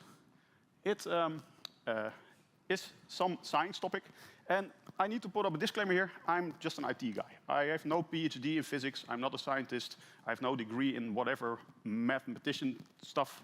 So it might be that there will be some calculation errors, but please give me some slack. So thermodynamics is a field of study that discovers the relations between heat, work, temperature, and energy. So that's like the 4 ingredients this field of science discovers or experiments with.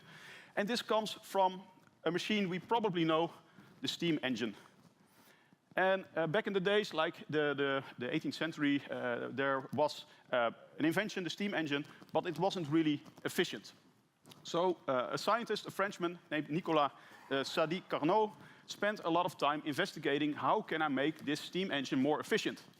And the reason he wanted to do it, because he wanted to have France to be a leader in this new technology era. So he thought if we have the most efficient steam machine, the most efficient steam engine, we can be ahead of the competition. So basically, the last few decades, nothing has changed. We now have this on machine learning models. It's the same principle. We want to be ahead of the pack. He did it with the steam engine. And when he was investigating it, there came more of awareness that a perfect engine could be possible on paper. But it was really hard to build it in real life. So a steam engine had really a lot of issues, a lot of inefficiencies, and that was where thermodynamics was born, to see how does it work actually. So why would thermodynamics be interesting for us IT pros? Well, a reason, and probably an interesting reason, is that there are a couple of laws that start counting at 0, which is a good thing. And that 0th law is basically stating that if you have 3 separate systems that are in the same, 3 separate subsystems that are part of a greater system, if 2 systems of those are of the same temperature or in equilibrium with each other, the 3rd system must be as well. That's like the fundamental reasoning of thermodynamics. The second has to do with the conservation of energy. And this is what probably a lot of you will know. It's part of thermodynamics, where you could say, well, if you have this system doing something, so there's energy put in, there should be an equal amount of energy put out, because energy doesn't disappear. It can only change a form, but it should be consistent before and after. So that's what the first law describes. And you can see here, the formula, that's the first formula, that the total energy of the system on the left will be conducted when you look at the work that it provides and the heat that's put in. So that says something about the efficiency and about the energy of the system. So the second law is all about looking at how does a system behave. So it's not about the efficiency of the system, but the nature of the system. And this means that the second law actually defines that if you have a system, a closed system, it will eventually tend toward an equilibrium. So it will reach some stable point, and that's the end of what the system will do. And this law also makes clear that it's not possible to have some form of perpetuum mobile. So you can not have an internal running engine, because there is no such thing, because there's always a form of loss of work that you experience. So there's the third and final law. So it's actually 3 laws and a 0th one, so that's 4 in total. That says that if you reach absolute 0, there will be reached a constant, because there's no movement, so there is no energy transfers, etc. So that's like the starting point of nothing happening. So let's zoom in on that second law, because that's what's the important one for IT systems as well. And this is a formula that describes what's called the concept of entropy.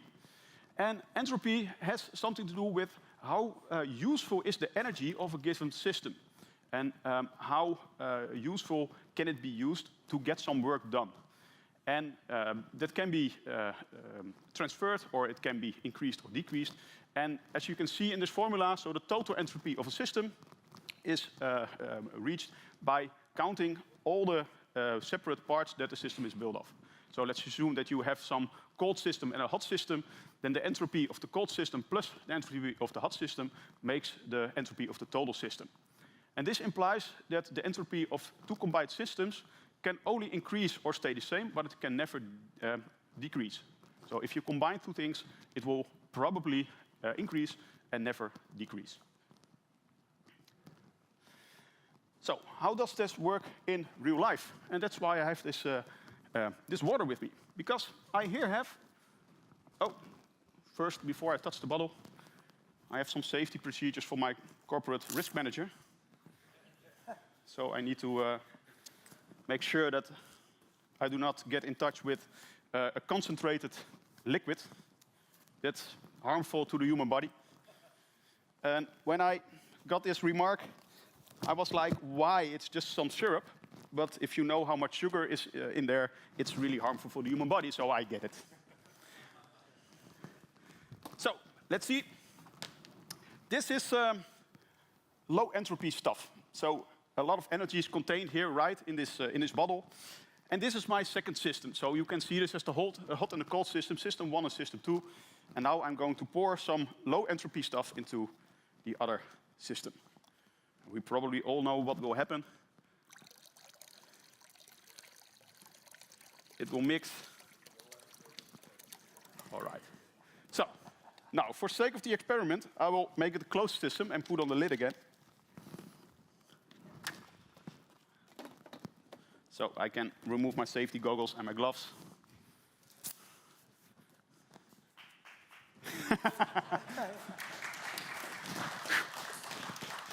All right, so what eventually happens is that the orange stuff will spread out evenly over the water. And that's quite interesting, because why does this happen? Anybody, any clue? Why does it happen? Because it can. That's interesting. Yep. Diffusion, not so much. It's really because it can. And it's basically the same principle that's fundamental for your coffee cooling off and not heating up. And the fun thing is that if you look at why this is not because it's, from a science perspective, impossible. So the laws of physics do not exclude the possibility for something to heat up spontaneously from colder things around it. It's just so improbable that it will never happen.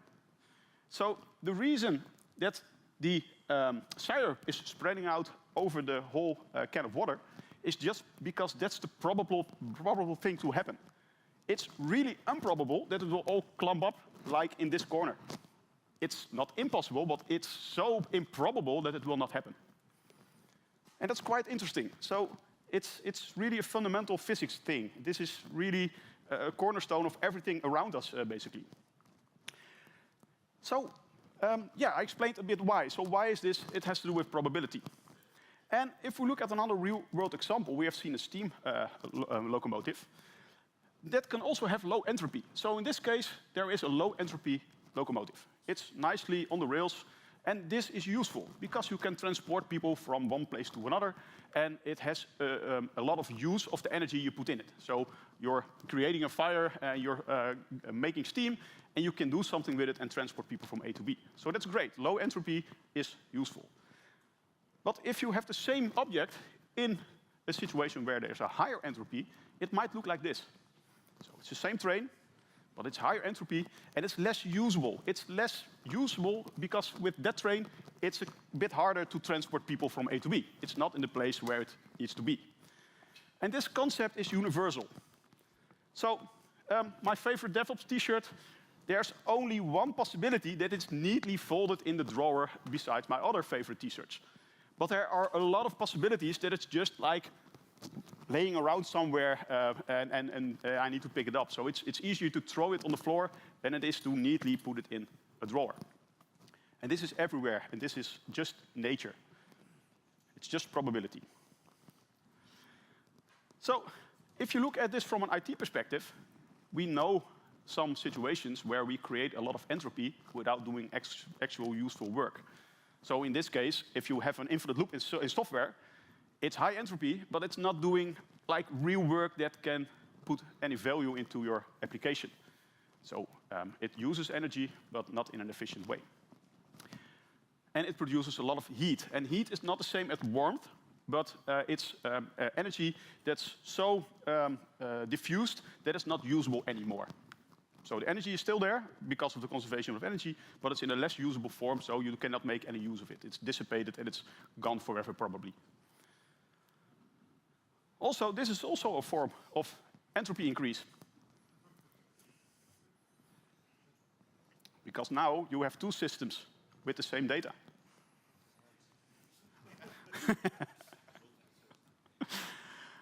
So this is also free security advice. The probability of your private data being not only in one place, but in many places, is really probable. It's nearly 100% chance it will eventually happen. So if you have budget issues, please, this is science talking, not me. It will happen. So this means that over time, software will become complex automatically. If you do nothing on a system, it will break. I have never seen my car being fixed spontaneously. It only breaks spontaneously. Also, IT architectures and IT landscapes will get complex over time if you do nothing. So the complexity is like free lunch. It will happen spontaneously. So the question is, what can we do about it? So can this entropy be reduced? So if we look at the train that was like riding through the station, it can be put back on the rails, right? It can be fixed. So yes, entropy can be reduced. So that's mainly because the IT landscape is not a closed system. This system is closed, so I can do nothing about it. If the syrup is spread evenly, then the system is at its final state. The entropy has maximized within the system, and there's nothing you can do to reduce it. But if you have an open system, so let's assume I take the lid off, I could build a filter and filter out the syrup again and have it put back in the flask. That is possible. So also within IT, this is a possibility.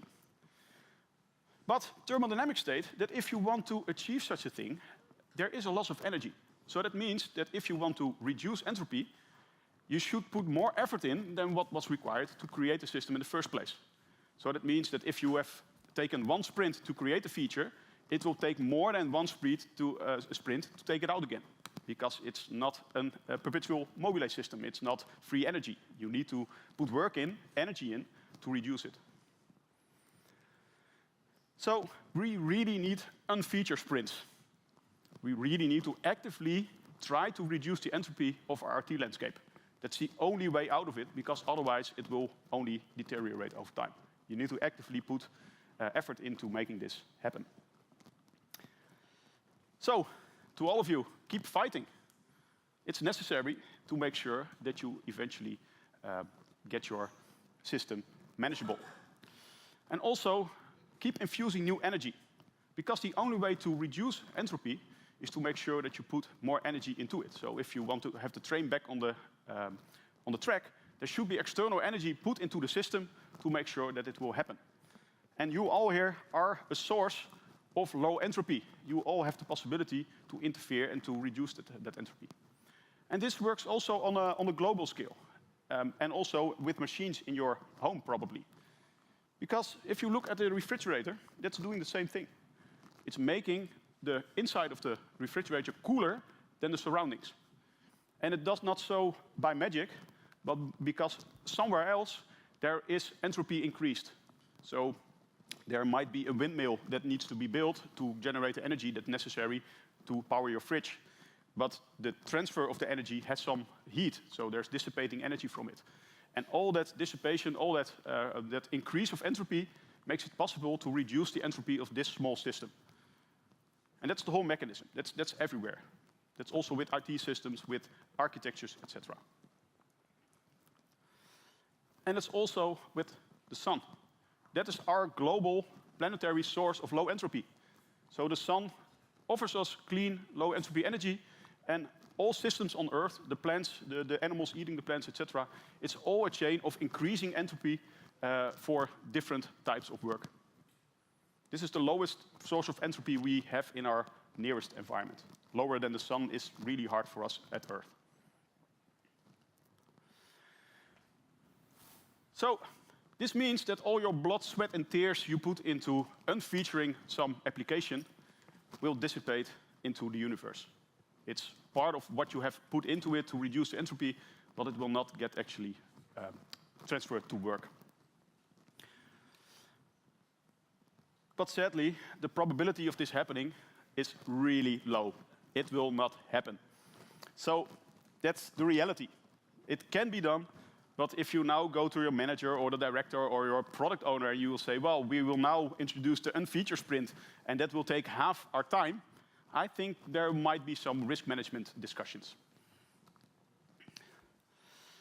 Or AI will solve this.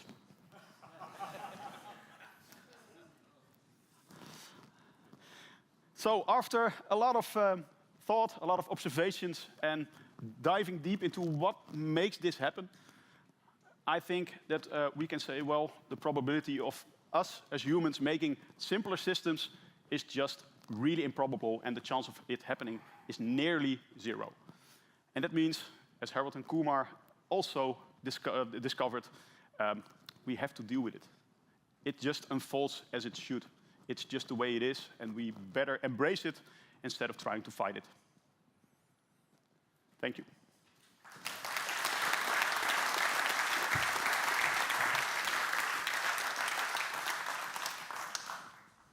Wow, I wonder who of you is gonna use this demonstration in a meeting? Like when you have this discussion about, hey, should we do this change to our systems? And you're like, oh no, way more entropy. And you just walk in like with a soda. Don't forget the goggles. They're yeah, important. exactly. That's if you want to be 10x, you wear those goggles. Those are like 10x engineering goggles. So yeah, if there's any questions, you can use the Slido, by the way. After this session, of course, we're going to continue here in the main room with the rest of the sessions, but it's also open spaces. There's one thing that we have on the open space that is, of course, super popular. It's the chickens, right? That you can't have Devopsdays Amsterdam without that. When to write CRDs and operators for Kate's Kubernetes Home Labs server. Home Labs server? I don't know what it is. Anyways, thank you so much, Marcel. It was really fun. We're gonna discuss the goggles. Do you have a link for that, by the way? For the goggles? For the goggles, it's yeah. From That Action. we can. They're super duper. It's super cheap at Action. Yeah. So if you're what?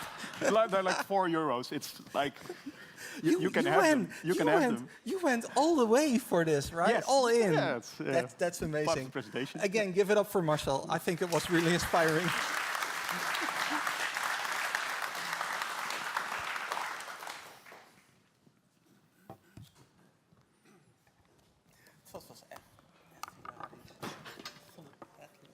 Mooi. Ja.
Okay.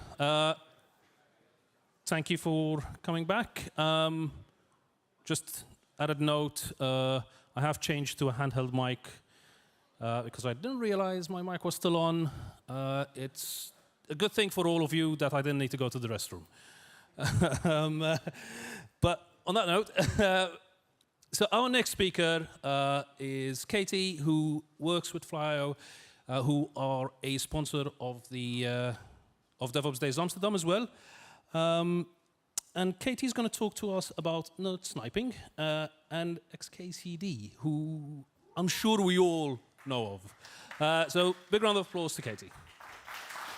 Hi.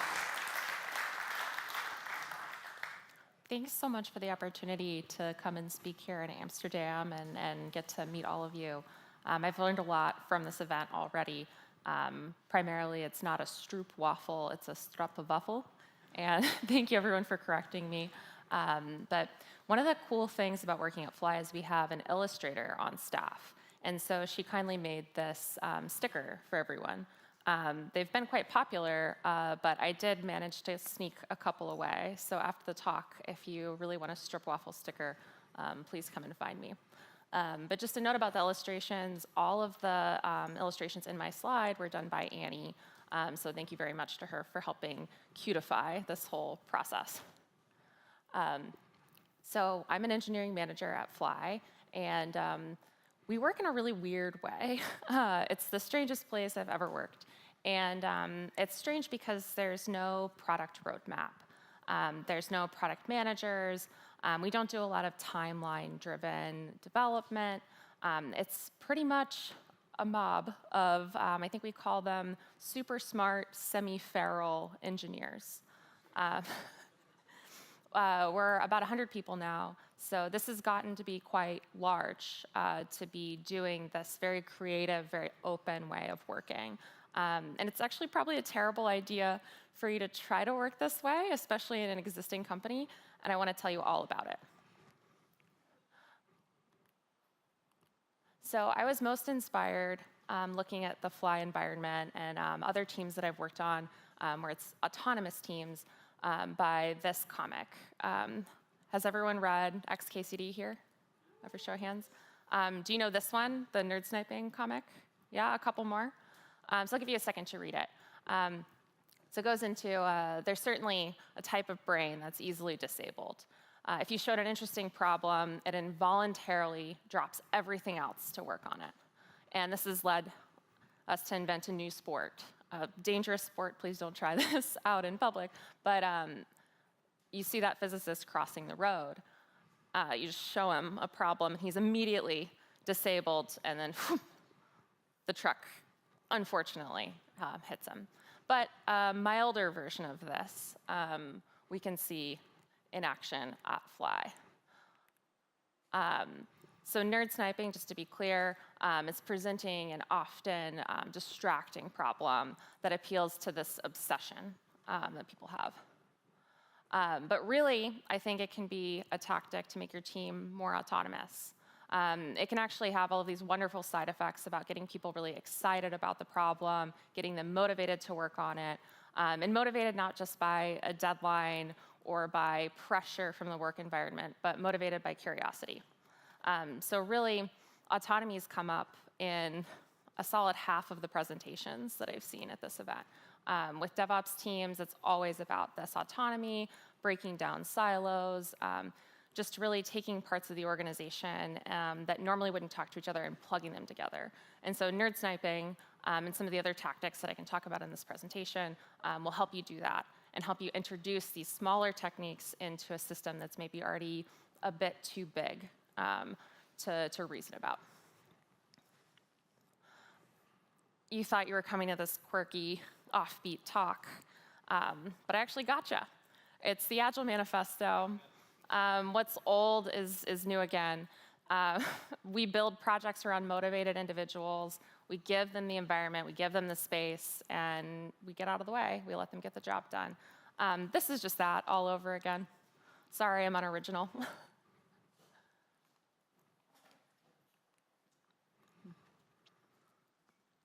But really, we're all going to the same place, right? We want to be building what matters. We want to be really satisfying that core need for independence and progression, autonomy. All of these are DevOps principles too, right? So it doesn't really matter if it's agile, if we find a way to repackage it to make it sound fun. We're all going to the same place. And like I said, nerd sniping it's really big at Fly. It's just everywhere in how we work. People started tagging me in when they're getting nerd snipes. Oh, it happened again. And we're really self-aware about it. We'll intentionally go into a conversation being like, hey, can I nerd snipe this person into working on this project?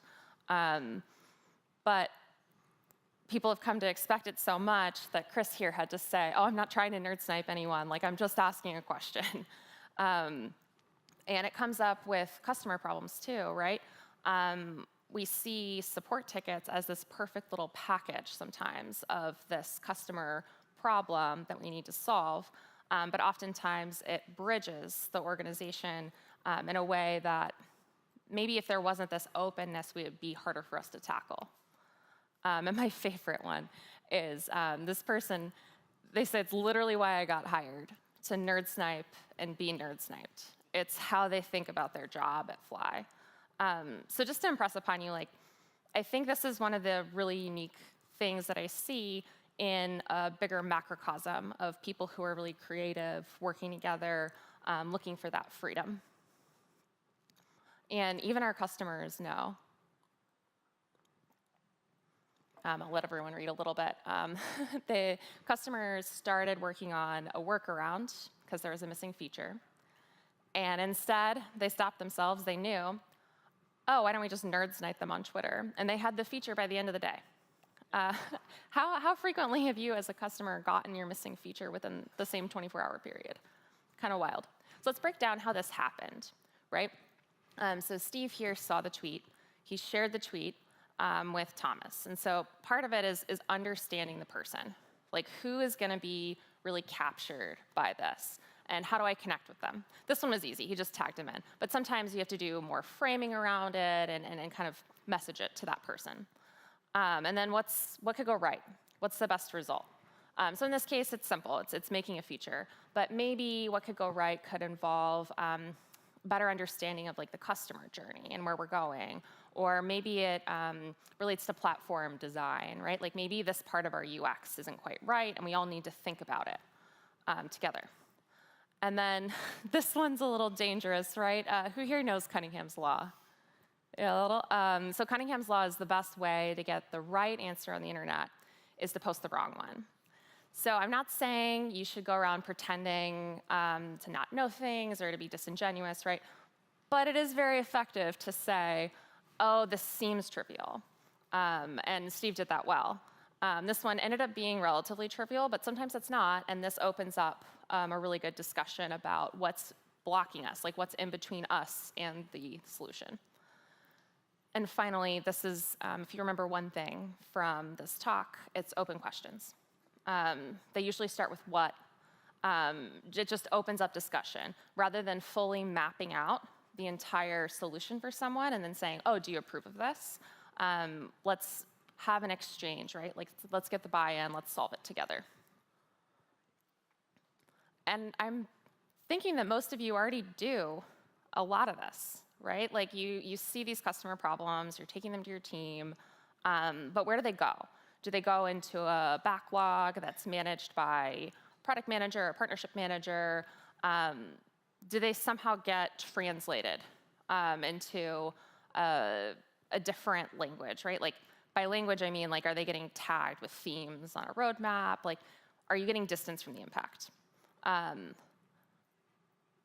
think if you focus on the open questions and then making time for your team to have that dialogue and that exchange and then actually go and do a little bit of work on it, then I think you can implement nerd sniping in your environment.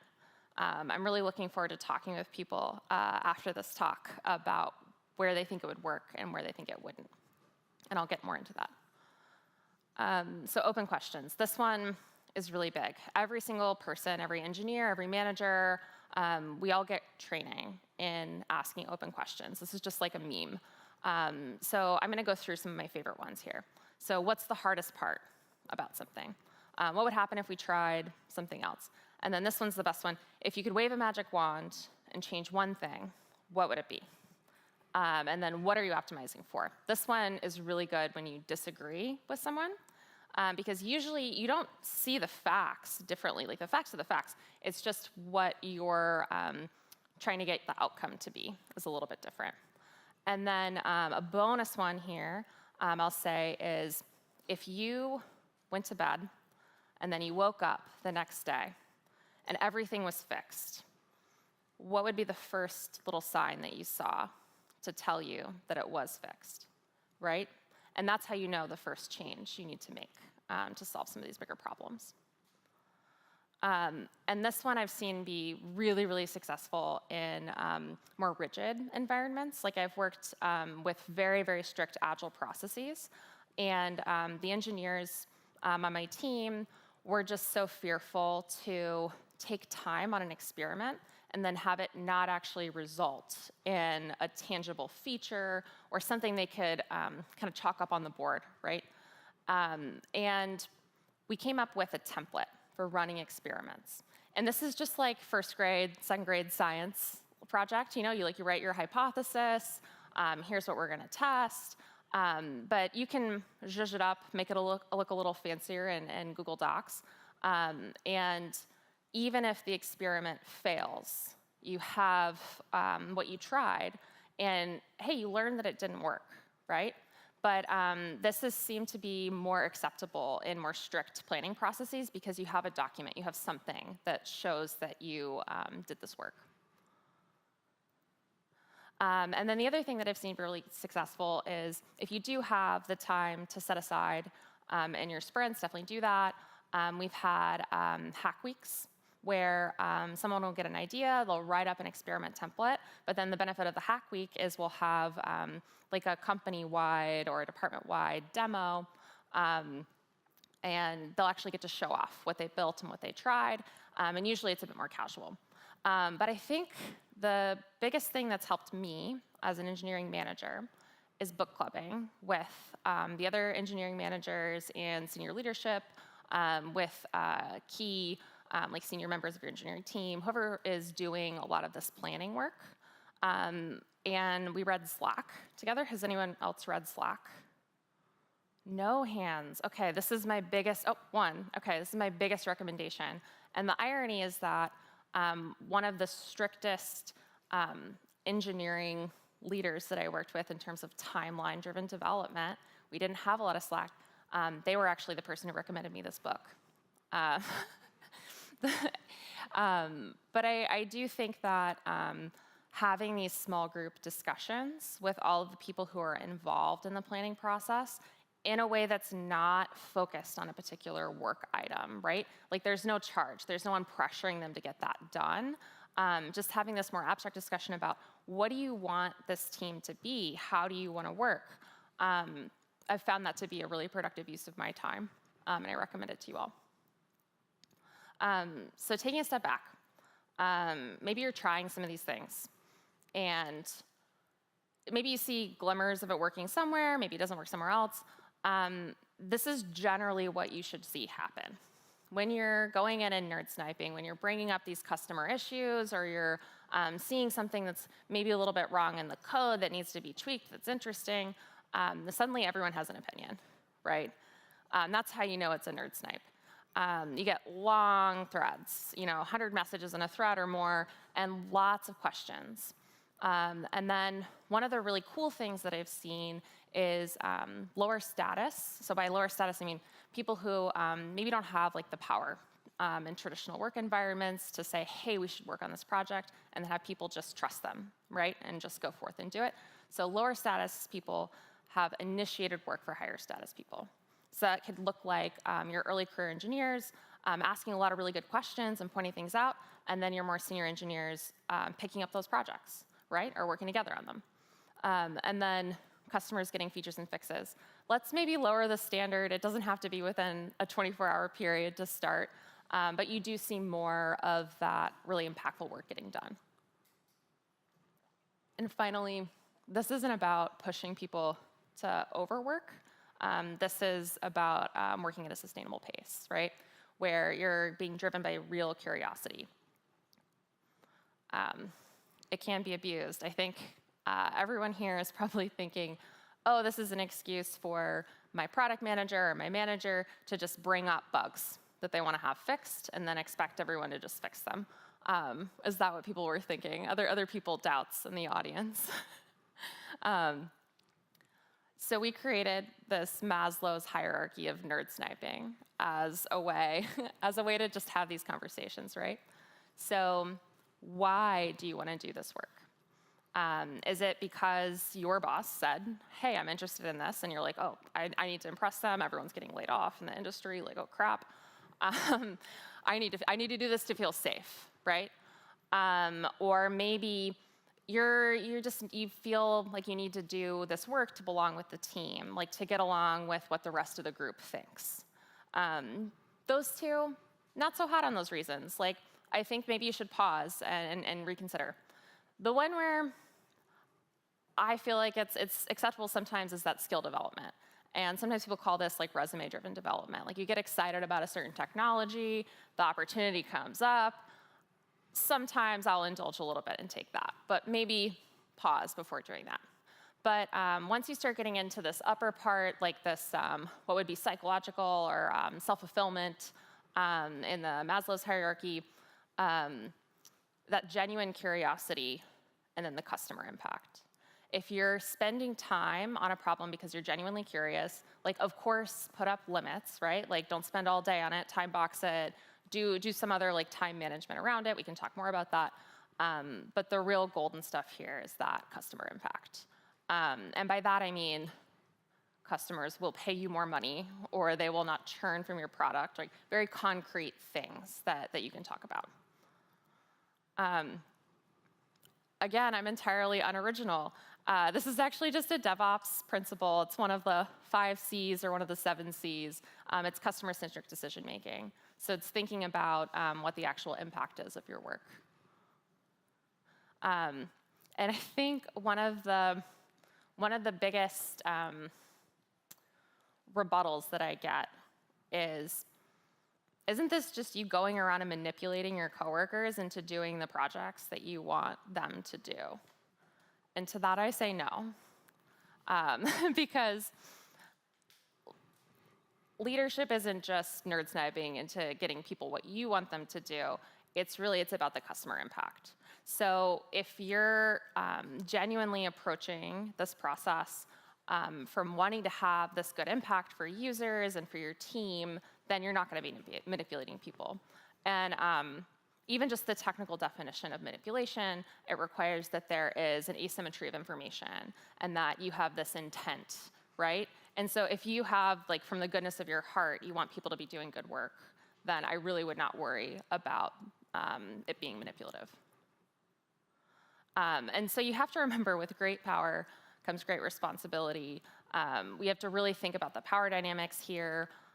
Who here knows the phrase, the hippo? Yeah, a couple. So the hippo is the highest paid person's opinion. You don't want to be that person, right? And you want to, if you're in the position, if you have the status within the organization to call that out, you can work to counteract that. So the hippo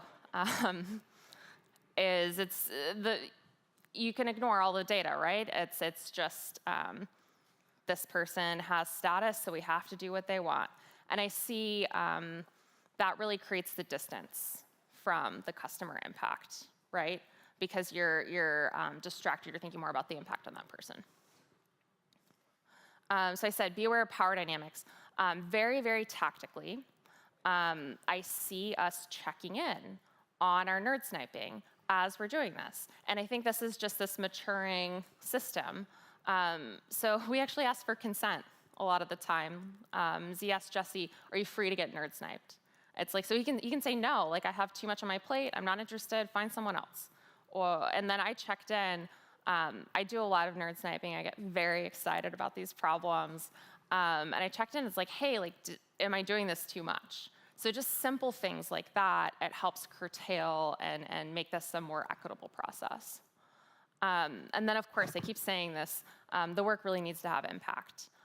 So I notice people will be successfully nerd sniping, this whole group, right? They'll be in a long thread. And then John here is really good about this. He paused. He said, it's working well enough, right? Like, I don't want to nerd snipe more people into this. Let's pause and make sure that this has already had the impact it needs to. And then really the whole point of nerd sniping is to get people curious and excited and engaged with work, right? Our professional development budgets are being cut pretty much industry-wide. It's getting harder and harder to motivate your team. So here is a way to make work really tempting, right? To get people genuinely engaged. And I see this time and time again where people say, oh, that was really sticking in my head. Like, I thought about that all evening. And of course, there's limits. Like, we don't want people doing a ton of work in their off hours. But I think that's way better than disengaging and being, the opposite. So some signs that you are ready to nerd snipe in your organization. It doesn't work everywhere. But if your engineers can say no to projects, if they can say, drop their ongoing work to take a couple hours, run an experiment, or even just take longer, right, to negotiate those priorities and those trade-offs, if they have the autonomy to do that, then A+. You should start nerd sniping right away. Another really good sign is if engineers regularly initiate the projects. So I've worked in organizations where it was pretty much just through product management or through like a founding team. There was a clear pipeline of projects that were queued up for engineering, and they had almost no say in what they worked on next. It was just going rote by the priorities. That organization, probably going to be a distraction. Probably need to do a book club or negotiate like a hack week time before you can just start firing off ideas. And then engineers talk with the customers. This one can be hard even at Fly. We do a lot of interaction with customers on our forum. We have some customer calls, but I think that distance from the customer, that's the risk of a nerd snipe being unsuccessful, right? Because you're tied to that impact. So really get engineers in on customer calls or just directly interacting with them, like in real life, in the community. And then for experimentation to work, you have to be okay with failing, right? And having that psychological safety in your environment. And the experiment template that I talked about, that really is your tool there to make it safe to have a negative result on your experiment, but still have it seen as positive forward work. But just remember, autonomy really requires responsibility. That's the deal that we're making for autonomous teams, is that you really need to think about the impact, but especially if you're higher up in that leadership hierarchy, you have more and more responsibility to make sure the direction that you're giving to the team is aligned with real business impact, right? Like, you can't send people off on wild goose chases. You can't just start a line of questioning and then ghost them. Like, you have to be responsible for this work that you're shaping together. And it can be, I think that can be the most challenging part of this, is you have to have a sense of where you're trying to push people and where the product is going and what the customer experience is. So if you're going to be doing this, you need to essentially be like a product leader in your organization, and you have to have a more democratized sense of the product and where it's going in your organization.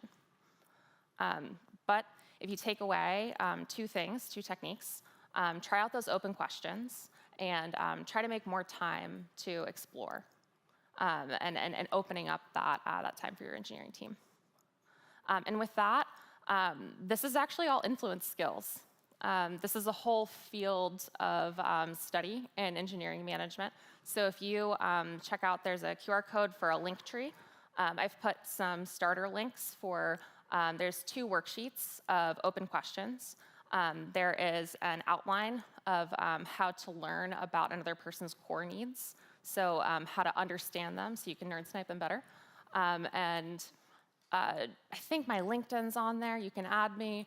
But I would just love this stuff, right? So please come find me after if you want to chat about how to make your team more autonomous and more experimental. Thank you. Thank you, Katie. We do have time for a few questions.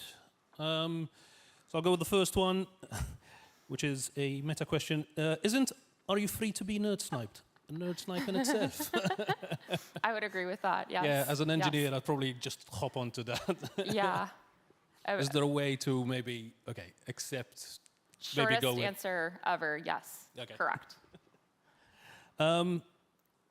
How would one start out with nerd sniping in a company that has pretty strict timelines? I think talking about that experiment template would be the most useful thing to start with, just because you can use that as a starting point and tag it. If you do like thematic planning, you could maybe take part of a theme and say, hey, we're going to take 6 weeks to experiment and discover within that theme. So it's easy to slot that into an existing process. The other thing that I've seen work again is the hack weeks, mostly because in stricter agile processes, there's gap weeks between sprints or sets of sprints. And I normally take vacation during that time when I'm working in that environment, but some people get really excited about certain projects, and so that's usually a time to have that voluntary exploration time. Yep, thanks. How do you avoid distracting people when they're busy with other things? Yeah, ask consent. Just like, do you actually want to work on this? And then I've actually seen this be helpful in the other direction, is we'll have engineers who get nerd sniped constantly, who are really excited about the work, and they'll go off and they'll use nerd sniping as a way to delegate and a way to take things off their plate. So I've seen this happen with a couple of engineers, and then they came back to me after and they're like, oh, I was really stressed about my long to-do list, and I realized I only have one thing left on it now. I got everyone else excited about it. And so this is really the progression, I think, from engineer to senior engineer to staff engineer, all the way up the food chain, where you're acting as that multiplier for other people. You end up nerd sniping loop. Yeah, exactly, exactly. One last one. Is there an organization size where this process would break down? Oh, gosh. I wonder if around that, where Fly's growing to, quite frankly. I mean, we're around 100 people right now, and we're able to do this, but it's because we've spent the past 3-4 years like really driving this into our culture. So I think around the couple hundred people, that's when you start having to, do you guys know Dunbar's number? Like I think it's 150, like the group size. I think you might have to start carving off and creating smaller groups within your organization and just operating within those. That's my theory. I don't know. I'll let you know in a couple years when Fly's a bit bigger. Just keep in touch, and I'll tell you if it still works. Have groups of nerd sniping experts around the company. Exactly. Cool. Thank you again, Katie. Really appreciate the talk. I love the fact that, use open questions as much as possible. And again, thanks again to Katie.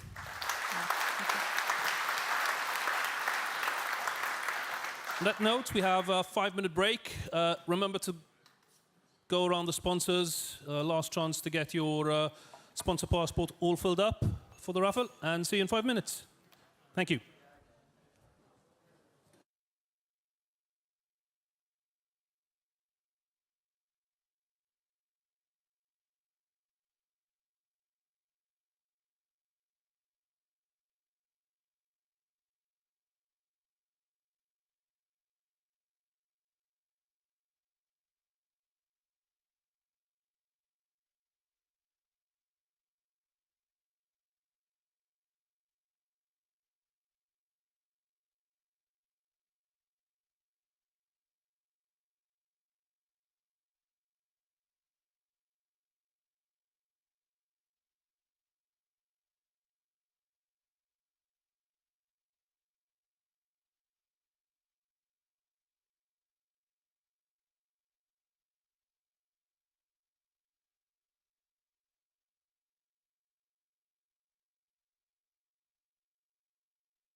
Okay, how we're all doing?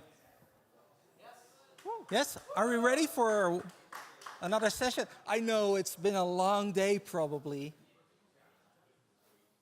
If you're coming in, please find a seat, be welcome, hang out with us, because we're going to talk about a very, very nice topic, I think. Because, of course, who has all the co-pilots and AI assistants in their work? Yeah, exactly. Do you know how successful it is? Are you feeling productive? But do others know that you're productive? Does your company know? Okay, so I'm going to stop asking, and I'm going to let the expert talk about it. This is Yishay Berry, and he's from a company that knows a thing or two about measuring things, and he's going to talk about how to measure the impact of Gen AI. So you can be smart about it. Thank you. Hey. Thank you, everyone. Can you hear me? Yeah, great. So my name is Ishai. I'm the CTO at LinearB, and I'm going to talk about Gen AI. Are you using Gen AI today? Yes. Are you using Gen AI to help you write code? Yes. Great. On my agenda, we'll start with some results from a survey we ran in the industry to better understand what the engineering leaders are saying and doing with Gen AI. So the CTOs, the CEOs, the VPs of engineering, how are they looking at the space? Then I'm going to dive a little deeper into the kind of risks and bottlenecks that Gen AI brings into the process of delivering software, and how to use metrics and measurements to understand that journey. So there's a view here for the engineering leaders, but as practitioners, we all should also be thinking, okay, how do I know this is helping me and helping my team? Where is it, maybe blocking or causing issues with my work? And it's also useful to have this mind of how are my executives and my leadership thinking about this? How are they framing the questions? Because eventually you're going to be asking for resources or budgets or tooling or permission. Be aware of the way they're thinking about this. Hold this thought. I'll get back to this later. The bots are coming. Okay, so we start with the Gen AI Impact Report. This is, again, we asked our customers and the industry at large, what are you guys doing? What are companies doing? And how are they thinking about Gen AI for coding? This is not about writing or creating Gen AI applications. It's about using those LLMs and models and tools in the work of creating code, getting it delivered. And I'm going to talk through 5 key insights from that survey. Let's start with the adoption journey. So almost 3 out of 4 companies are already using Gen AI tools in writing code. We were, frankly, quite surprised by this. We thought the numbers were lower. But almost everyone is already doing it, either fully deployed or trying the waters, but already in play. This is one of the faster adoption rates we've seen for technology at large, and definitely and we're talking with large enterprises, with mid-enterprises, different kinds of companies. They're all in. And if you look at the typical adoption curves, we're already here, like the late majority. This is very, very fast becoming commonplace, table stakes. Everyone is in it. It's no longer a future. If you think about what are the priorities? Why are companies going and adopting Gen AI tools? And I'll use Copilot here as a term because most are using Copilot. You can see these block diagrams. Developer productivity and developer experience are the #1 drivers. That's what different roles, and you see the differences between the C-levels or the directors, which are like managers of managers, or the managers, team leads, managers of development teams, product teams, and so on. You see slight differences in how they think about the problem, but you can see the top 2 are productivity and experience. I think this is not a surprise. the big promise of those Gen AI tools of Copilot is you can be more productive. And most developers that we've talked with, and I think you'll not find that a surprise, enjoy using those tools. To some degree, some enjoy and then get disappointed a bit, but helping my developers with their experience, with their feeling of getting things done, and getting more juice, right? Can we do more with less? These are the top drivers. This is a graph that shows, if you go from left to right, this is the maturity of the specific respondent's journey. Either they're not even thinking about it all the way to it's fully deployed. This is part of how we work. And if we look at the two key use cases, the gray bars are about Gen AI helping me write new code. And you can see as the adoption progresses, that use case is more and more important. We read this as this promise is actually like the technology is making good on the promise. You can see that as companies are further down the adoption journey, this use case is important and they get the benefit. The other use case, which is in assisting with code reviews, with understanding changes in the code base, that's another thing that Gen AI can do pretty well. The trend is the opposite. That's an area where the maturity is not there yet, and when you are only beginning, it may be high on your wish list. When you're fully or further on the journey, you begin to understand that it's not, that use case is not mature enough, at least for now. And the other question we asked was like, how do you go about understanding what to do? Is it helping you? What's the impact on your organization? And we asked about surveys, like ask your developers. We asked about direct measurements, find ways to measure, get metrics.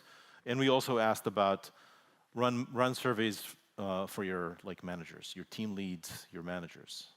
And you can see that surveys are high on the list, that's the gray bars, to get started. At the beginning of the journey, that's how most of our respondents tackle the problem. But that goes down as with more mature adoption of Gen AI tools in writing code, leaning on metrics becomes more important. And leaning on, like, give me the hard facts. Help me measure, understand what's happening so I can better manage this experiment or new technology. And finally, not surprising, what I wanted to put it here, the top two concerns, and again, we map this by the, like where I am at the journey, is about IP. We know that Gen AI carries some risks or perceived risk around IP and security. These are the top two reasons of like why not to start or why to tread lightly. These are the top two concerns in the industry around this. Take a pause here. We remember that the bots are coming, and I want to talk about the stupid bots and the smart bots. So the stupid bots are the non-Gen AI. They don't have intelligence. They're just simple machines that create PRs. For example, Dependabot. Lots of good engineering happening there, but that's not trying to be an intelligent bot. This is about security, compliance, and other kind of rule-based bots that will create PRs for me. And the smart bots are those Gen AI and LLM-powered bots that are already starting to happen. So Copilot is a way to help me write my code, but there are already companies out there that with bots that create end-to-end pull requests. Like they take a task, they write the code, and then you as a developer can maybe review that and merge it. So we see that progression. And one thing we've seen across the big data set that we have access to, even the stupid bots are already creating a big shift in the shape of how code is getting delivered. For our customers in organizations that use any kind of dependency management bot, like Dependabot or Renovate or Snyk or others, north of 13% of their pull requests are bot created. This is huge. Think about all this code or code changes getting created. not by humans. Most of them are extremely simple, just a patch update. But it's still a pull request. It's on someone's queue. Someone has to walk it through the process of getting merged. And this is, you thought all the work was happening by humans writing code. This is no longer the case, even before the Gen AI revolution.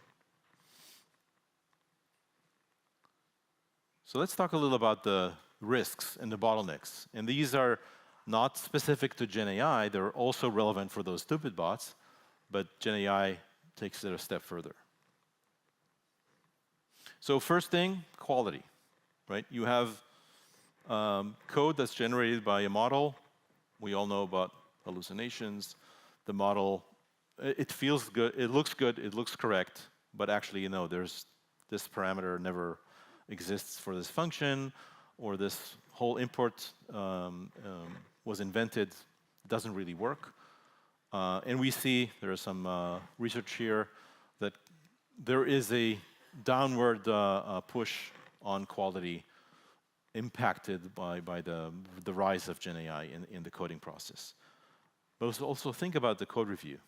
Eventually, you want to review or hopefully get some scrutiny on the code that's getting into your code base. How do you review code that no human wrote, that no one wrote? How do you defend it? Typically, when I'm putting up a pull request, I'm getting comments.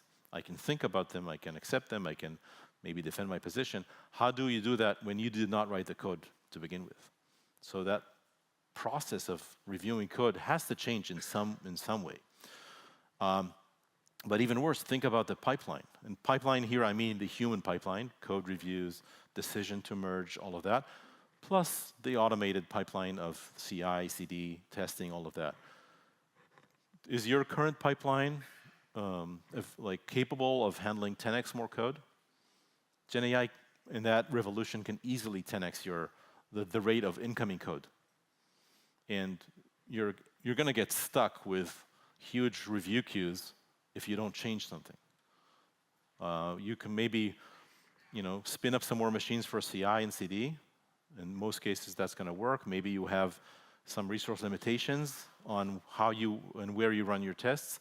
But the human factor, that will definitely not scale, and you cannot spin up more humans to review the code.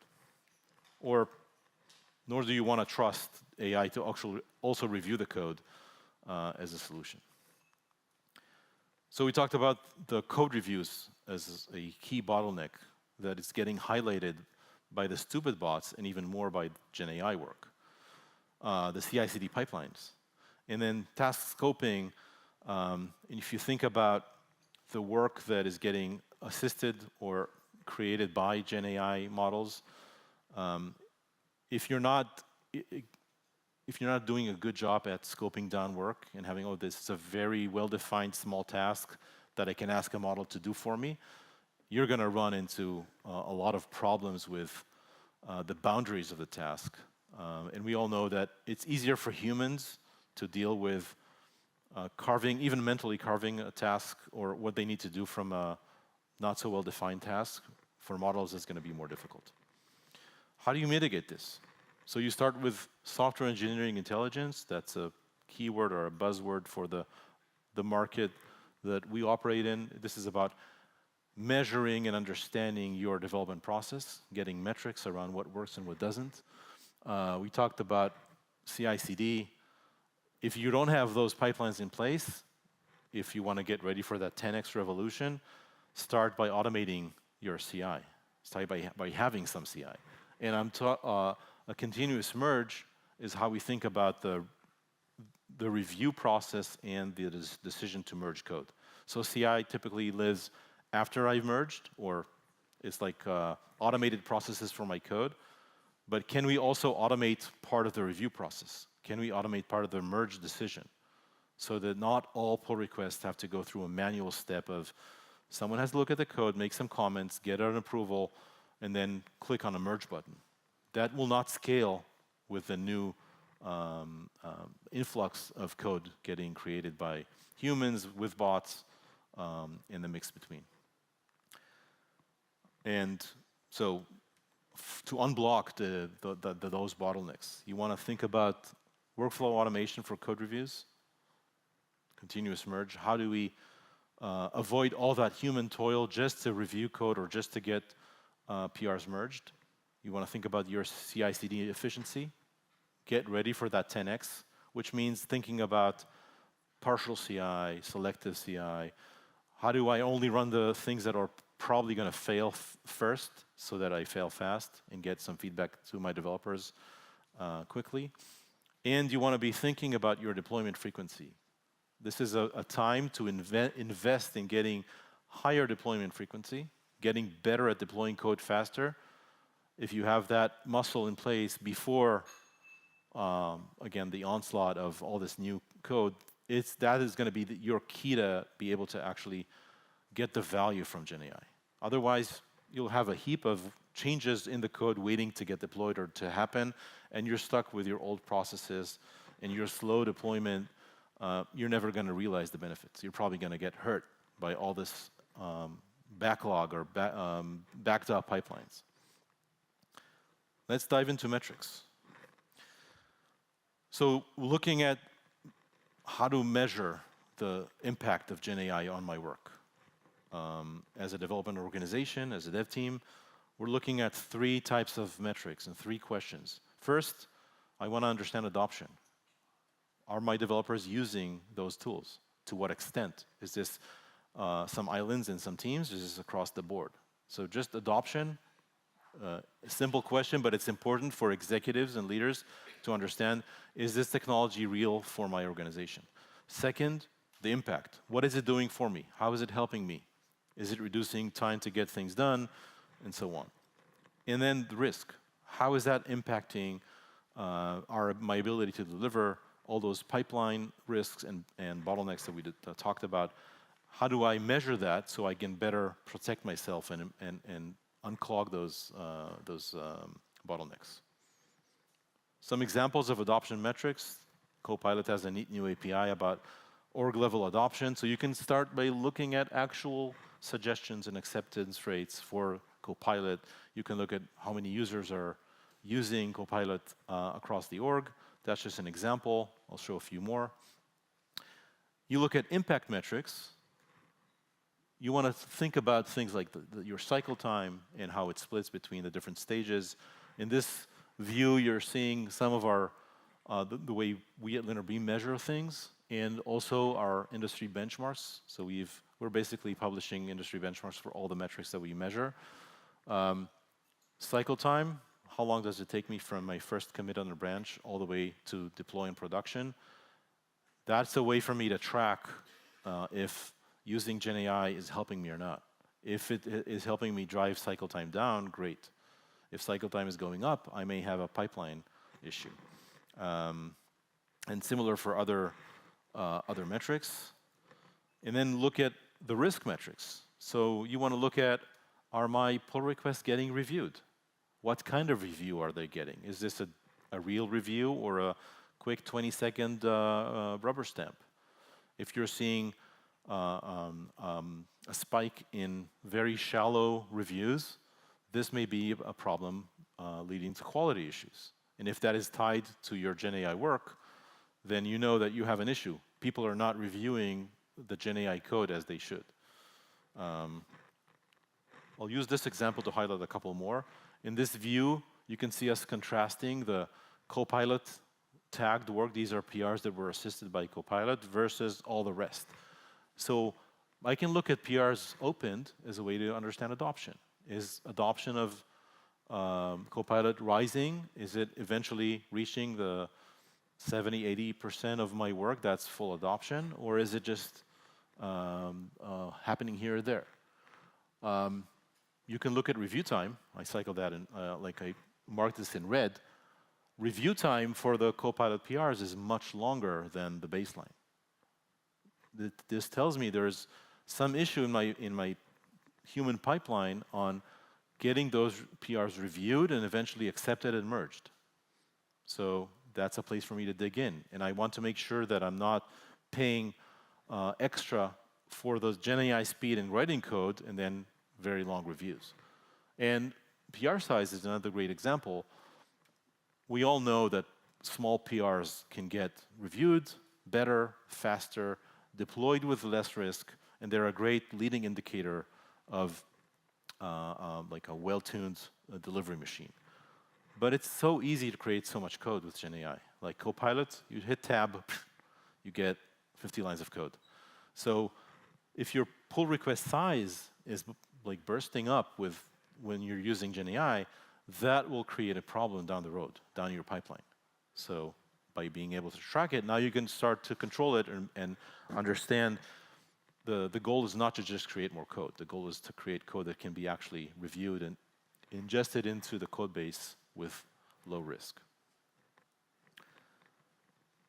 To summarize, GenAI rapidly being adopted. Everyone is using Copilot. I think that's basically the takeaway. And it's already there. It's already becoming mainstream. It's no longer a question of if or even when. And this is already having major impact on how we deliver software. Remember those stupid bots, the 13% of PRs? There's already a big chunk of work in the review pipeline, in the pipeline to get code delivered, that is not created by human, and it's becoming much larger with broad GenAI adoption. Organizations need to start preparing today by having measurements in place so that I can track how these tools are being adopted, how they're impacting my delivery, how they're helping me write code faster, maybe write better code, more documentation, and so on, but also measure and understand the risk. Is it causing my PRs to be huge? Is it giving me, creating a backlog of reviews, longer reviews, longer cycle time, and so on? These are all risks that I can manage. And if there's maybe one takeaway that you should be thinking about, solutions that do not include automation will never scale. You're thinking about a 10x influx of code. Just changing a little how you work is not going to scale to meet that demand. So any solution that wants to say, yes, I can ingest that, all this new code at great speed, I can make this happen, has to think about automation at the heart of how we review code, how we get code merged, and of course, eventually built, tested, and deployed. So thank you. We invite you to get our free engineering benchmarks report. And if you want to learn about automating the merge phase of your PRs, take a look at Goodstream. It's all there.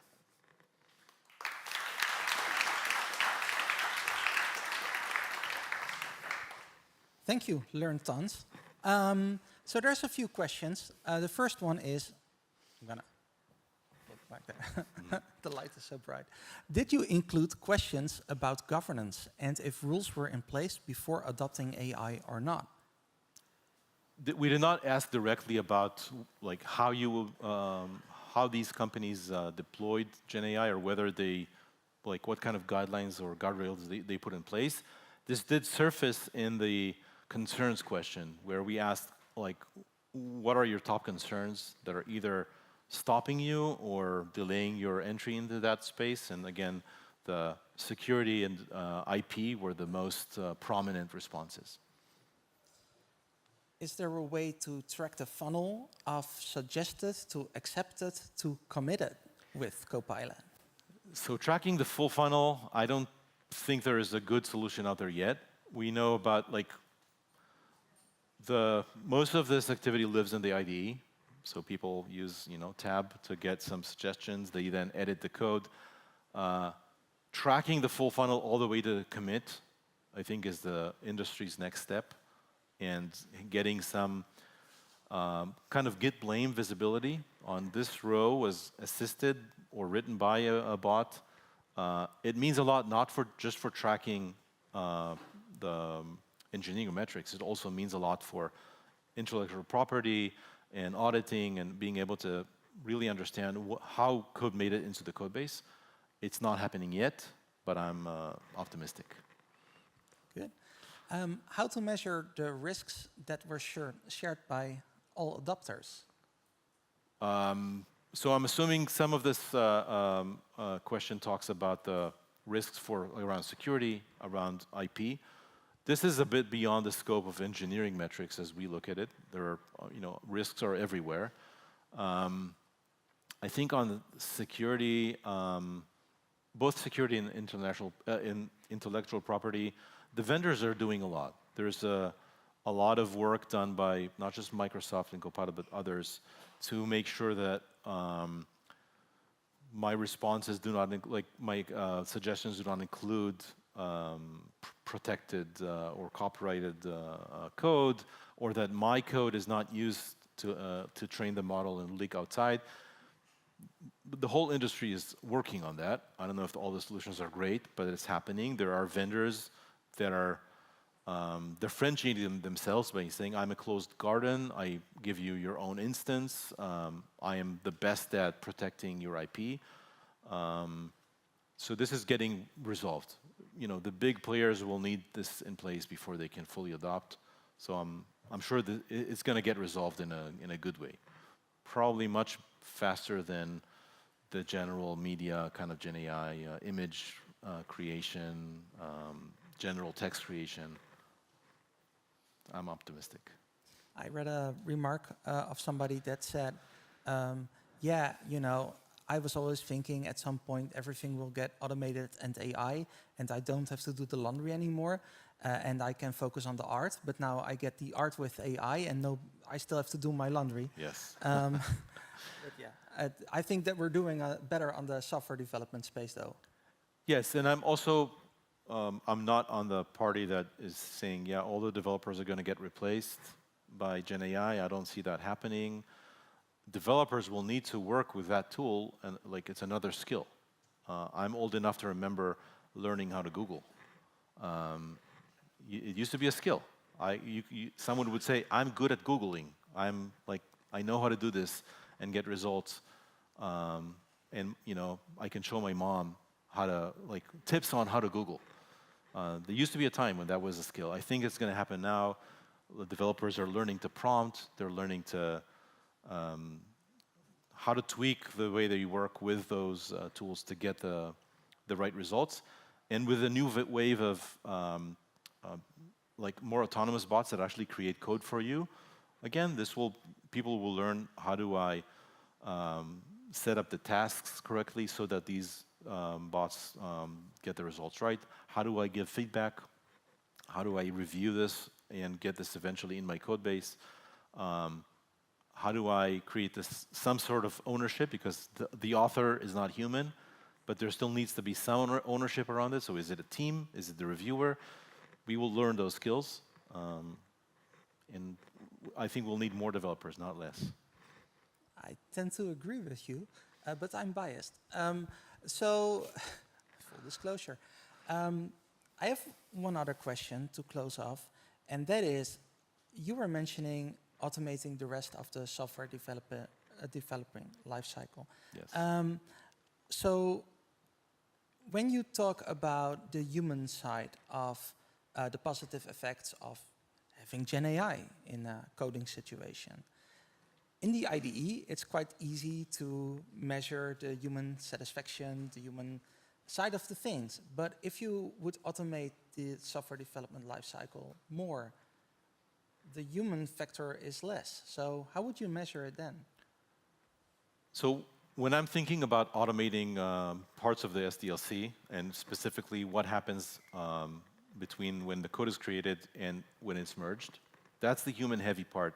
There's writing code, someone has to do the work, and then there's getting it reviewed, massaged enough, and getting acceptance and merged, and then it typically flows into a pipeline that's a little more automated. That human-heavy part has a lot of waste and toil. I want to automate that waste and toil. So it's less about automating the human insight of whether this code is good or solves the problem or introduces other problems, but it's more about, do I really need to rubber stamp this small CSS one-liner? How do I deal with this wall of red and green? It's like a 1,000-line pull request. I'm looking at it, looks good to me. that is not where human intelligence is really needed. So automating away those wait times and those context switches and the toil around reviewing and accepting code and helping me focus the developer time on reviewing code that matters, that is where we gain a lot. And I think all developers like to have less context switches and less toil. So happiness and experience goes up. Sounds amazing. Thank you so much. I think the main takeaway is start measuring stuff and use it. Yeah, give it up. It was a great session. Thank you. And we have a break of about 40 minutes. 14? 14? It's 26. 1-4. I'm very specific.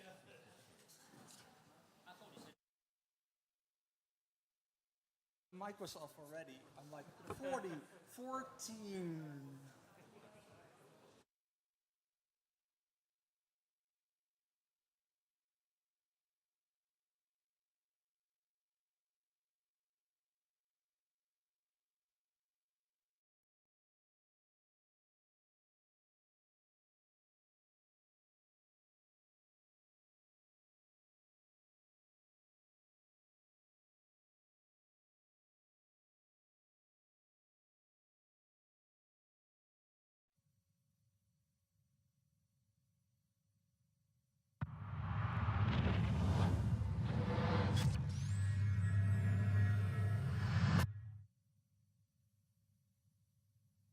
Hey, DevOps people, folks. I'm here at Devopsdays Amsterdam 2024, and look who I found. I found Marcy and Stefan. Tell me, what are you doing here? I'm here while Marcy saying that we need to do a talk. What we are doing at Pictet Bank, and he say, yeah, we can do it. And so the first time we make a big presentation, we do it in the bank now, quite the same presentation. And yeah, the journey what we lived the last years, the big experience we had. That's crazy. We were chosen to speak here, so we came to give a talk and enjoy Amsterdam. Yeah. Because, for the people that don't know, what is it about, the talk? What's the talk? The talk is about a big story, a difficult story to migrate when you have an old platform, we create a new platform, and you think that will be easier to migrate it.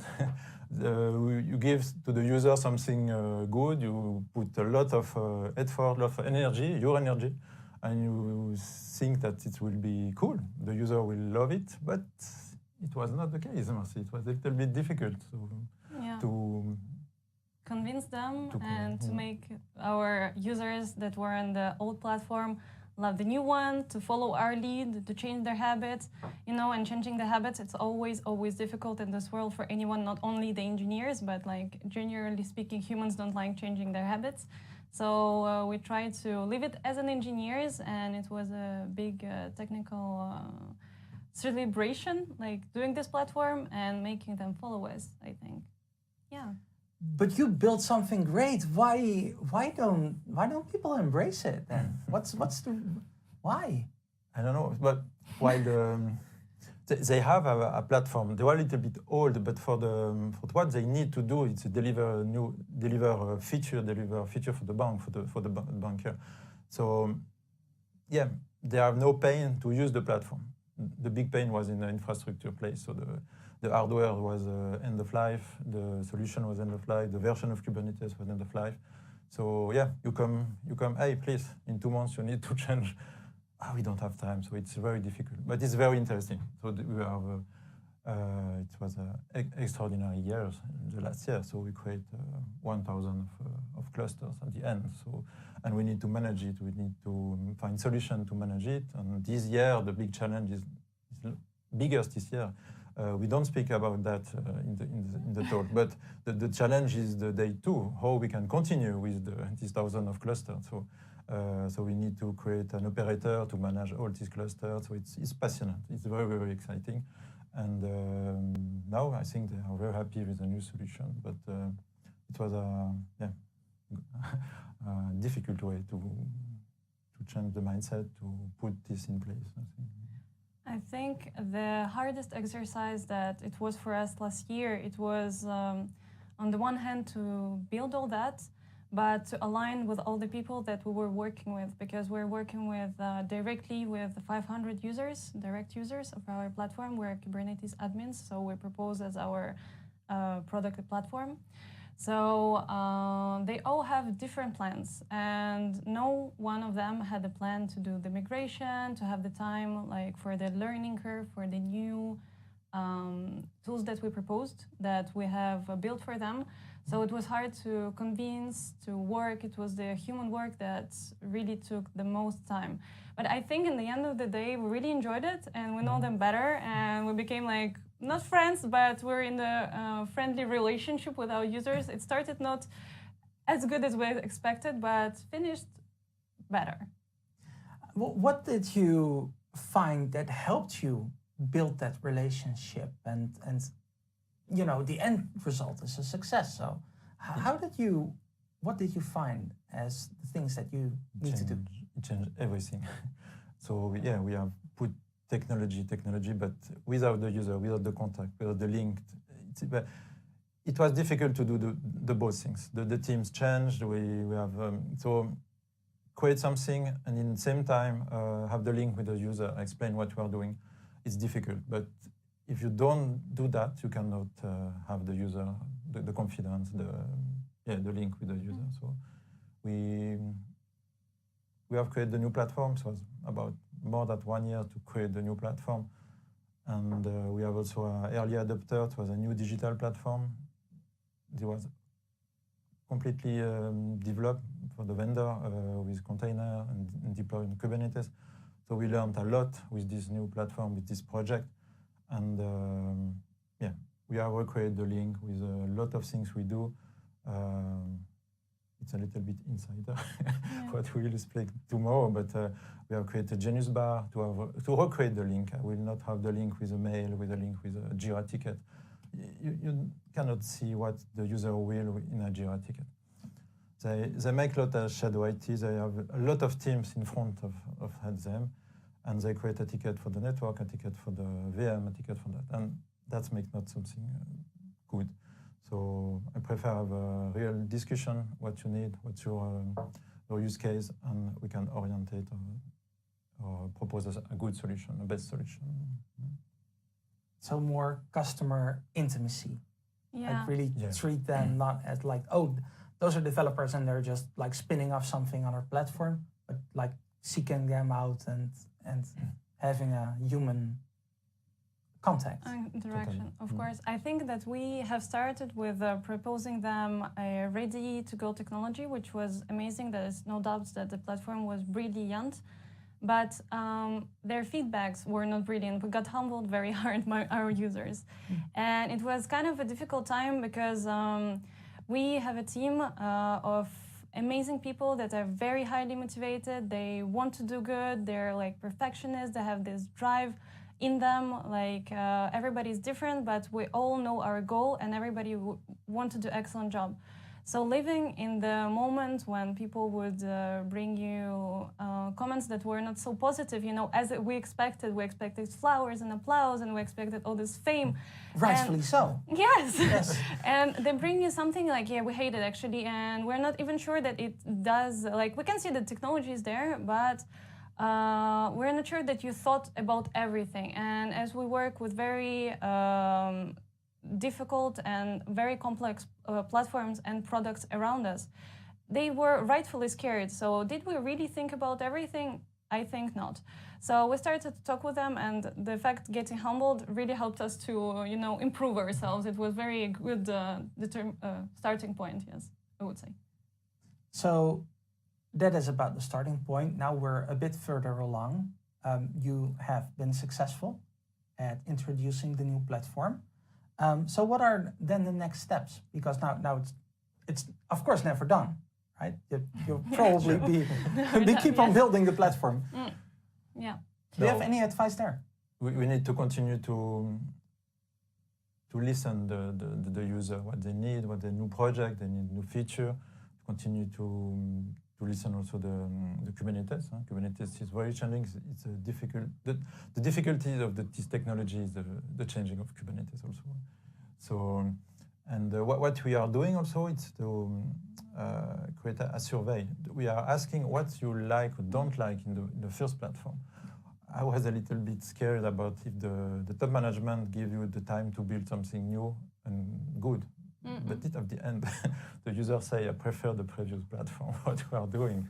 And all we put in place, the result was very, very good.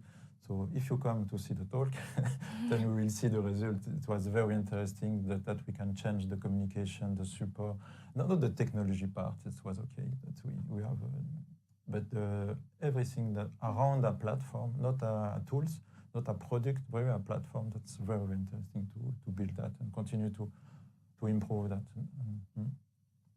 Yeah, continue to improve the communication, continue to have communication, and of course, technologically wise, I would say it's, we call it day 2 of the platform. It's the run. To run 1,000 Kubernetes cluster, it takes you a lot. So it's planification, it's doing change management, it's convincing our clients that it's going to be well done. So we're on a great path to do that. We're very happy with ourselves so far. I think we're doing great.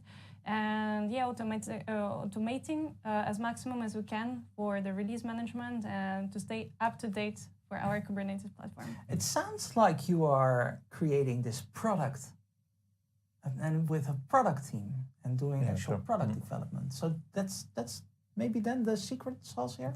It's cool that I heard that we explained that. But like 10 years ago in the bank, we are creating project. And now we are changing this to create product and to maintain the product. But it's make time to the top manager to understand that. Not only pay for a project and after the project and the product is going at the depth and everything. So now we have a budget to maintain the product. That's very, very cool. Yeah. And our team of product is also very great. Yeah, we're a great team. We have a great manager. We're all leaders in our field. So it's good ambience, good energy. That's maybe why it's working. Like, it's always the human, you know, in the end of the day. And it is, and we're all humans, and we're not gonna be replaced by anything else for the foreseeable future, right? And yeah, I think that's really inspiring of the story that you're sharing here today. Not only technology, think about the humans, develop it more like a product, and listen to the feedback. Yes. Before you release something. Important. Yes. Okay. Yes. Thank you so much for being here and sharing this knowledge. I'm pretty sure it will be a great, inspiring session because it's good to have these stories and learn from real world experiences. And also, of course, this is DevOps Days. We like the failures, right? Sure. Yeah. Thank you very much for the invitation. That's the only way that we learn. Yes, thank you so much. Thank you for watching. Stay tuned. There's more interviews coming, and enjoy. And we do the awkward wave. Do you know the awkward wave? It's like this. Ah, yeah. Yes. Bye. Yes.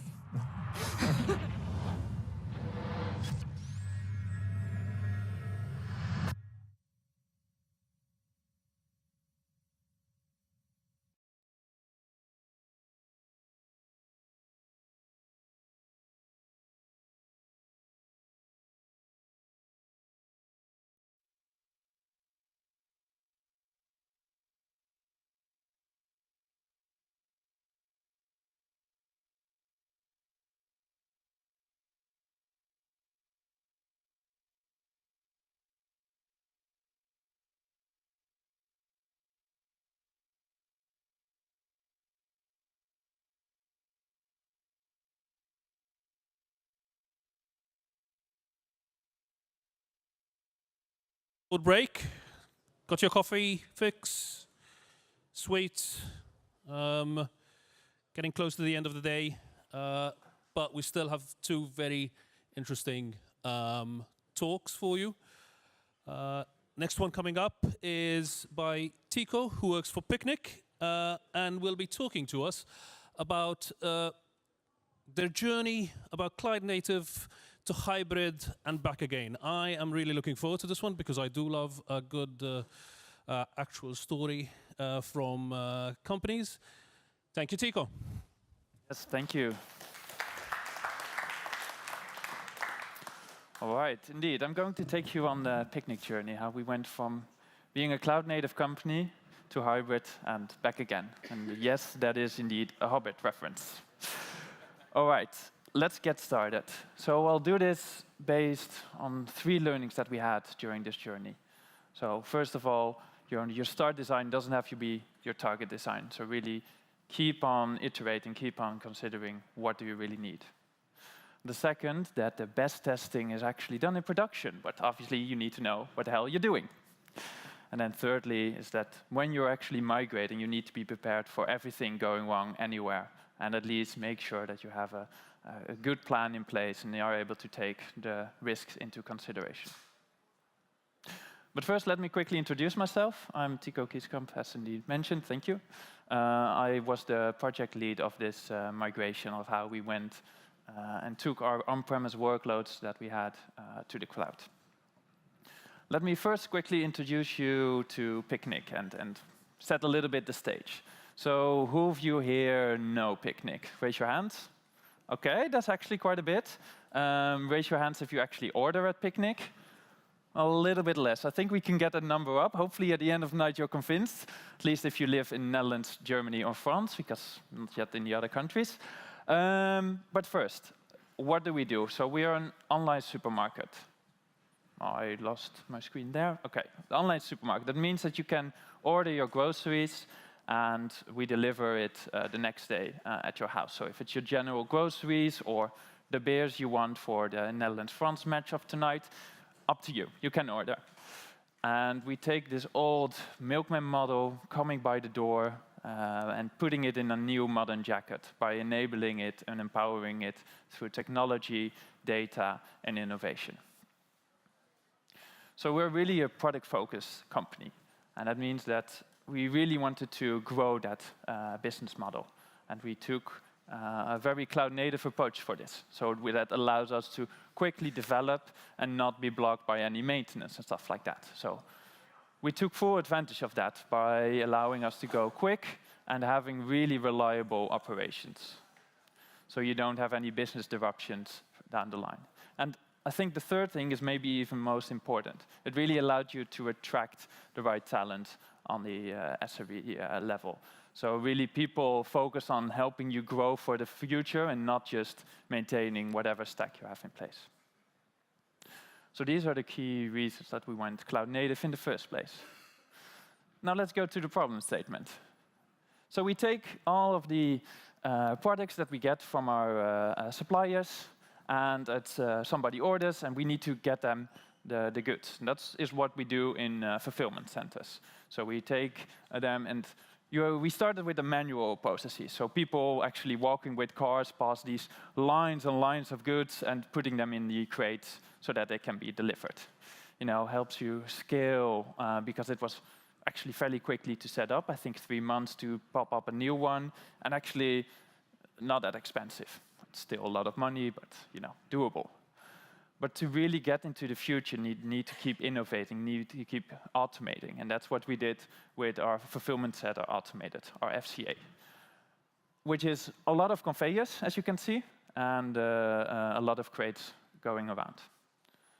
While the first set of manual fulfillment centers, we had the workloads in the cloud. For this one, we had it on-premise. Why would we do that? A cloud-native company, the most innovative project that we had, and we put it on-premise? That doesn't make too much sense. Well, there are a couple reasons, so 3 to be exact. So first of all, complexity. We didn't know what we're doing. We decided to develop all the code for this ourselves, but we have never done it. We had experience with the manual ones, but not with the automated. And the partner that we teamed up with had a lot of experience creating the hardware, sites, but not too much with actually running stuff in the cloud. So a risk we weren't willing to take. And at that moment, we actually didn't have very good connectivity from that site to our cloud provider. So we were taking actually pretty big risks on that angle as well. And then the last thing, also mentioned actually in the last slide, and I'll iterate on this one a bit more extensively, is latency. Because this automated fulfillment center has very strict latency requirements, and running in the cloud just has a longer latency, a bigger latency than doing something on-premise. So let's dive into that one. I'll quickly let you show the video. So what we see here is one of the random locations in our automated fulfillment center. So we have these kilometers of conveyors, and a whole bunch of crates are going on this. And these crates need to be somewhere because we have a process around that. So these travel along that path. What you see at the top right is a red blink. We have a scanner there, and it scans the tote, scans the crate, and says, hey, I need to go this direction or that direction. And we have about 250 milliseconds between the scanner and the diversion zone to actually send it one way or the other. So that means that our systems have 250 milliseconds to decide which direction this crate should go in. I'm not sure why it's cutting out every time, but we'll make it do. And that means that if you add any latency there, it can go wrong. So if it misses this divert, it's not too great. It can happen once or twice, that's okay. But if it happens a lot of times, you get very inefficient, and even in the worst case, you can get a gridlock. I like to compare this a little bit with highway. If you're driving and you miss your exit, not too great. You're like 5, maybe 10 minutes late after a detour at your destination. But if suddenly everybody misses their highway exit, then you have a traffic jam in one highway and then empty lanes in the other. That's the same thing that can happen here. So now we know why, but well, let's get on, because we actually did something, otherwise I wouldn't be standing here. So first of all, your starting design doesn't have to be your target design. So after we adopted these on-premise workloads, we actually noticed that our benefits that we got from being cloud native disappeared. Our velocity went down. We needed to do every feature development twice. Our reliability went down. We had a whole bunch of incidents that we didn't experience before, and we actually didn't have much experience with dealing. And also, it's a lot more difficult to attract the right level of talent. We weren't doing something fancy with these workloads, we were just running them. So it's a lot more difficult to attract somebody by giving them the challenge to just maintain an on-premise server, as well as being a cloud-native engineer. So it's a lot more difficult. So, and this is a slide that I'm certain a lot of people on the cloud providers use a bit, or at least the right side of it. Your velocity goes up if you migrate to the cloud, and your TCO goes down. We're in a unique situation. We were cloud native.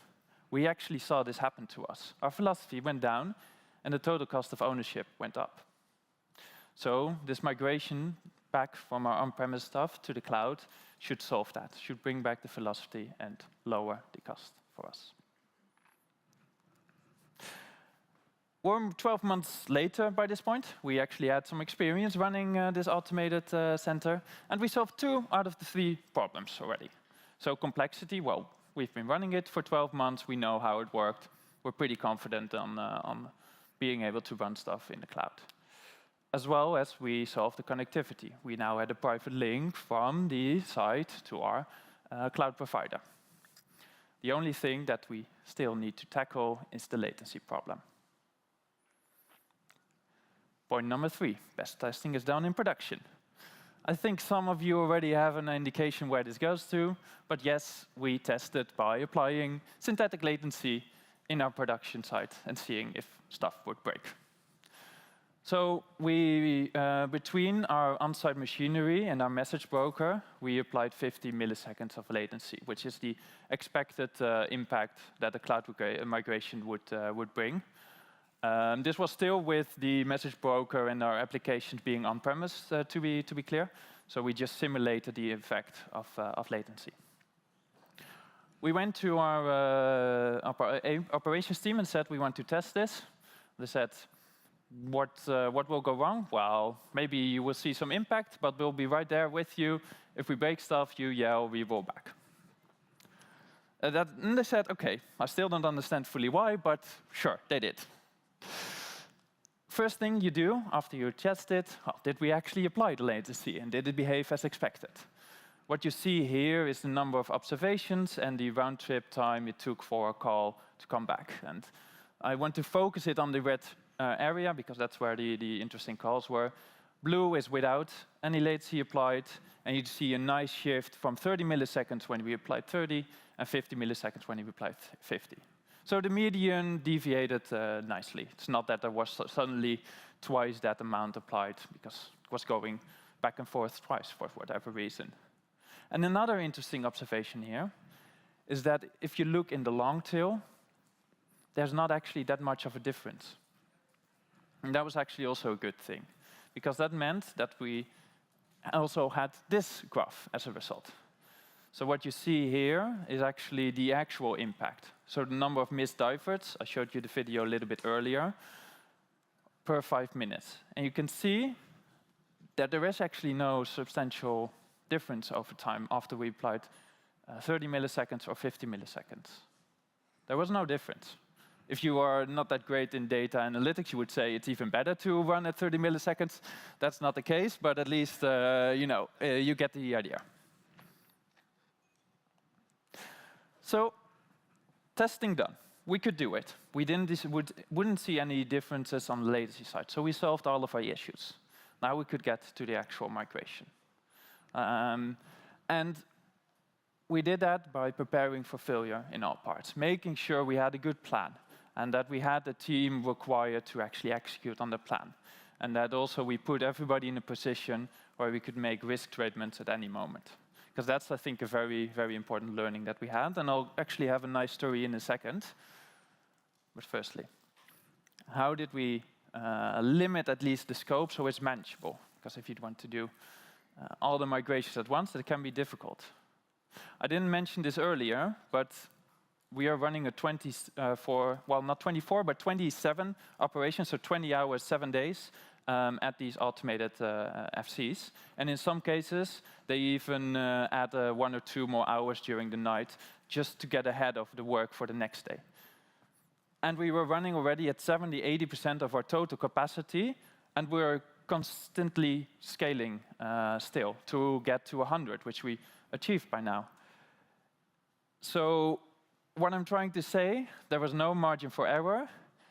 And if we didn't deliver, and if there was still a broken site after the maintenance window, there was a big problem, because we would have had to cancel orders to our customers, and that's the last thing we would want.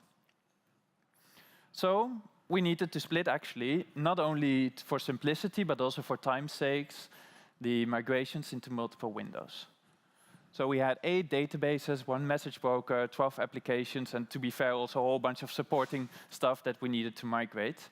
And we decided to go with 4 windows. So first, start off easy. Just do 1 database. Get everybody started, get a little bit of know how this works, how such a migration works. Then proceed with the other 9. Then, actually, Windows C was the most critical, because we did the message broker and 2 of the most important applications. So that was the risky one. And then the final migration, completing it by the rest of the applications. So we split it up, manageable points. And then we started to execute. We made sure we had a good team assembled. So I think this was a very critical part, because we had a migration team who prepared all the steps that we needed to do, had a very extensive runbook and knew it inside and out. Then we had also operations team who were present with us on site to make sure that they could actually test after we were done that the site behaved as expected. So yes, we could check virtually if everything looks fine in our monitoring system, etc., etc. but you know, at some point you need to have on-floor confirmation. And initially, we didn't have too extensively this third team, this firefighting team of experts. But we learned after our first window that it's actually very essential to have a very diverse team of experts so you can tackle any issue that comes on your way. We faced some issues in the initial window. Eventually, we managed to fix it, but a very big learning for us, at least at that moment. So we gathered this entire team, split it up in different windows, and we were good to go. Now I'm going to tell you a nice wartime story of how this scanner caused us to roll back. I really don't like this scanner, by the way.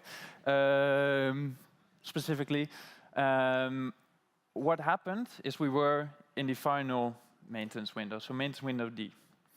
We were 3 hours in, and actually until that point, everything went well. We migrated our applications, started everything up again, everything seemed to work fine. We saw 1 or 2 minor issues down the line, but nothing too big that we couldn't handle.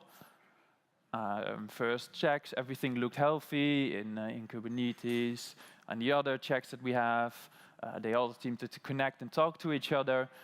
Then our operations did some checks, everything looked fine also there. I think it was the second to last check that we were doing with this device, and it didn't work. It just scanned, but nothing happened. So what's a sad moment? It really hit me at that moment, because, you know, final window, almost there, almost done. Effectively the final check that you're doing, and it fails. So we had to roll back. I had one last ace up my sleeve, though. Because actually, this firefighting team of experts that included somebody who developed the applications for this device. Because, well, we do that ourselves as well. So we called her in. It was 3 a.m. in the morning at that time, 1 hour left. And she woke up, she knew this was happening. I informed her beforehand, and you know, she got to our laptop, 45 minutes to go. Well, then our migration team, together with this expert, took a look at it, tried to debug as quickly as possible what it was, and we figured it out fairly quickly. Because we had a redirect put into place. So rather than directly pointing to the new DNS, to the new application, we left the old DNS in place, had a redirect there to the new ones. You know, make it simpler, push that part of updating these devices to another moment. But these devices, they, for whatever reason, don't like the redirect. I still don't know why. And to be honest, at this moment, I don't care anymore. But you know, it didn't work. But now we had a solution. We could roll back, or we could just get rid of this redirect, point directly to the new application. At this moment, we had 30 minutes left to go before operations started again.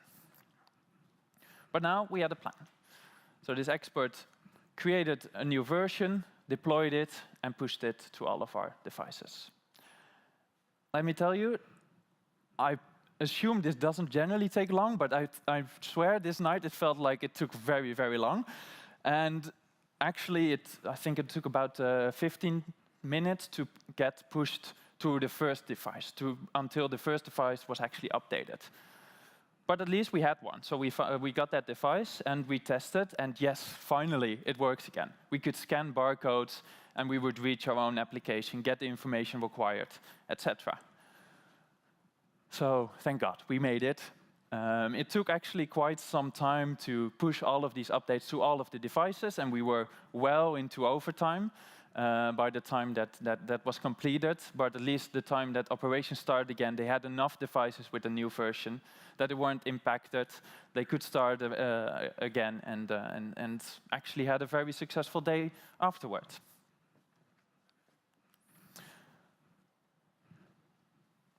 So this barcode scanner almost caused the rollback. All right. 3 key learnings at the end. So, you know, we completed this redesign. We thought this design we had in the beginning, we need to do this. We figured out along the way it works differently, we can do it better, and we improved upon that. We did the right level of testing. Ideally, you do it in production. Obviously, we also did some testing in our development environment and simulation environment beforehand, but eventually you need to also actually test how it works on the floor.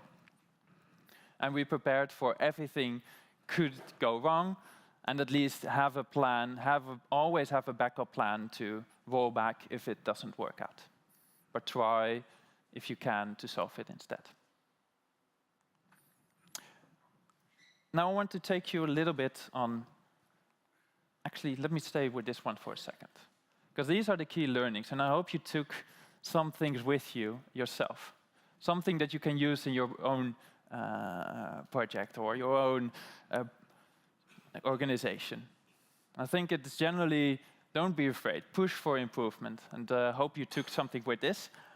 But indeed, you already saw quickly the last slide, but I want to take you quickly on what it actually brought us, because we needed to improve upon our velocity again. We need to improve on our reliability again. We needed to improve upon the talent we could acquire. And we actually did that. So we actually also decreased the cost of this on-premise setup. We played away a lot of developer hours again. We didn't have to do things twice. We had a lot less incidents, and if we had, it's a lot easier and a lot quicker to solve. And lastly, we actually required a lot less external support to actually keep this running. And also our internal team could really focus again on what is important and not maintaining something. And their speed definitely improved upon that again. So that takes me to the entire story. That was our picnic hybrid journey, how we went from being a cloud native to a hybrid company to now being proudly a cloud native company again.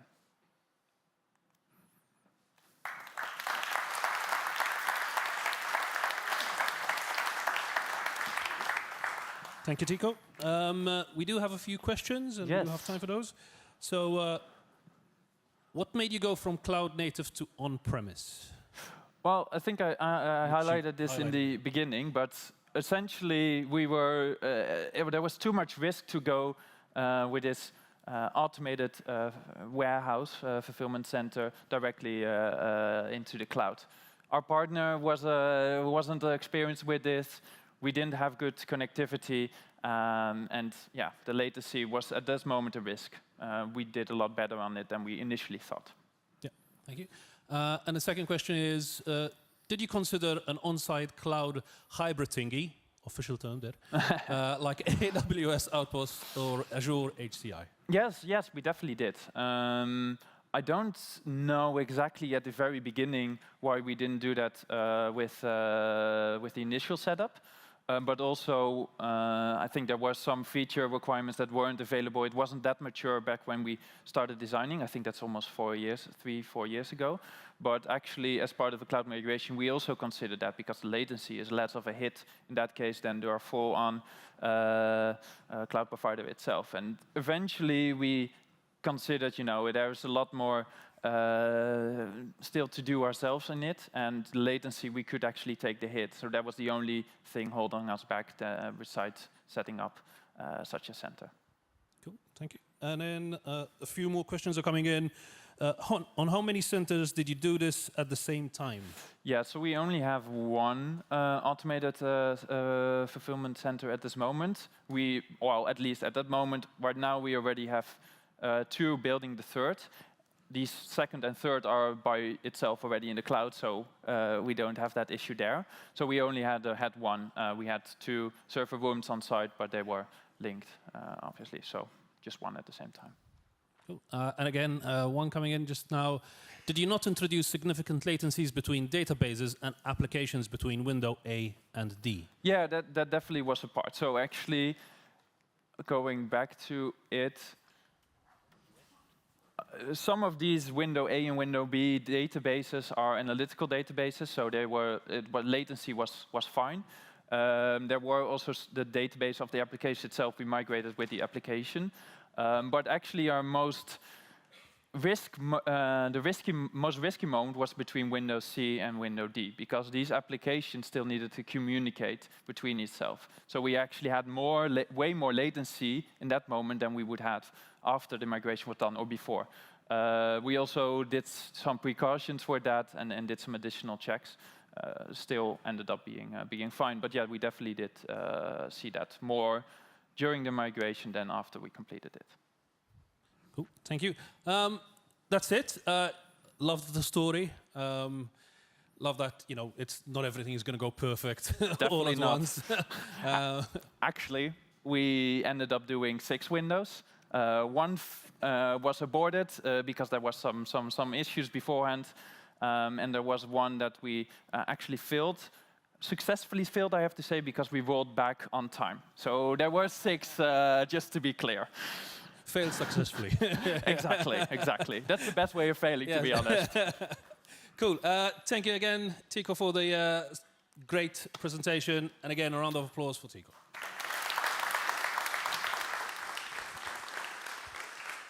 So you have 10 minutes, or as my co-presenter would say, 9 minutes, until our next talk. We have our closing talk by Amber. Highly suggest you join that. But also, after that, closing notes, closing slides, and sponsor raffles, as well as the sponsor passport raffles. Thank you.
Yes. So it's actually time for the last session. You or you? Well, I would give a bit of an applause for the last session because it will be pretty good. I think pretty good won't cut it because this is Amber and she's actually like one of the most inspiring speakers. Like I'm fangirling here. So what can you expect? You can expect a non-technical person. Is there a non-technical person in the room?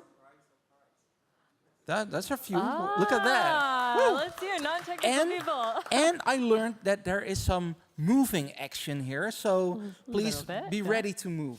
And give it up for Amber. All right. Hey, friends. Okay, we've been singing for a minute. I want everyone to raise their hand as high as they can. Okay, now go a little bit higher. Wow, you can put your hand down. Notice that whenever I said raise your hand as high as you can, everyone was able to go pretty high. But whenever I said go a little bit higher, everyone in this room was able to go just a little bit higher. That is what we are going to learn how to do with our communication today, to take our skills that are already pretty high and go just a little bit higher than before. My name is Amber Vandenberg. Hello, nice to be with you all. As you can tell by my name, I am of Dutch heritage. As you can probably tell by my accent, I am American. I am the founder of learning and development organization called the Pathways Group. We've actually helped more than 1 million learners in more than 75 countries learn how to do things like leadership development, communication, and such. And one of our most popular topics is how to communicate technical jargon to non-technical audiences. And in fact, I was working with a company a few years ago in Helsinki, and I had an opportunity to go to Lapland, Finland. And I entered into a cross-country ski half marathon through the Arctic Circle. The challenge was I had never actually cross-country skied before, but I knew how to cross-country run, and I had downhill skied, and I figured I had about 40 kilometers to figure it out. I just had to discover which tools in my athletic toolbox that I needed to apply to this scenario. See, I had seen cross-country skiing on television, and I wanted to join in the fun. It looked like a blast, clearly. And so I began the race, and I quickly found what skills would be beneficial and some skills that I thought were necessary that would not be as beneficial in this scenario. And I am proud to say that in true Finnish fashion, I finished the race.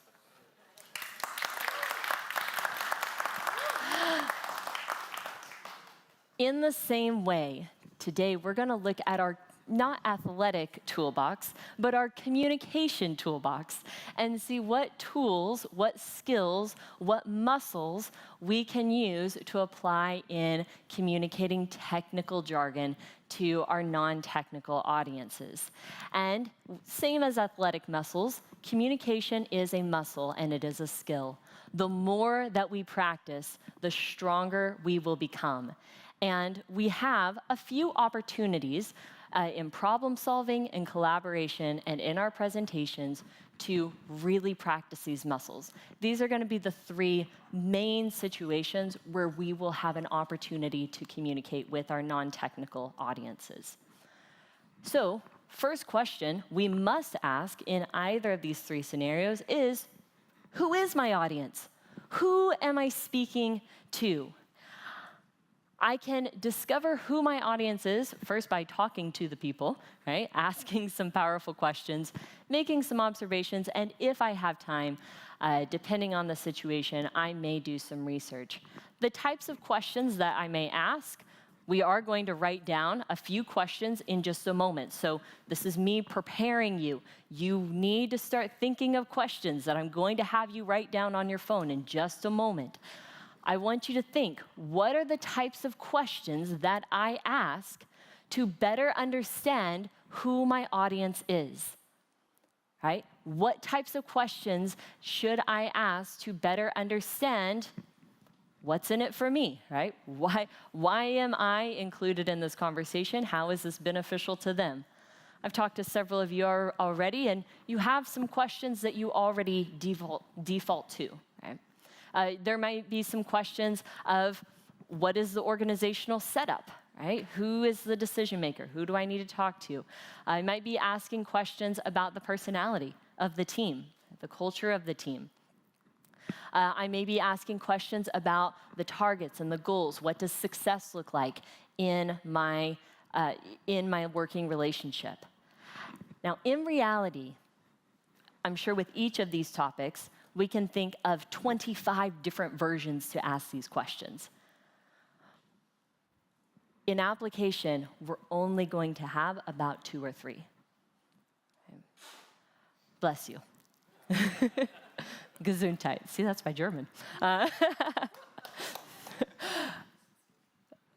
We're only going to have about 2 to 3 to ask. And so I want us to take just a moment to write down here we'll write down about 3 of our favorite questions that we ask to better understand our audience. Maybe you default to more of a goals related, more of what's in it for you, more what's the personality, what's the working dynamic here. I'm going to give you just a moment to write those down. We're going to share. So I'm going to give you literally 60 seconds. Ready? Are we ready? Set, go. Write down what are some of your favorite questions to better understand your audience.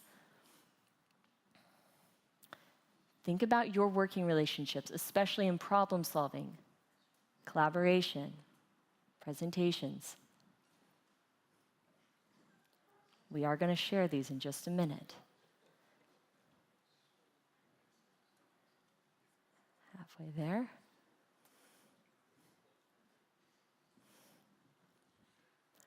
You have about 15 seconds left. Yeah, you get homework on this last session.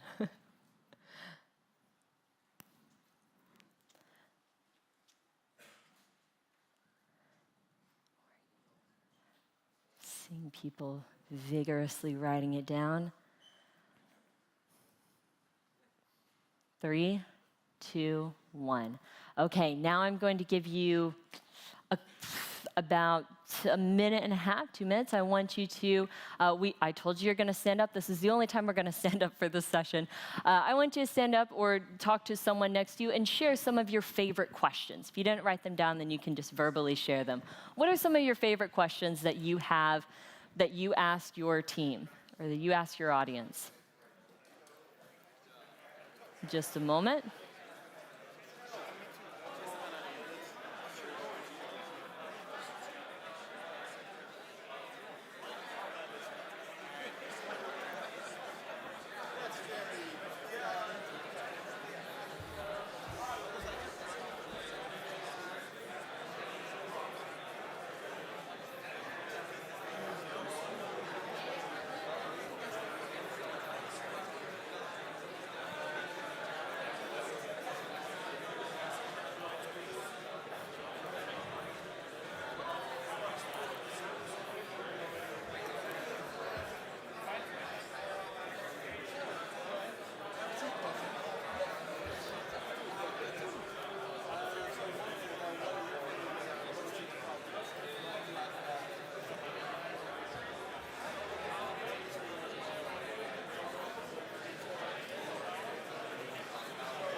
Five, 4, 3, 2, 1, and time. Okay.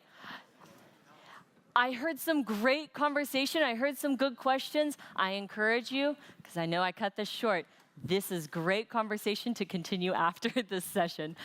Did anyone hear a spectacular question they want to shout out? You know, oh, that was just, took my breath away. They were all, okay, let's hear it. Very memorable. We'll say it again.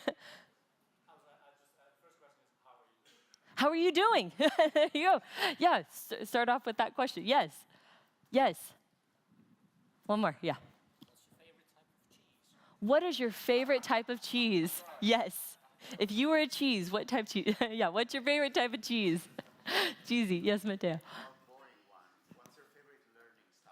What is your favorite learning style? Yeah. What am I going to? Yes. Yes. Now, depending on, fantastic, these are great questions. Depending on if I'm doing a presentation, problem solving, or collaboration, I may ask slightly different questions.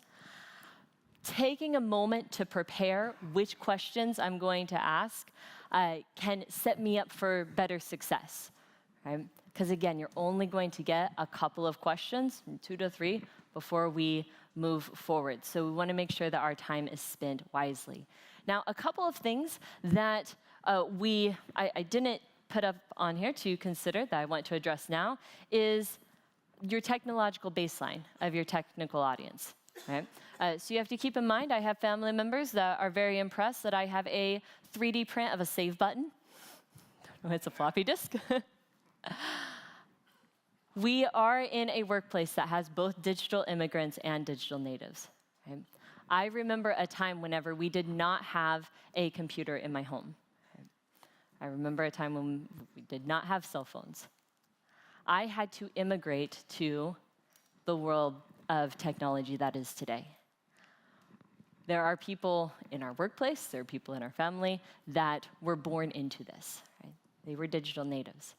And so we have this earlier exposure to technology.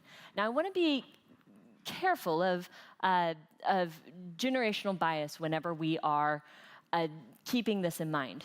Right? We were working with one company. I'll share a quick story.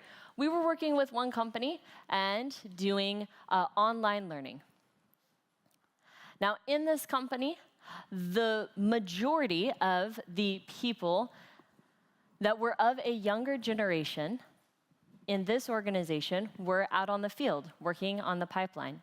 They had an earlier exposure to technology, but did not always use the program that we were using. Right? So their everyday technological usage was lower.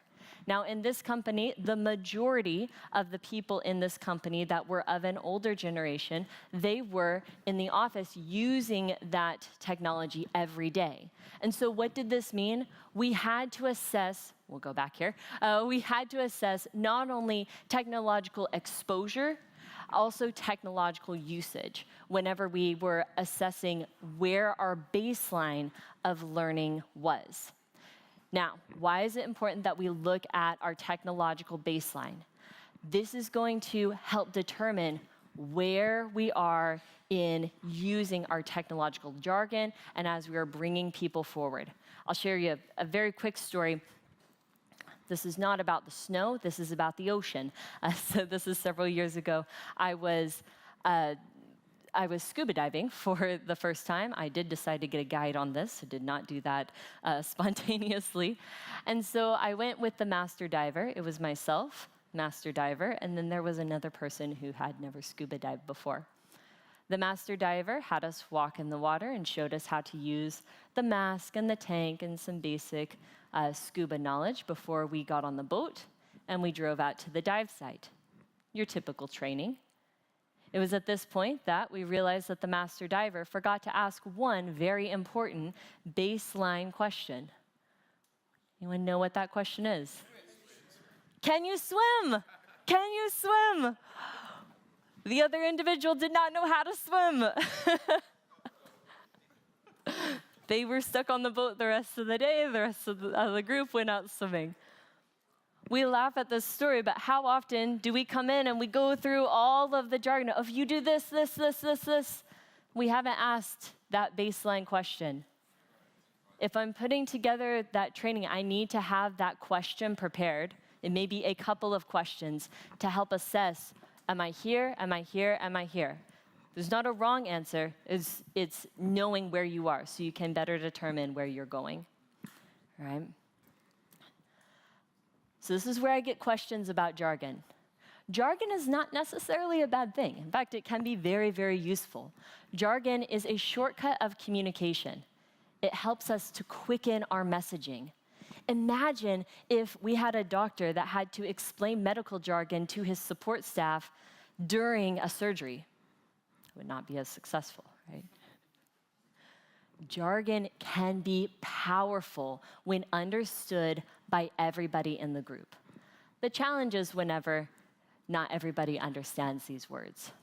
That's where we can have that confusion. This is where some may feel like they are worlds apart. You might see their eyes begin to glaze over, and some may feel like it's an ego. I have seen some people may use jargon to establish credibility. In fact, I've been told that you need to use bigger words to establish your credibility.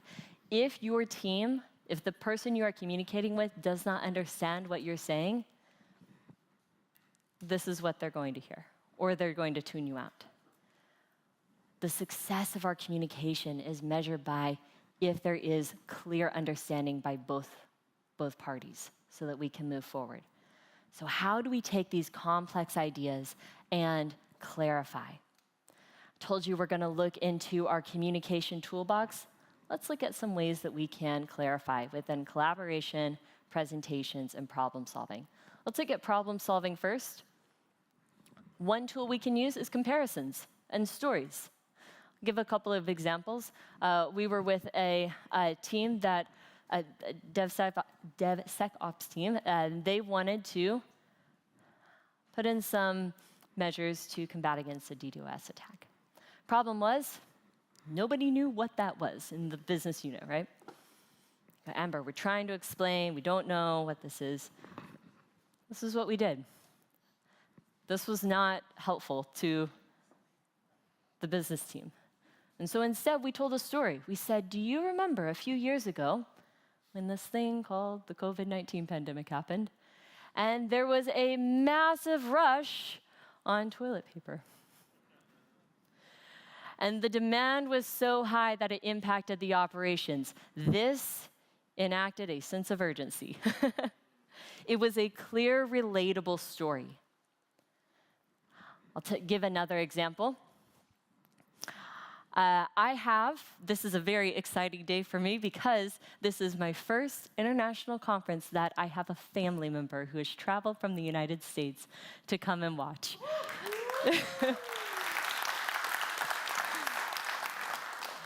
My younger sister is here because she is the younger Vanderberg. We call her Minivan. So everyone say, hi, Minivan. So Minivan, a few years ago, was having some trouble with her phone. And she had done several things to try and troubleshoot. She had tried to clear some stuff out, and it just wasn't working. And so she went to the phone store and said, how do I fix my phone? I want you to listen to the way that this happened. So the person at the phone store first asked a baseline question. He said, did you ever burn CDs growing up? If you didn't burn CDs, come talk to me later, we'll talk about it. It's not this. She said yes. And he said, do you remember how if there was a scratch on the initial disk, if you tried to make a copy, that defect would transfer into the next disk? Some of you are shaking your head, nodding your heads, yes. She said yes. He said, that is what is happening to your phone. That was a 3-sentence story that I just told. In 3 sentences, clarifying question, do you remember this? This is what's happening here. Very short comparison. And then the recommendation was, you need to get a new phone. Now imagine how this could have gone. He could have simply said, you need to get a new phone, that's broken.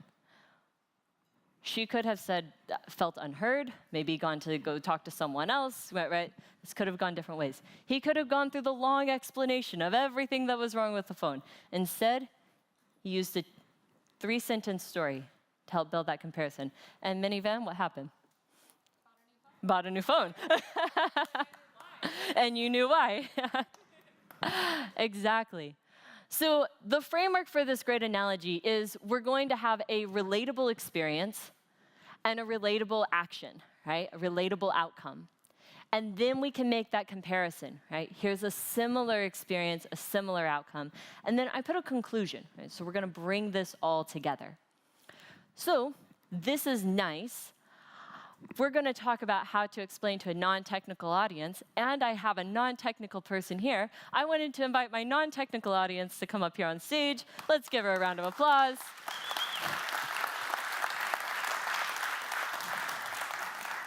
And now I am looking for a brave volunteer to help in 5 to 7 sentences. Choose just one, not all 5. I wanted to give you some options here. Choose one of the words on the board and give a story or analogy of what this may be.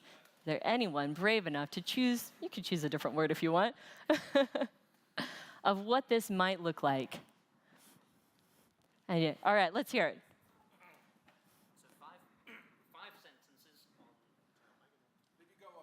Yeah, come on up. Yeah, we have a mic right here. So, 5 sentences on CI/CD.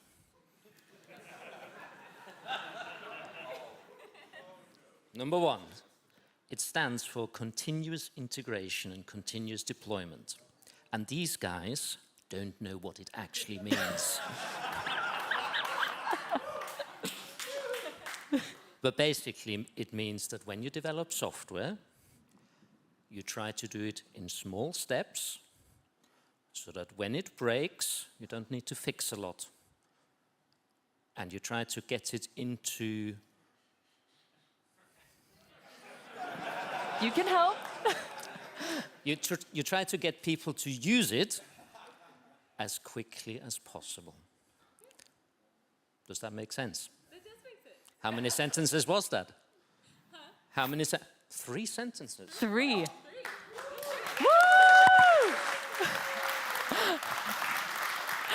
Very good. Thank you, Miniman. You can sit down. So thank you. Non-technical audience. All right, so first is within problem solving, we can use storytelling. The second is within collaboration. Tonight, the Dutch national team is going to collaborate to take on France. Yes! All right, match is starting in a few hours, so let's go. So in collaboration, let's look at another tool that we may use. We may use visual aids. So it could be as simple as showing a picture like this. So rather than explaining the story map, we can actually show a picture. It does not always have to be an image. I was working with a team. A good friend of mine had come up with, he was an aerospace engineer, and had come up with a technology that would detect if there was a fire on the plane. It would detect the fire and extinguish it very quickly. That's important technology to have. And he said, Amber, the business team, they don't understand the chemistry behind it. They don't understand the math, everything behind this. I said, okay. We talked about this. What he decided to do was to take the business team outside, and he lit a fire and showed how the technology would be put into use. Now, I am not suggesting a demo that includes arson. What I am suggesting is a demo that you could use, right? So it could be as simple as having someone experience, visualize what that is, right? So a way to explain technical jargon is to have them experience or physically see what it is that you're talking about, okay? And then the third is to give a presentation. So whenever we're giving a presentation, understanding your audience is critical, and typically you will have more time to prepare and research for this. Okay, so as a general rule, I'm going to look at my organizational structure. If I'm in the middle, if I am communicating up, this is your general rule, if I'm communicating up, then I will summarize. Okay, they're getting information from a lot, so we're going to make sure, generally, you're going to have about 10 minutes. Okay, so I want to make sure that I've summarized that information, made it clear, this is the information important to them. If I'm communicating laterally or down, it's important that I expand on this information. Why? Because these actions will more than likely impact their day-to-day, okay? So they're going to be the ones responsible for implementing it. Okay? So I may have the same topic. Depending on my audience, I may choose to expand or summarize as well. The greatest mistake in communication is the assumption that it has taken place. And so we want to make sure to follow up, and that's where that conclusion comes into place. The question, do you understand, right? Or what can I clarify here, right? What questions do you have for me? So we want to make sure that we have been clear. Now, I want to very quickly address some other communication, because not all of our communication is verbal. In written communication, we have additional tools that we can use, right? So I can simplify my communication and use attachments. What does that mean? That means I don't necessarily have to say go to training to learn what CI/CD is. I can attach a 2-minute video, right? I can attach a job. I can attach a quick aid. Hey, if you want more information, this is what it is, right? We can use this to help educate, to help inform, to help build that understanding, and it doesn't have to be a full explanation. I don't always have to come up with the analogies. Some of the best analogies I have stolen like the best thief ever, right? This is a great video. Go here. Here, we've already talked about learning designs today. Again, we're learning companies, so I love what we've discussed today. We have over 60 different methods of learning that we can use, okay? So it doesn't always have to be a full 4-hour course. It can be as simple as a quick article. We have Slack channels. Hey, you want to learn more about this? We have a group that's already discussing this. Okay. Technical jargon in reports. We find that this can be very efficient if we are doing similar to what is already being done in legal documents. So in legal documents, you'll see the jargon, the technical name, and then the longer explanation. This is what we mean in this context of what this word is. And then, again, jargon is meant to quicken communication. We may use that word several other times. We can always go back to the top and refer to what that word means. Okay, so here we have clear communication here, and then we have quicker communication, more efficient communication moving forward. So we find within reports this is it's already widely in use in legal documents. We find it growing within technical reports as well. We talked about how complexity can confuse clarity. The more that we clarify these types of jargon, the more effective we can be. Now, why, some of you might be thinking, well, Amber, this would be a lot easier if I could just work with my technical team.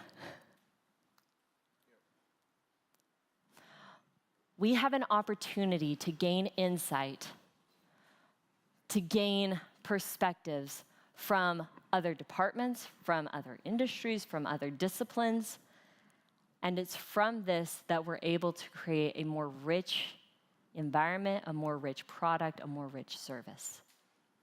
If we believe that we can do things all on our own, we're not dreaming big enough.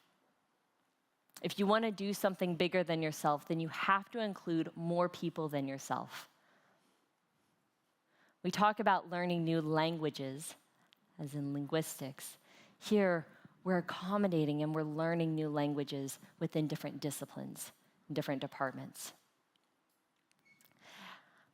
Now, I know that I am the last speaker of today. Thank you all for your engagement. Sometimes whenever I leave a conference like this, where we've had, haven't we had amazing speakers all throughout? It's been incredible speaking to several of you. And I think of all of these ideas and all of these action steps, and it can be a little overwhelming. And I'm reminded of whenever I actually used to work for Paris Saint-Germain, PSG, sorry if you're a different football fan. I used to work for Paris Saint-Germain for their academy in India. I was the only American, I was the only female, the only blonde academy football coach in Bangalore, India. And this was one of my youngest teams that I coached.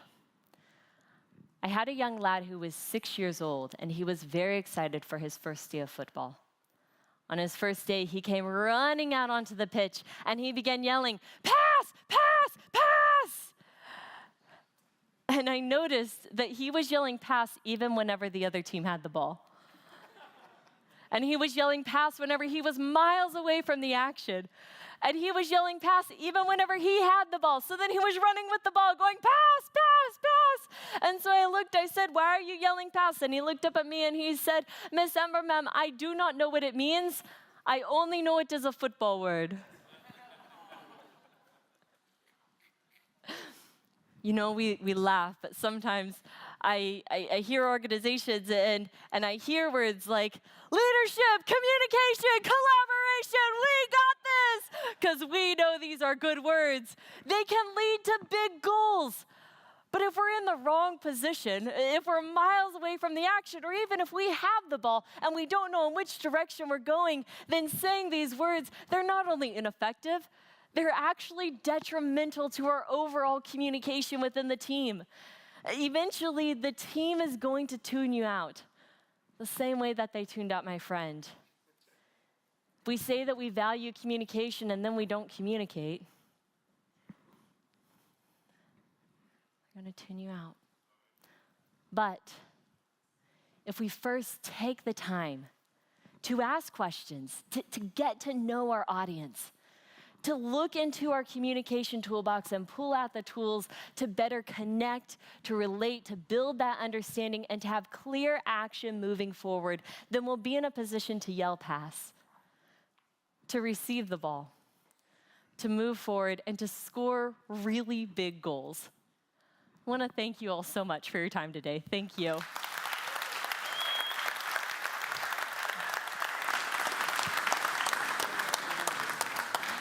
I do want to point out, because I know some people have asked for more, I do have more information on technical communication, so that's a tool for you on Pluralsight. So we didn't have a couple hours for that. And then I'm available for any questions. I'm seeing people are still taking pictures of that. Okay, cool. And then information here. All right. Any questions here? No. Okay. It's Friday. It's It's the last Friday. session. We have a Everybody's- football match coming, yes. Exactly. Yeah, I think so. Or right. people need to digest the information maybe a little Exactly. bit. We do have a question. Did they pass to him at least? Everybody wants to hear if it's a happy ending, the story or You not. know, they did pass. You know, eventually he starts learning the purpose of the words and they all start playing together and we end up scoring big goals. Yes. This is what we need. This is like a Netflix documentary Yes. with a smooth ending. Like, exactly. thank you so much. I'm sure if you didn't told that people would be worried about it like all night, even though there's football. Thank you so much. Give it up for Amber. Thank you.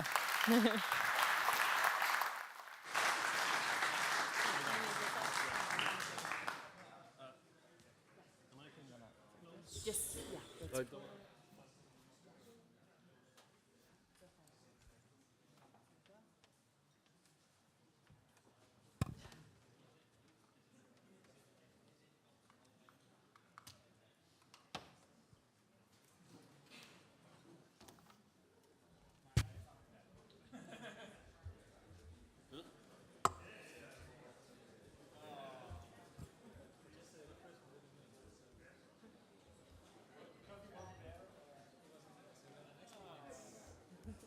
Sorry, I cannot see anything with this. Great work. So I'll do this.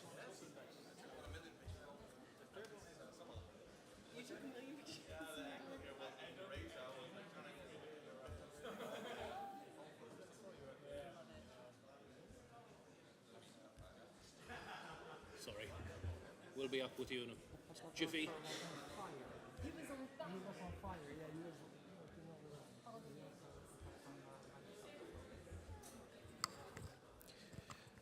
Okay, well, again, thank you, Amber, for a great closing talk.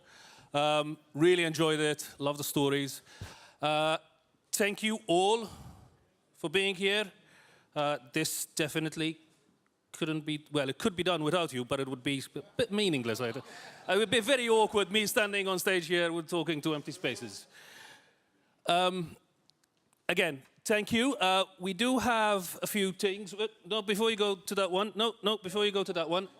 Go back. No. Yeah, there you go. Back one. Yeah, so, okay. You might have seen this logo a few times over and over again. And on top of the words Devopsdays Amsterdam, you'll notice Pakhuis des Weiger. And the building is where we're currently in.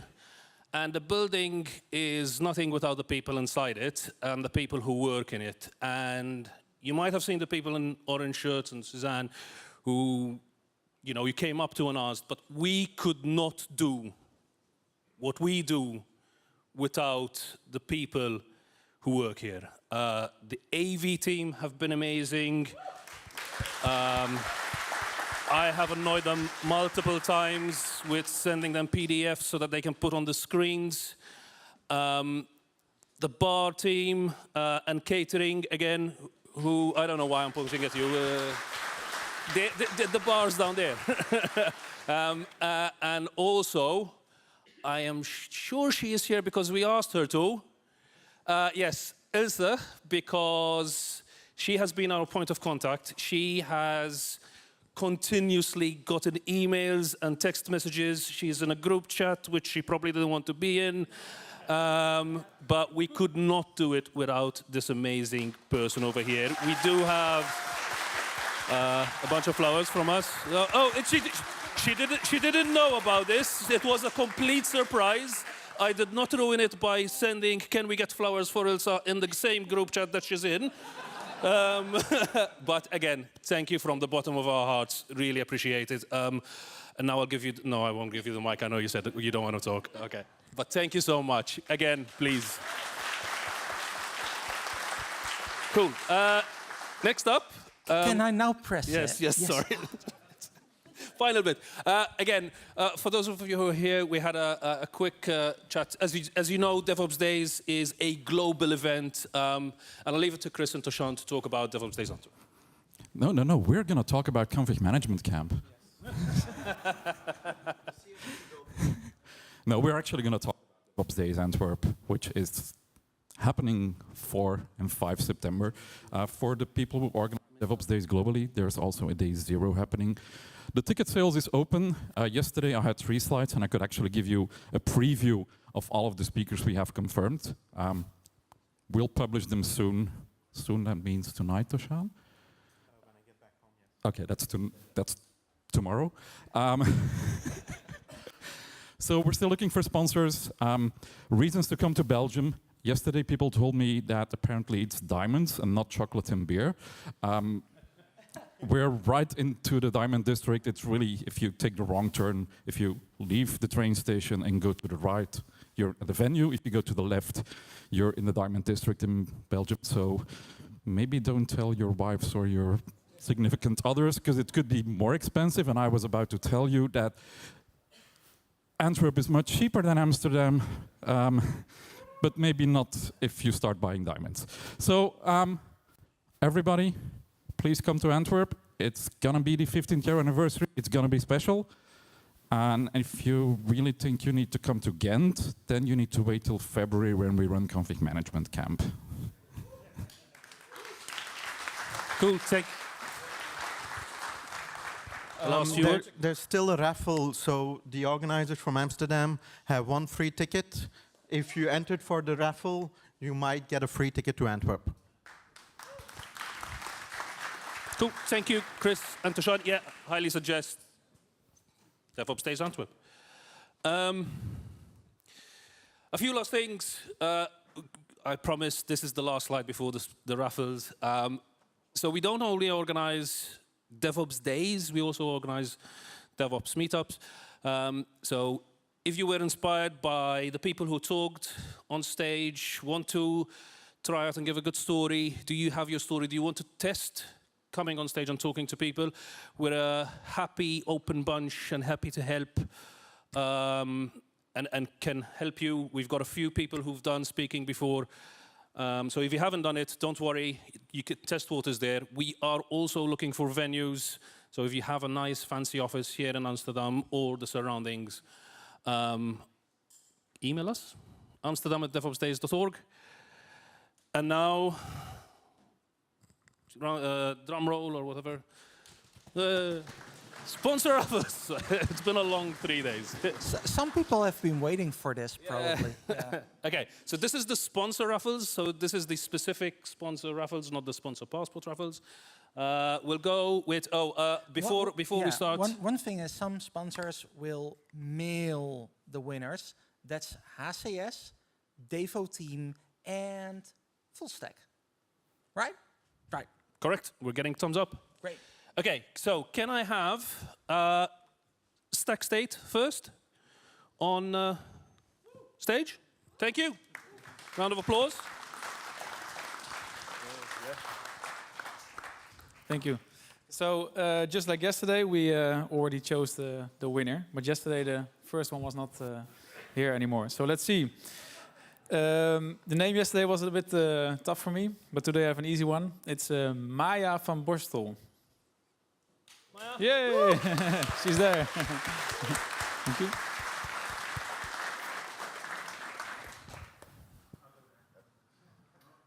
Do you want to take a photo? We got a professional. I won't be using my phone.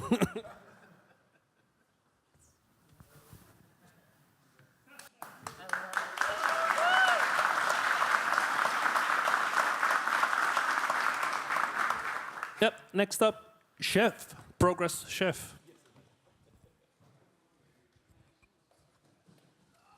Do you want to do it? I'll pan out. Hello again. Hold on. The name is on my phone, which is in the pocket that I can't access. Here we are. Starry. Oh yeah, that's right here. No, that's right. Congrats, Tim. Are you taking that home or what? Oh. Uh-huh. Okay. The winner. Oh, and you've got to be here, so if you're not here, I've got 5 names. Menno van der Bijl? Menno? Menno? Oh. Ooh. We're taking notes who's not here, by the way. Let's make sure. Does anyone know Menno? Can we let him know that? Okay. Alex from Bloomreach. Hey, there we go. All right. You can take a photo and do things. Thank you.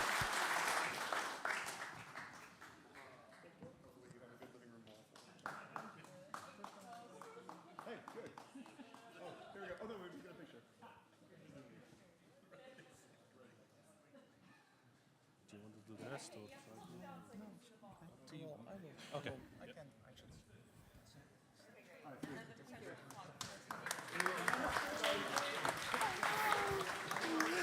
Okay, next up is Elastic.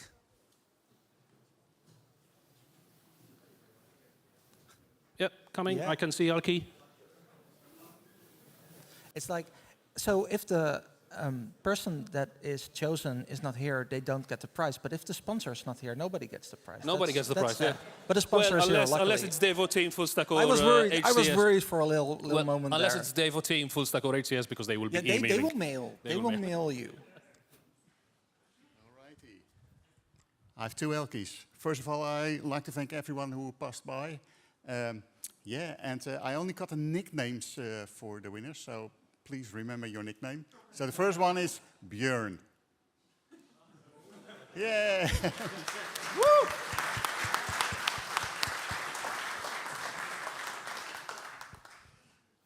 Well, here we are. Oh, that's cute. Thank you. You want a picture?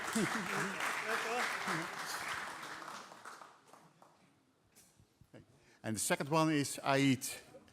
Yeah.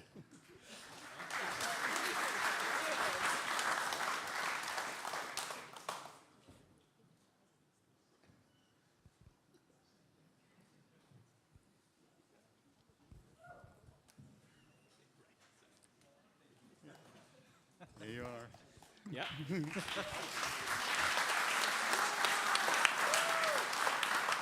All right, I hope to see you all at our meetups at our office. Right, have a great weekend.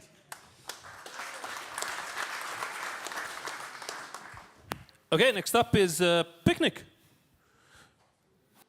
And to make this a little bit quicker, could I have the rest of the sponsors in line? Sync, Sysdig, Commodore, and then Greater.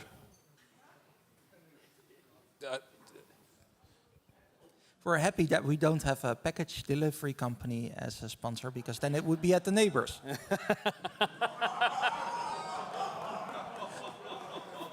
But we totally welcome package delivery sponsors, though. You can have the. All right. Oh, this is gonna be in the. Yeah. Oh, I don't know which one. enough. Does it work? Yeah. It's actually going to read the names. Thank you all as well for passing by our booth and completing the quiz. So we have 4 winners, and I have Tico here to read the names because I can't pronounce them. So we'll start with the first one. Kenneth Rabe. Is Kenneth here? Yes. And with this time element, I will already reach out the second one. Thank you very much. Of course. So Tom de Vries. So you get to choose which one do you want. You have the JBL speaker. And then on third place, Heather Thacker. Thacker? And then as last one, Volkert Diniek.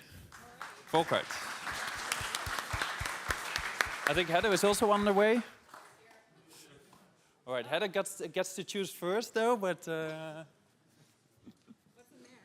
We have a bag full of picnic label products.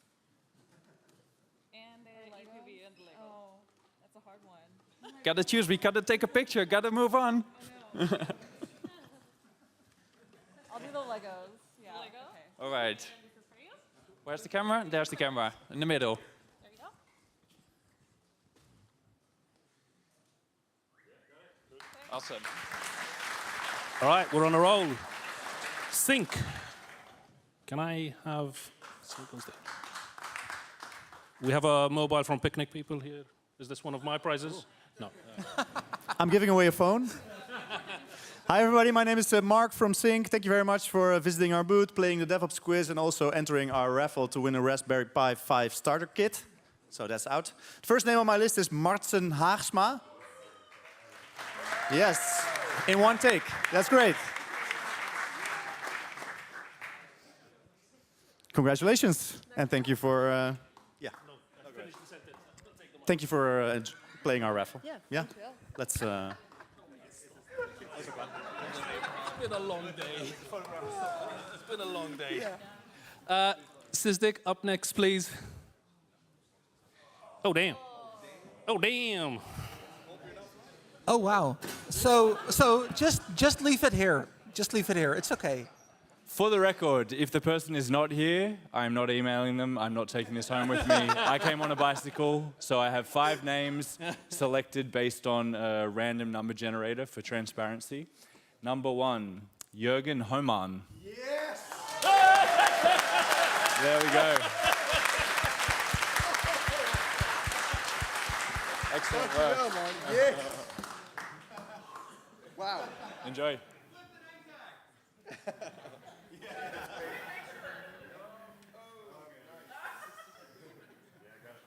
Enjoy. Good luck. Thank you, Will. Oh, wow. Commodore.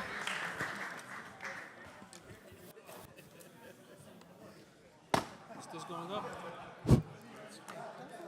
Hey everyone, I'm Udi from Commodore. Thanks again for joining the event. Thanks for coming to our booth. And a huge thanks to the organizers for making this event happen. We actually didn't choose a winner in advance, so apologies. We will have to do it live, and hopefully we'll get it right the first time. Do you want me to hold the mic? No, it's okay. I only need one hand. So I'm going to pull out a number and read the 4 last digits. If you have the corresponding ticket in your pocket, Is this fancy? you will win. And if you are not here, or I will read the number and the number is not here, so they lost. And the next, I will draw another one. So hopefully we'll get it fast, so I don't hold you hostage for too long. So, drum roll, please.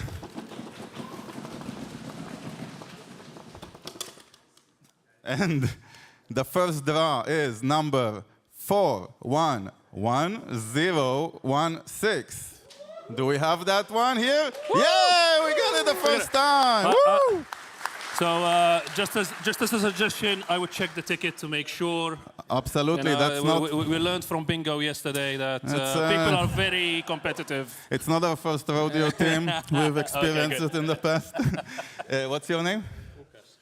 Lucas, you are the lucky winner. You win this Nintendo Switch. Much easier to carry in the airport. All right, thank you, Lucas. Thank you, team, and everyone. Thank you. Thanks. And, no, thank you, Wildy. Yeah? So we said that you have to be here, and some people took it literally. So next up is Greater. They might take a while to get here. Thank you, honey. Oh. Oh, hey, pun after pun. Comedic duo. Yeah. It's like. I want to see getting on Look the at that stage is going to outfit. be, oh Lord. Okay.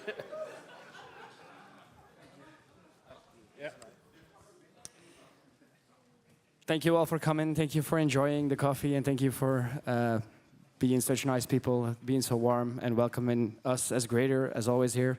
We do have a small present. We used the raffle already. I pressed it. Sorry, it took take 10 seconds. I wanted to talk as well, so I did it already. The first name is Robert van Bloem. Not here? Bad luck for Robert. The second one is Morten Christian. Not here. Well, is he here? Not here? Bad luck. The third one, I'm sorry if I butcher your name, I'm trying. Abik Becker Sadiq Ninai Davis.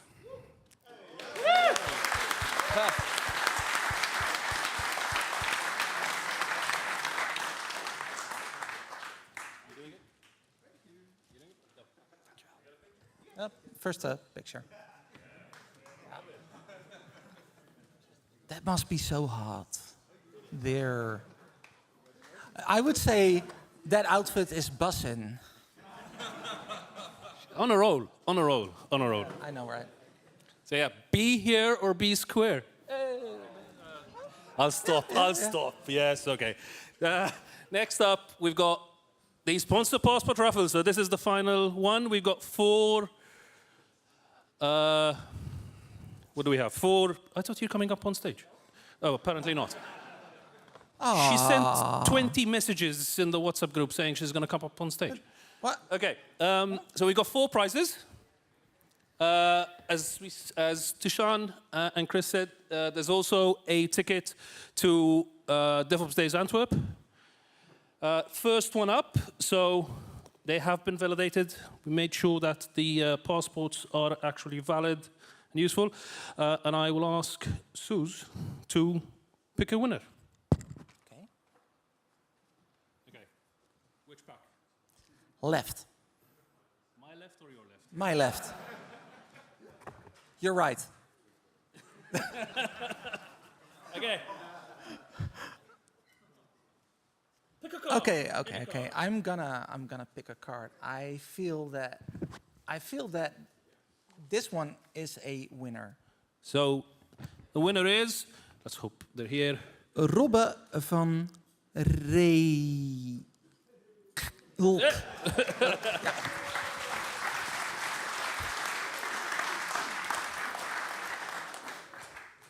Stream Deck? Oh, you get to decide as well. Oh, dang. Oh, you get a pick. Oh, you I get decide. a pick. Oh. Why am I deciding? Oh. You bought them.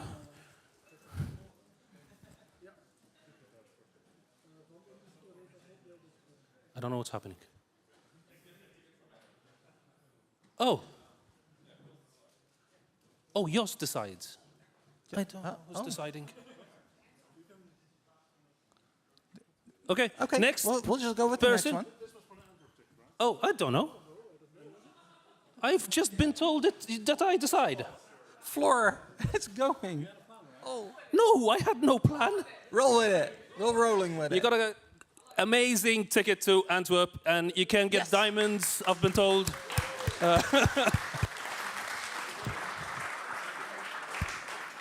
And again.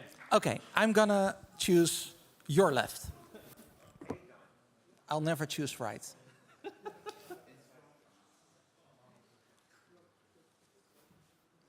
I'm gonna do it here. This one looks nice. Look at that. It's Matthias Sluis. Yes. Okay, so either side. No, don't give. You're getting the Sony headphones. Do we want to take a photo? Are we taking a photo? Okay, I'm not doing. Taking a photo. I'm not doing that again.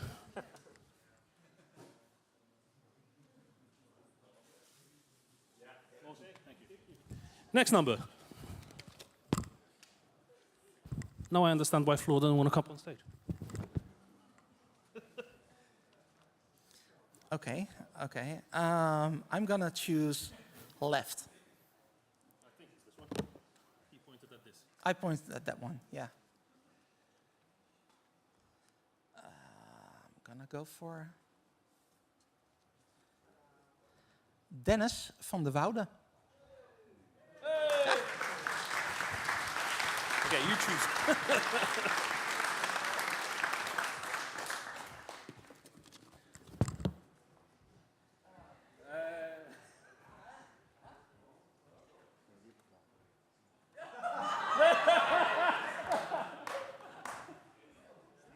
That's what you wanted to choose. That's the one you wanted to choose. This is the one I wanted to choose.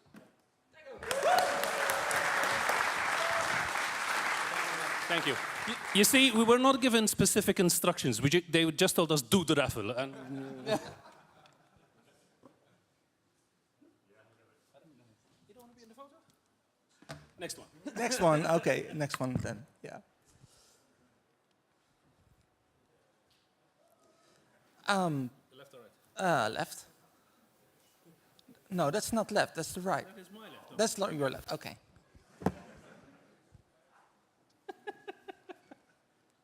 Let's make this super complicated. Yeah, right? Okay, I'm gonna go for this one. Yeah, there you go. Okay, It's final prize. Sven Faber. Sven Faber? Oh, we gotta go through this again. Kan iemand Sven Faber ophalen uit de ballenbak? Zo. But so pick one myself. Okay. I'm not even. No. Let's do What? it this way. What? Yeah, let's do it this way. Okay. Am I not fast enough or what? I don't know. Gerald Benneske.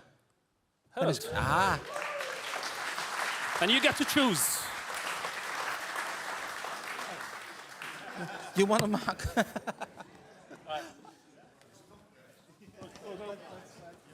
Photo. All right. Thank you for enduring that. It wasn't as bad as it. Yeah. I think we were quite pro at it. I think we did well. They we did will well. definitely ask us next year to do this. Again, thank you to everyone. Thank you to my co-organizers. It's been. Yeah, this is the most amazing team. Really. Thank what you they all. pulled off. Give them a hand for. And volunteers. And you for being here. And we hope to see you next year. Yep. See you next year.